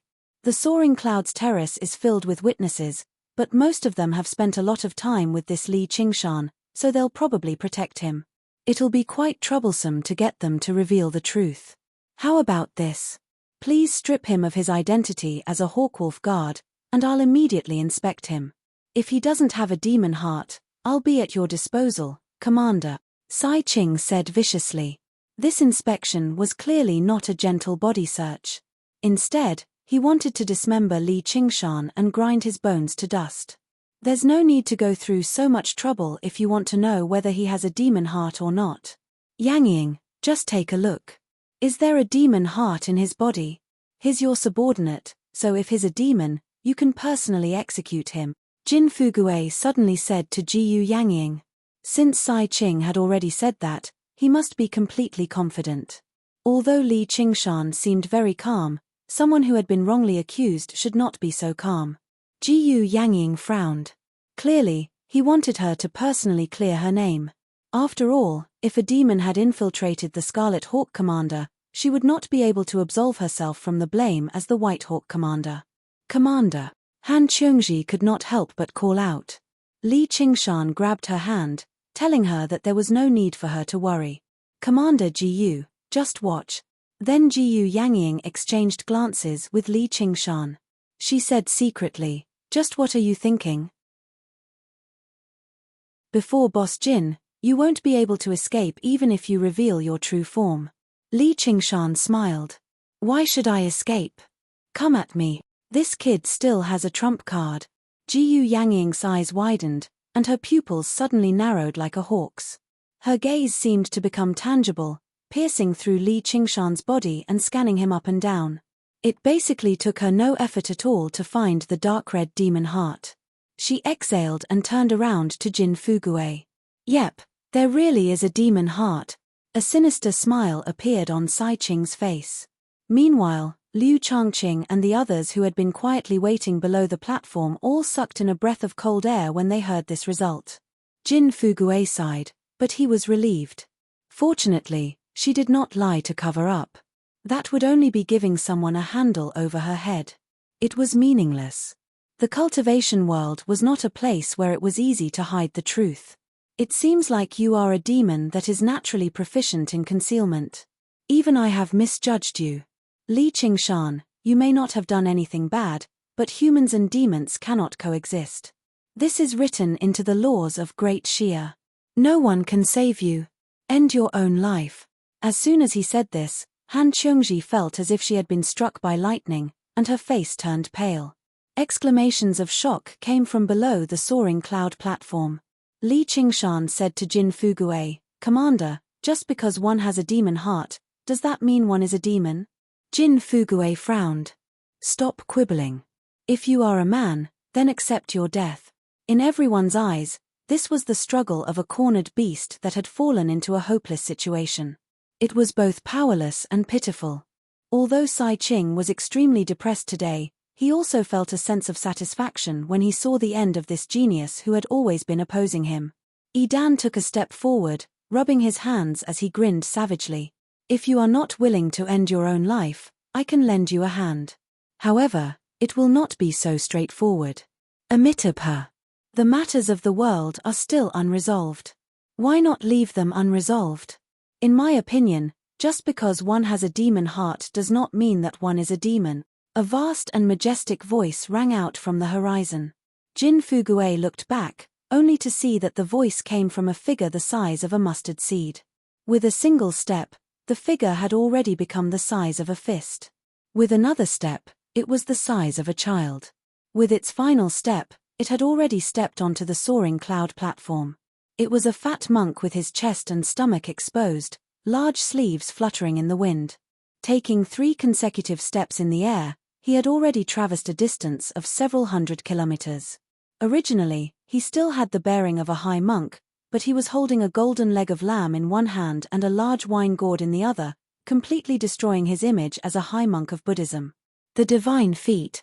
Sai Qing's heart skipped a beat. There were 6 great abilities in Buddhism, and only monk kings who had undergone the 3rd heavenly tribulation at the very least had the right to practice them. Just this move alone was enough to tell his cultivation. Before coming to the Green Province, he had already begun gathering information about the Green Province, and every single existence that had undergone the 3rd heavenly tribulation was information that he needed to know. After a moment of thought, he vaguely guessed the monk's identity and origins. However, he had no idea why he had suddenly rushed over. He felt rather uneasy. Was it for Li Qingshan? Though, the Chan monastery of Devarenjie should be even more irreconcilable with the demons. "So it's you, monk of meat and wine. I had thought you were going to guard the back of Great Buddha Mountain for the rest of your life. Why have you suddenly come out?" Jin Fugue asked with a smile. There were only a handful of people with cultivations like theirs across the entire Green Province. There was no one who did not know one another. Although the unraging monk had already remained behind Great Buddha Mountain for a century, the fury monk of the past was renowned. He was responsible for countless bloody cases, making him infamous across the entire Green Province. If it were not for the fact that he came from the Chan monastery of Devarenjie, he would have been destroyed by the Hawkwolf Guard a long time ago. They had come into contact quite a bit. The unraging monk smiled. "Originally, I didn't want to set foot in the mortal world anymore, but unfortunately, I've been tainted by a sliver of ill fate. My 6 senses are no longer pure." Li Qingshan said, "Master, you're too slow. If you came a little later, someone would have cut me off." The unraging monk's face changed. He pointed at Li Qingshan and said, "Damned disciple, every day I don't keep an eye on you, you leave the mountain and cause trouble. Why don't you get your ass over here and greet your master?" Li Qingshan rolled his eyes and walked over. He brought his palms together and said lazily, "Good luck to you, master." Everyone was taken aback, doubting their ears. They actually referred to each other as master and disciple. Jiyu Yangying blinked her eyes and broke into laughter. Jin Fugui said in surprise, unraging, "He's your disciple?" "He's a damned disciple, barely qualified as the first disciple." The unraging monk looked at Li Qingshan and nodded in satisfaction. He was already close to the second heavenly tribulation. It had to be mentioned that this disciple of his could satisfy any master when it came to cultivation. "But he's not a monk," Jin Fugui said in surprise. Being recognized as the first disciple meant he was no longer a regular disciple. Instead, he would inherit the legacy. A secular disciple. He's not one right now, but he definitely will be in the future. Li Qingshan raised an eyebrow. He won't be in the future either. Jin Fugui was speechless for a moment. A small matter like the Chan monastery of Devarenjie had suddenly been dragged into it, and the person who stood forward was even the bastard unraging monk. It suddenly became troublesome. Sai Ching said sunkenly, "Master, your disciple is a demon."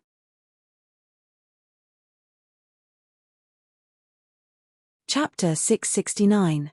From the platform, the unraging monk's voice boomed like thunder. Immediately, blood completely drained from Sai Ching's face. Ever since he was young, he had never been insulted like this in front of so many people. Right now, he was even more helpless against the person who insulted him. Jin Fugui shook his head gently. Although he had gone from furious to unraging, a leopard could never change its spots. This monk had never been known for his good temper. Jiozhen waved his feather fan. Demons are demons, and humans are humans. They can't be quibbled with words. Does the mighty unraging monk of the mighty Chan monastery of Devarenjie want to protect demons? Eden also rumbled, "The Chan monastery of Devarenjie can stop us from purging demons, but we can't stop the mouths of everyone in the world. Please uphold justice, Commander Jin." Unexpectedly, the unraging monk did not even look at them. He said to Li Qingshan, "Damned disciple, how did you cause such a ruckus? Tell me clearly." He only treated Jiozhen and Yi Dan, these two vicious people, as chickens and dogs. Li Qingshan told him the whole story, from how he fell out with Yi Dan to the exhibition matches of the 9 prefectures this time and Sai Ching's actions. The unraging monk listened to Li Qingshan curse at Yi Dan in the hall and took a bite of a leg of lamb. Nicely cursed. He's no different from a beast. Then he heard how Sai Ching's lackeys encircled Li Qingshan and how they were all killed. He took a sip of alcohol. Nicely killed. He's very much like your master in the past. A mighty prince, the leader of a commandery, has sacrificed the lives of thousands of cultivators for his own personal gain. Such a deranged person really doesn't deserve to live in this world. In the end, he's left with nothing. That can be considered the will of the heavens. Damned disciple, you've done very well.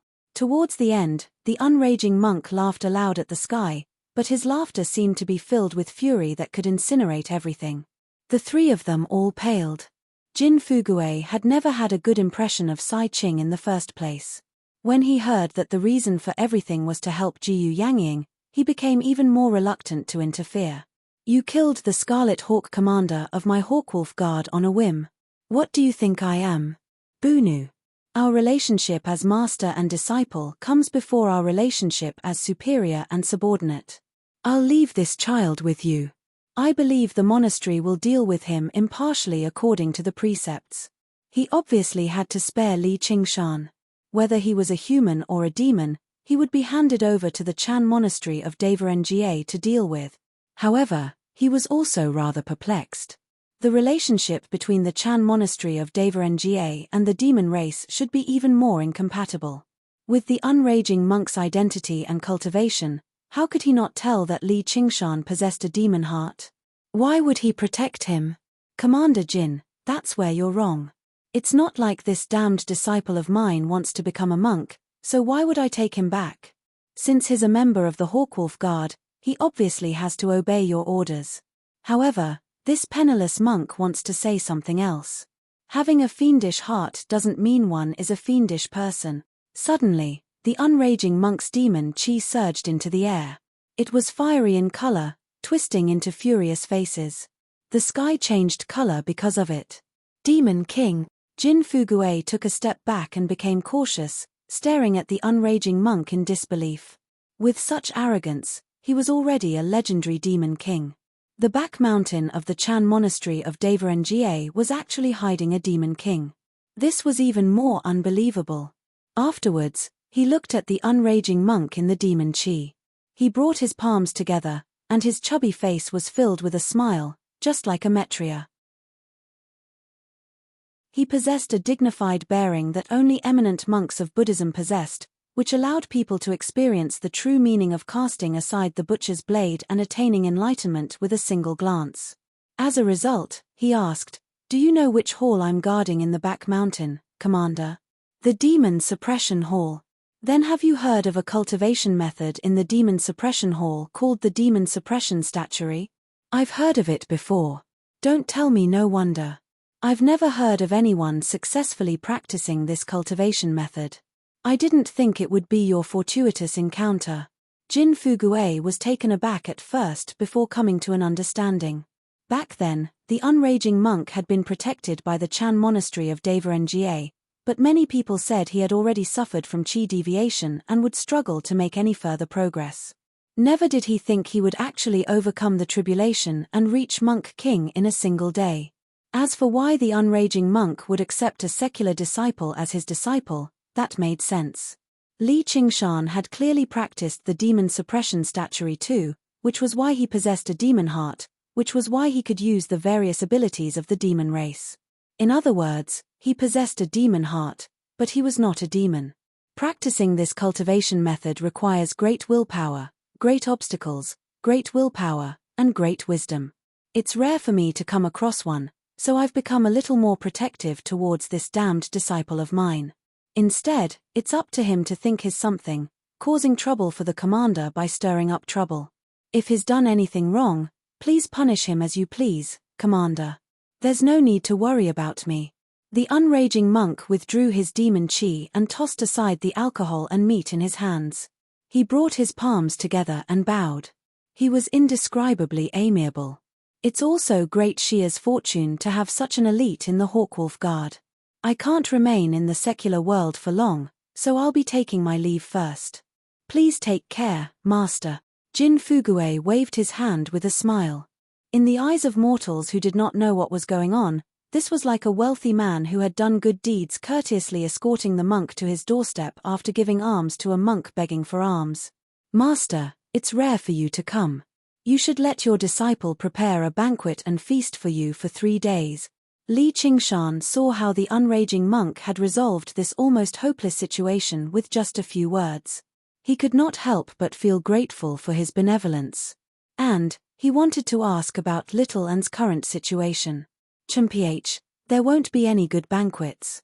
If I accept a damned disciple like you, there'll probably be a great disaster in the future. I really should just leave you to fend for yourself," the unraging monk said in exasperation, but he did not just say that out of anger. At his realm of cultivation, he could even sense fate in a profound way. Just like how a prophecy could come true. Li Qingshan smiled. "I originally wanted to fend for myself as well, so I didn't want to drag others down with me. However, in life, there will always be some entanglements of fate that have yet to be resolved." As he said that, he glanced at Han Qiongji deeply. "Where's the prayer bead?" "Here." Li Qingshan took out the string of prayer beads. The unraging monk swung his sleeve, and the shattered prayer bead returned to its original state. Then, he said, "Damned disciple, take care." He took a step and took off. Li Qingshan gazed into the distance and sank into his thoughts. Jiyu Yangying watched him leave and smiled inside. With his identity, he could go anywhere he wanted. Sai Ching had kicked a metal plate this time. "Your Highness, looks like it's all a misunderstanding. The Scarlet Hawk commander of our Hawkwolf Guard, Li Qingshan, isn't the demon you speak of," Jin Fugue said indifferently. His friendliness, like that of a wealthy man, had completely vanished. Clearly, this misunderstanding had displeased him, and as long as he spoke a little harsher when he reported it to the imperial court, Sai Ching would probably be in deep trouble. "Looks like I've made a mistake then." Sai Qing ground his teeth. Not only had he failed to kill Li Qingshan this time, but he had even been humiliated for nothing, and he had offended two great cultivators as well as the organizations behind the two great cultivators. It was the same outcome as when he refined the Azura field. He was so depressed that he almost coughed up blood. Jin Fugui nodded at Jiyu Yangying and was about to leave when Li Qingshan suddenly said, "Commander, there's something else I'd like you to uphold justice for." What is it? Jin Fugui's expression softened slightly. Although Li Qingshan seemed rather unruly, he was still Jin Fugui's subordinate after all, and he did indeed have the right to be unruly. Looking at his cultivation, he had a chance at facing the second heavenly tribulation before the age of 30. There were only a handful of geniuses like that across the entire Green Province. As long as he did not die along the way, he would definitely become the cream of the crop of the 9 provinces in the future. Li Qingshan said nothing more. He opened his 100 treasures pouch, and with a smack, a tiny medal fell onto the ground. Afterwards, with a rustle, hundreds of medals flowed down like water, forming a small hill before him. What's this? Jin Fugui was rather confused. Li Qingshan, why dash? Sai Qing's face twisted slightly. His eyes were about to burst into flames. These are the rewards His Highness Sai Qing promised. Basically all of them are here now, so please clear them up, Your Highness, Li Qingshan said calmly. Basically all of the medals Sai Qing had given out were here. Even if there were some that were missing, there would not be more than 100. In the Azura field, Han Thierry had once again challenged the Azura general. Hua Sungzon suggested to Li Qingshan, "Qingshan, hurry up and collect all of these medals to prevent any unforeseen events." Li Qingshan slapped his head. "I almost forgot about the proper business." This was the greatest goal that Sai Qing had set for this competition. He had killed Sai Qing's lackeys and obtained 1,000 medals from their 100 treasures pouches. He ordered those asuras to search the battlefield that was littered with the corpses of thousands of cultivators and then to search the other battlefields. The weapons left behind on the battlefield would be given to them as rewards. The asuras easily completed this task, and Li Qingshan obtained a few thousand more medals. Meanwhile, Liu Zhongqing and the others had rushed over as well. When they saw this, all of them took out their medals and passed them to Li Qingshan. It was already impossible for them to use these medals to exchange for any sort of reward from their enemy, Sai Qing. Moreover, even if they could lower their pride, Sai Qing might not acknowledge it. So, they didn't hesitate to hand them over to Li Qingshan. A single medal could only be considered to have some value, but it was not enough to enter Li Qingshan's eyes. However, if all of the medals were gathered together, they would be worth millions of spirit stones, as well as countless medicinal pills, talismans, spirit artifacts, and arcane artifacts. This was a truly enormous sum. He naturally could not let Sai Qing take advantage of this. He had to clear up this debt. Sai Qing's complexion alternated between blue and green. He had not planned on giving out these rewards in the first place. In his plan, all of the cultivators would die and become sacrifices for the Azura field. However, he had not expected that not only had someone survived, but they had also collected almost all of the medals. Jin Fugui looked at the slightly trembling Sai Qing. He did not feel the slightest bit of pity in his heart. He had set the rules of the game and used his absolute advantage to suppress everyone, but in the end, he had actually played it to such an extent. It was simply laughable. I will also report this matter to His Majesty.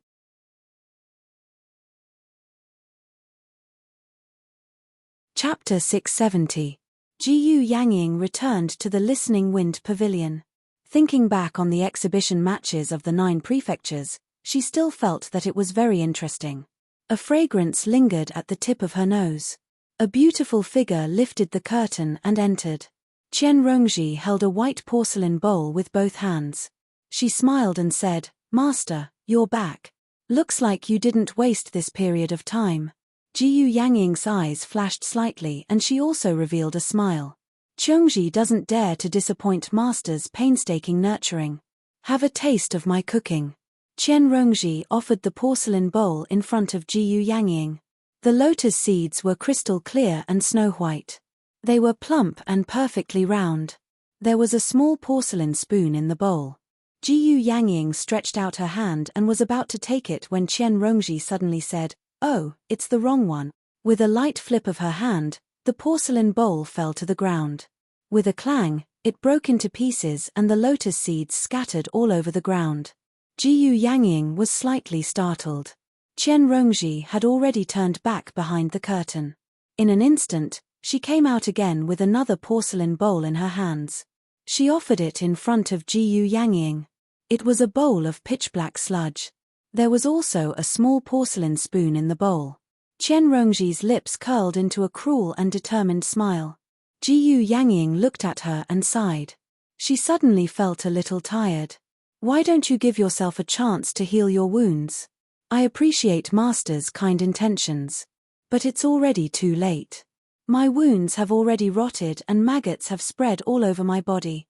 If I cut off the rotten flesh, then there'll be nothing left."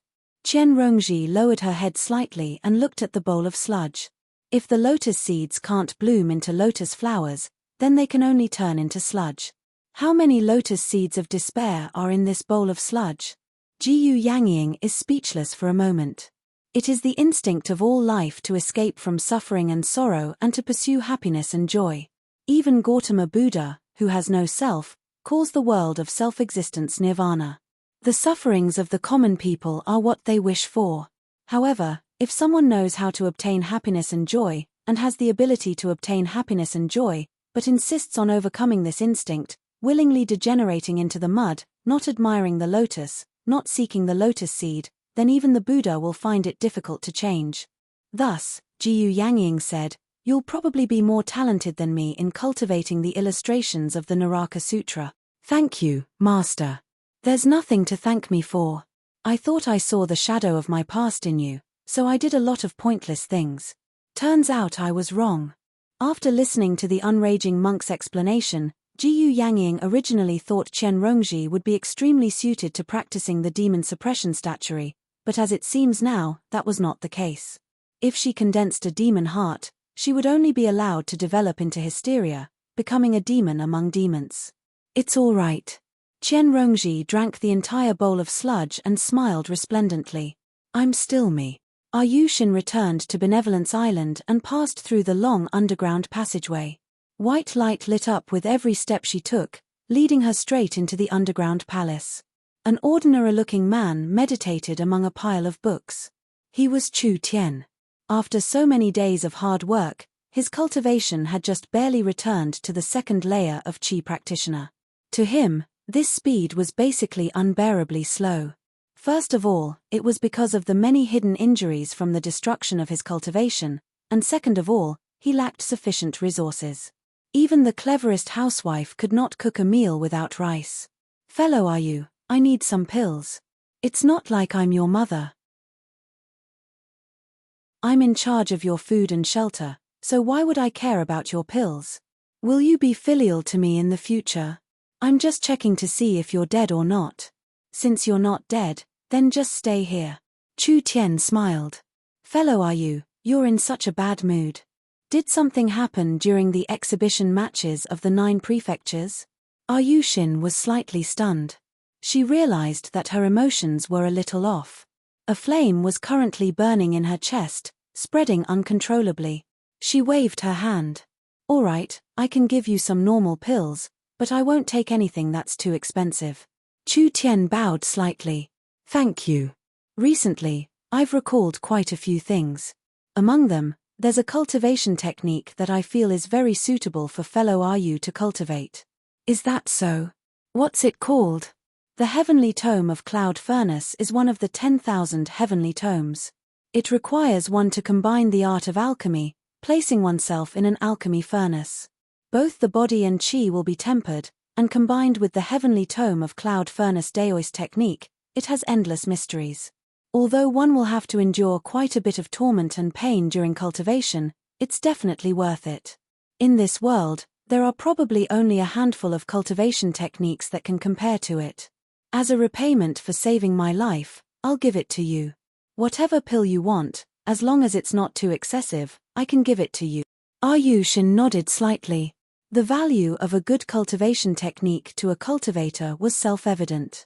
A cultivation technique that could be crowned as a heavenly tome was definitely not ordinary. Compared to it, some pills were not worth much. I have another request. Chu Tian took out a medical manual from beside him. Please use your medical skills to help me change my appearance. I want to go out and start from the beginning. Ayushin's heart skipped a beat. The medical school did have the ability to change one's appearance, but it was not commonly used. This was because changing one's appearance was not only extremely demanding on one's medical skills, but it also involved one's physiognomy. It was not something that could be easily changed. Furthermore, changing one's appearance required some extremely precious medicinal ingredients. One of them was mermaid flesh. To put it bluntly, it was the flesh of the mermaids of the South Sea. Only then could the altered appearance be completely fused. These items were not something that a normal cultivator could afford. Alright, I'll think of a way to collect the medicinal ingredient. Ayushin pondered it for a bit. There was no need to go to the South Sea to catch a mermaid or cut off her own flesh. As long as she was willing to spend a large amount of money, these materials could be bought. If she really wanted to use her own flesh, she would definitely fail because she was not a pure mermaid. It was a good thing that she had been helping Li Qingshan refine pills and had accumulated quite a bit of resources. Gathering the materials was not a difficult matter. Then I'll wait here for your good news. After this is done, I'll repay you. Chu Tian taught the Heavenly Book of Cloud Furnace and the Cloud Furnace Daoist technique to Ayushin, as well as explaining some of the key points. The exquisiteness of it made Ayushin sigh in praise. The cultivation process was not easy. It was like refining oneself as a pill, needing a good pill furnace and even some supplementary materials. The cultivation process was also very difficult. While enduring the pain, one also needed to accurately control the changes between water and fire. When the Heavenly Book of Cloud Furnace was cultivated to a high level, one's body would turn into jade, unharmed by swords, spears, water, and fire. One's appearance would not change for thousands of years and one's lifespan would be much longer than a normal cultivator's. In the end, Ayushin gave some pills to Chu Tian and Chu Tian gave Ayushin a portrait he had personally drawn. Ayushin took a look. It was a very young and handsome face and her heart moved. Even if you change your appearance, if you don't change your height, she might still see through you. That woman is very suspicious. I have to find a way to take back what I've lost. Chu Tian said with a faint smile, but it contained a great determination that could not be changed. In Qing Xiao's dwelling, the 8 gates formation of golden locks continued to operate without notice, protecting the empty dwelling until a figure appeared on the horizon. He flew over and landed in front of Qing Xiao's dwelling, and the formation naturally sucked him in.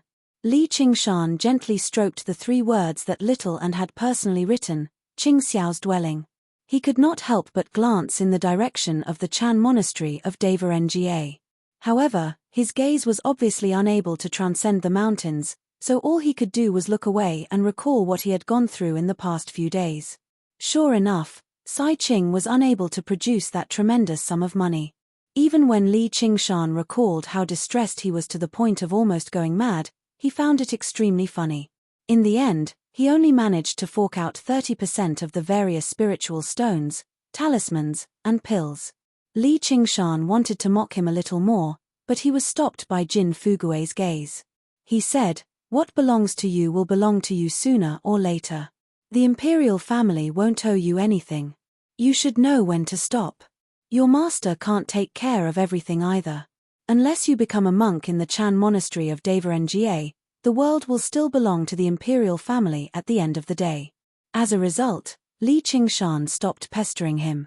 He was already extremely satisfied with what he had gained. After Jin Fugue left, Sai Qing immediately set off as well, hurrying back to the Dragon Province to explain himself. He did not throw any more harsh words at Li Qingshan. He only glanced at him indifferently and said, "Li Qingshan, I admit I underestimated you. I won't do it again. There will be a day in the future when you'll feel how fortunate you are to die here today." The irreconcilable hatred hidden within made even Han Qiongji shiver from the side. Li Qingshan smiled. "Cut the bullshit. Hurry up and pay me back. Sai Qing left in a huff. Afterwards, Jiyu Yangying told Li Qingshan in private that Jin Fuguei wanted to report this matter as well. With the pride of the imperial family of Great Xia, even if Sai Qing's identity as prince was stripped away, they would definitely settle this on Sai Qing's behalf. Sai Qing's punishment would be slightly heavier as well. Li Qingshan smiled. The one surnamed Sai has a lot of business, so he obviously doesn't lack this bit of money from me. It made Sai Bao roll her eyes. However, Jiyu Yangying shook her head. But this might not necessarily be a good thing. The imperial family has already suffered enough from losing the Azura field. If they run into someone like you who's trying to take advantage of them, you'll be annoyed as long as they say something. It's difficult to touch their reverse scale. Li Qingshan vaguely understood what Jin Fuguei was trying to say, but he did not take it to heart. There were two sides to everything. Just like how fortune was accompanied by disaster, disaster was accompanied by fortune. It was impossible for him to be afraid of offending people at the same time. All he had to do was deal with whatever came his way. The only thing he was worried about was the imperial family directly sending a third heavenly tribulation cultivator to kill him. If that happened, he would really be left with no other options. All he could do was flee. He also understood what Jiyu Yangying was trying to say. She was telling him not to be arrogant and to be careful of making mistakes. As a result, he said, after ingesting the fruit of wisdom, I vaguely comprehended quite a lot more. I plan on entering secluded cultivation for a period of time once I return and try to break through to Golden Core. If there's anything you need, feel free to ask. Jiyu Yangying nodded. She still owed Li Qingshan a debt. However, now that Li Qingshan possessed the identity of the unraging monk's first disciple, there was no need for him to be too secretive. He could obviously explain it as a form of investment. You're tuning in to the Celestial War YouTube channel. Don't forget to subscribe and join us on this journey to catch the most captivating stories.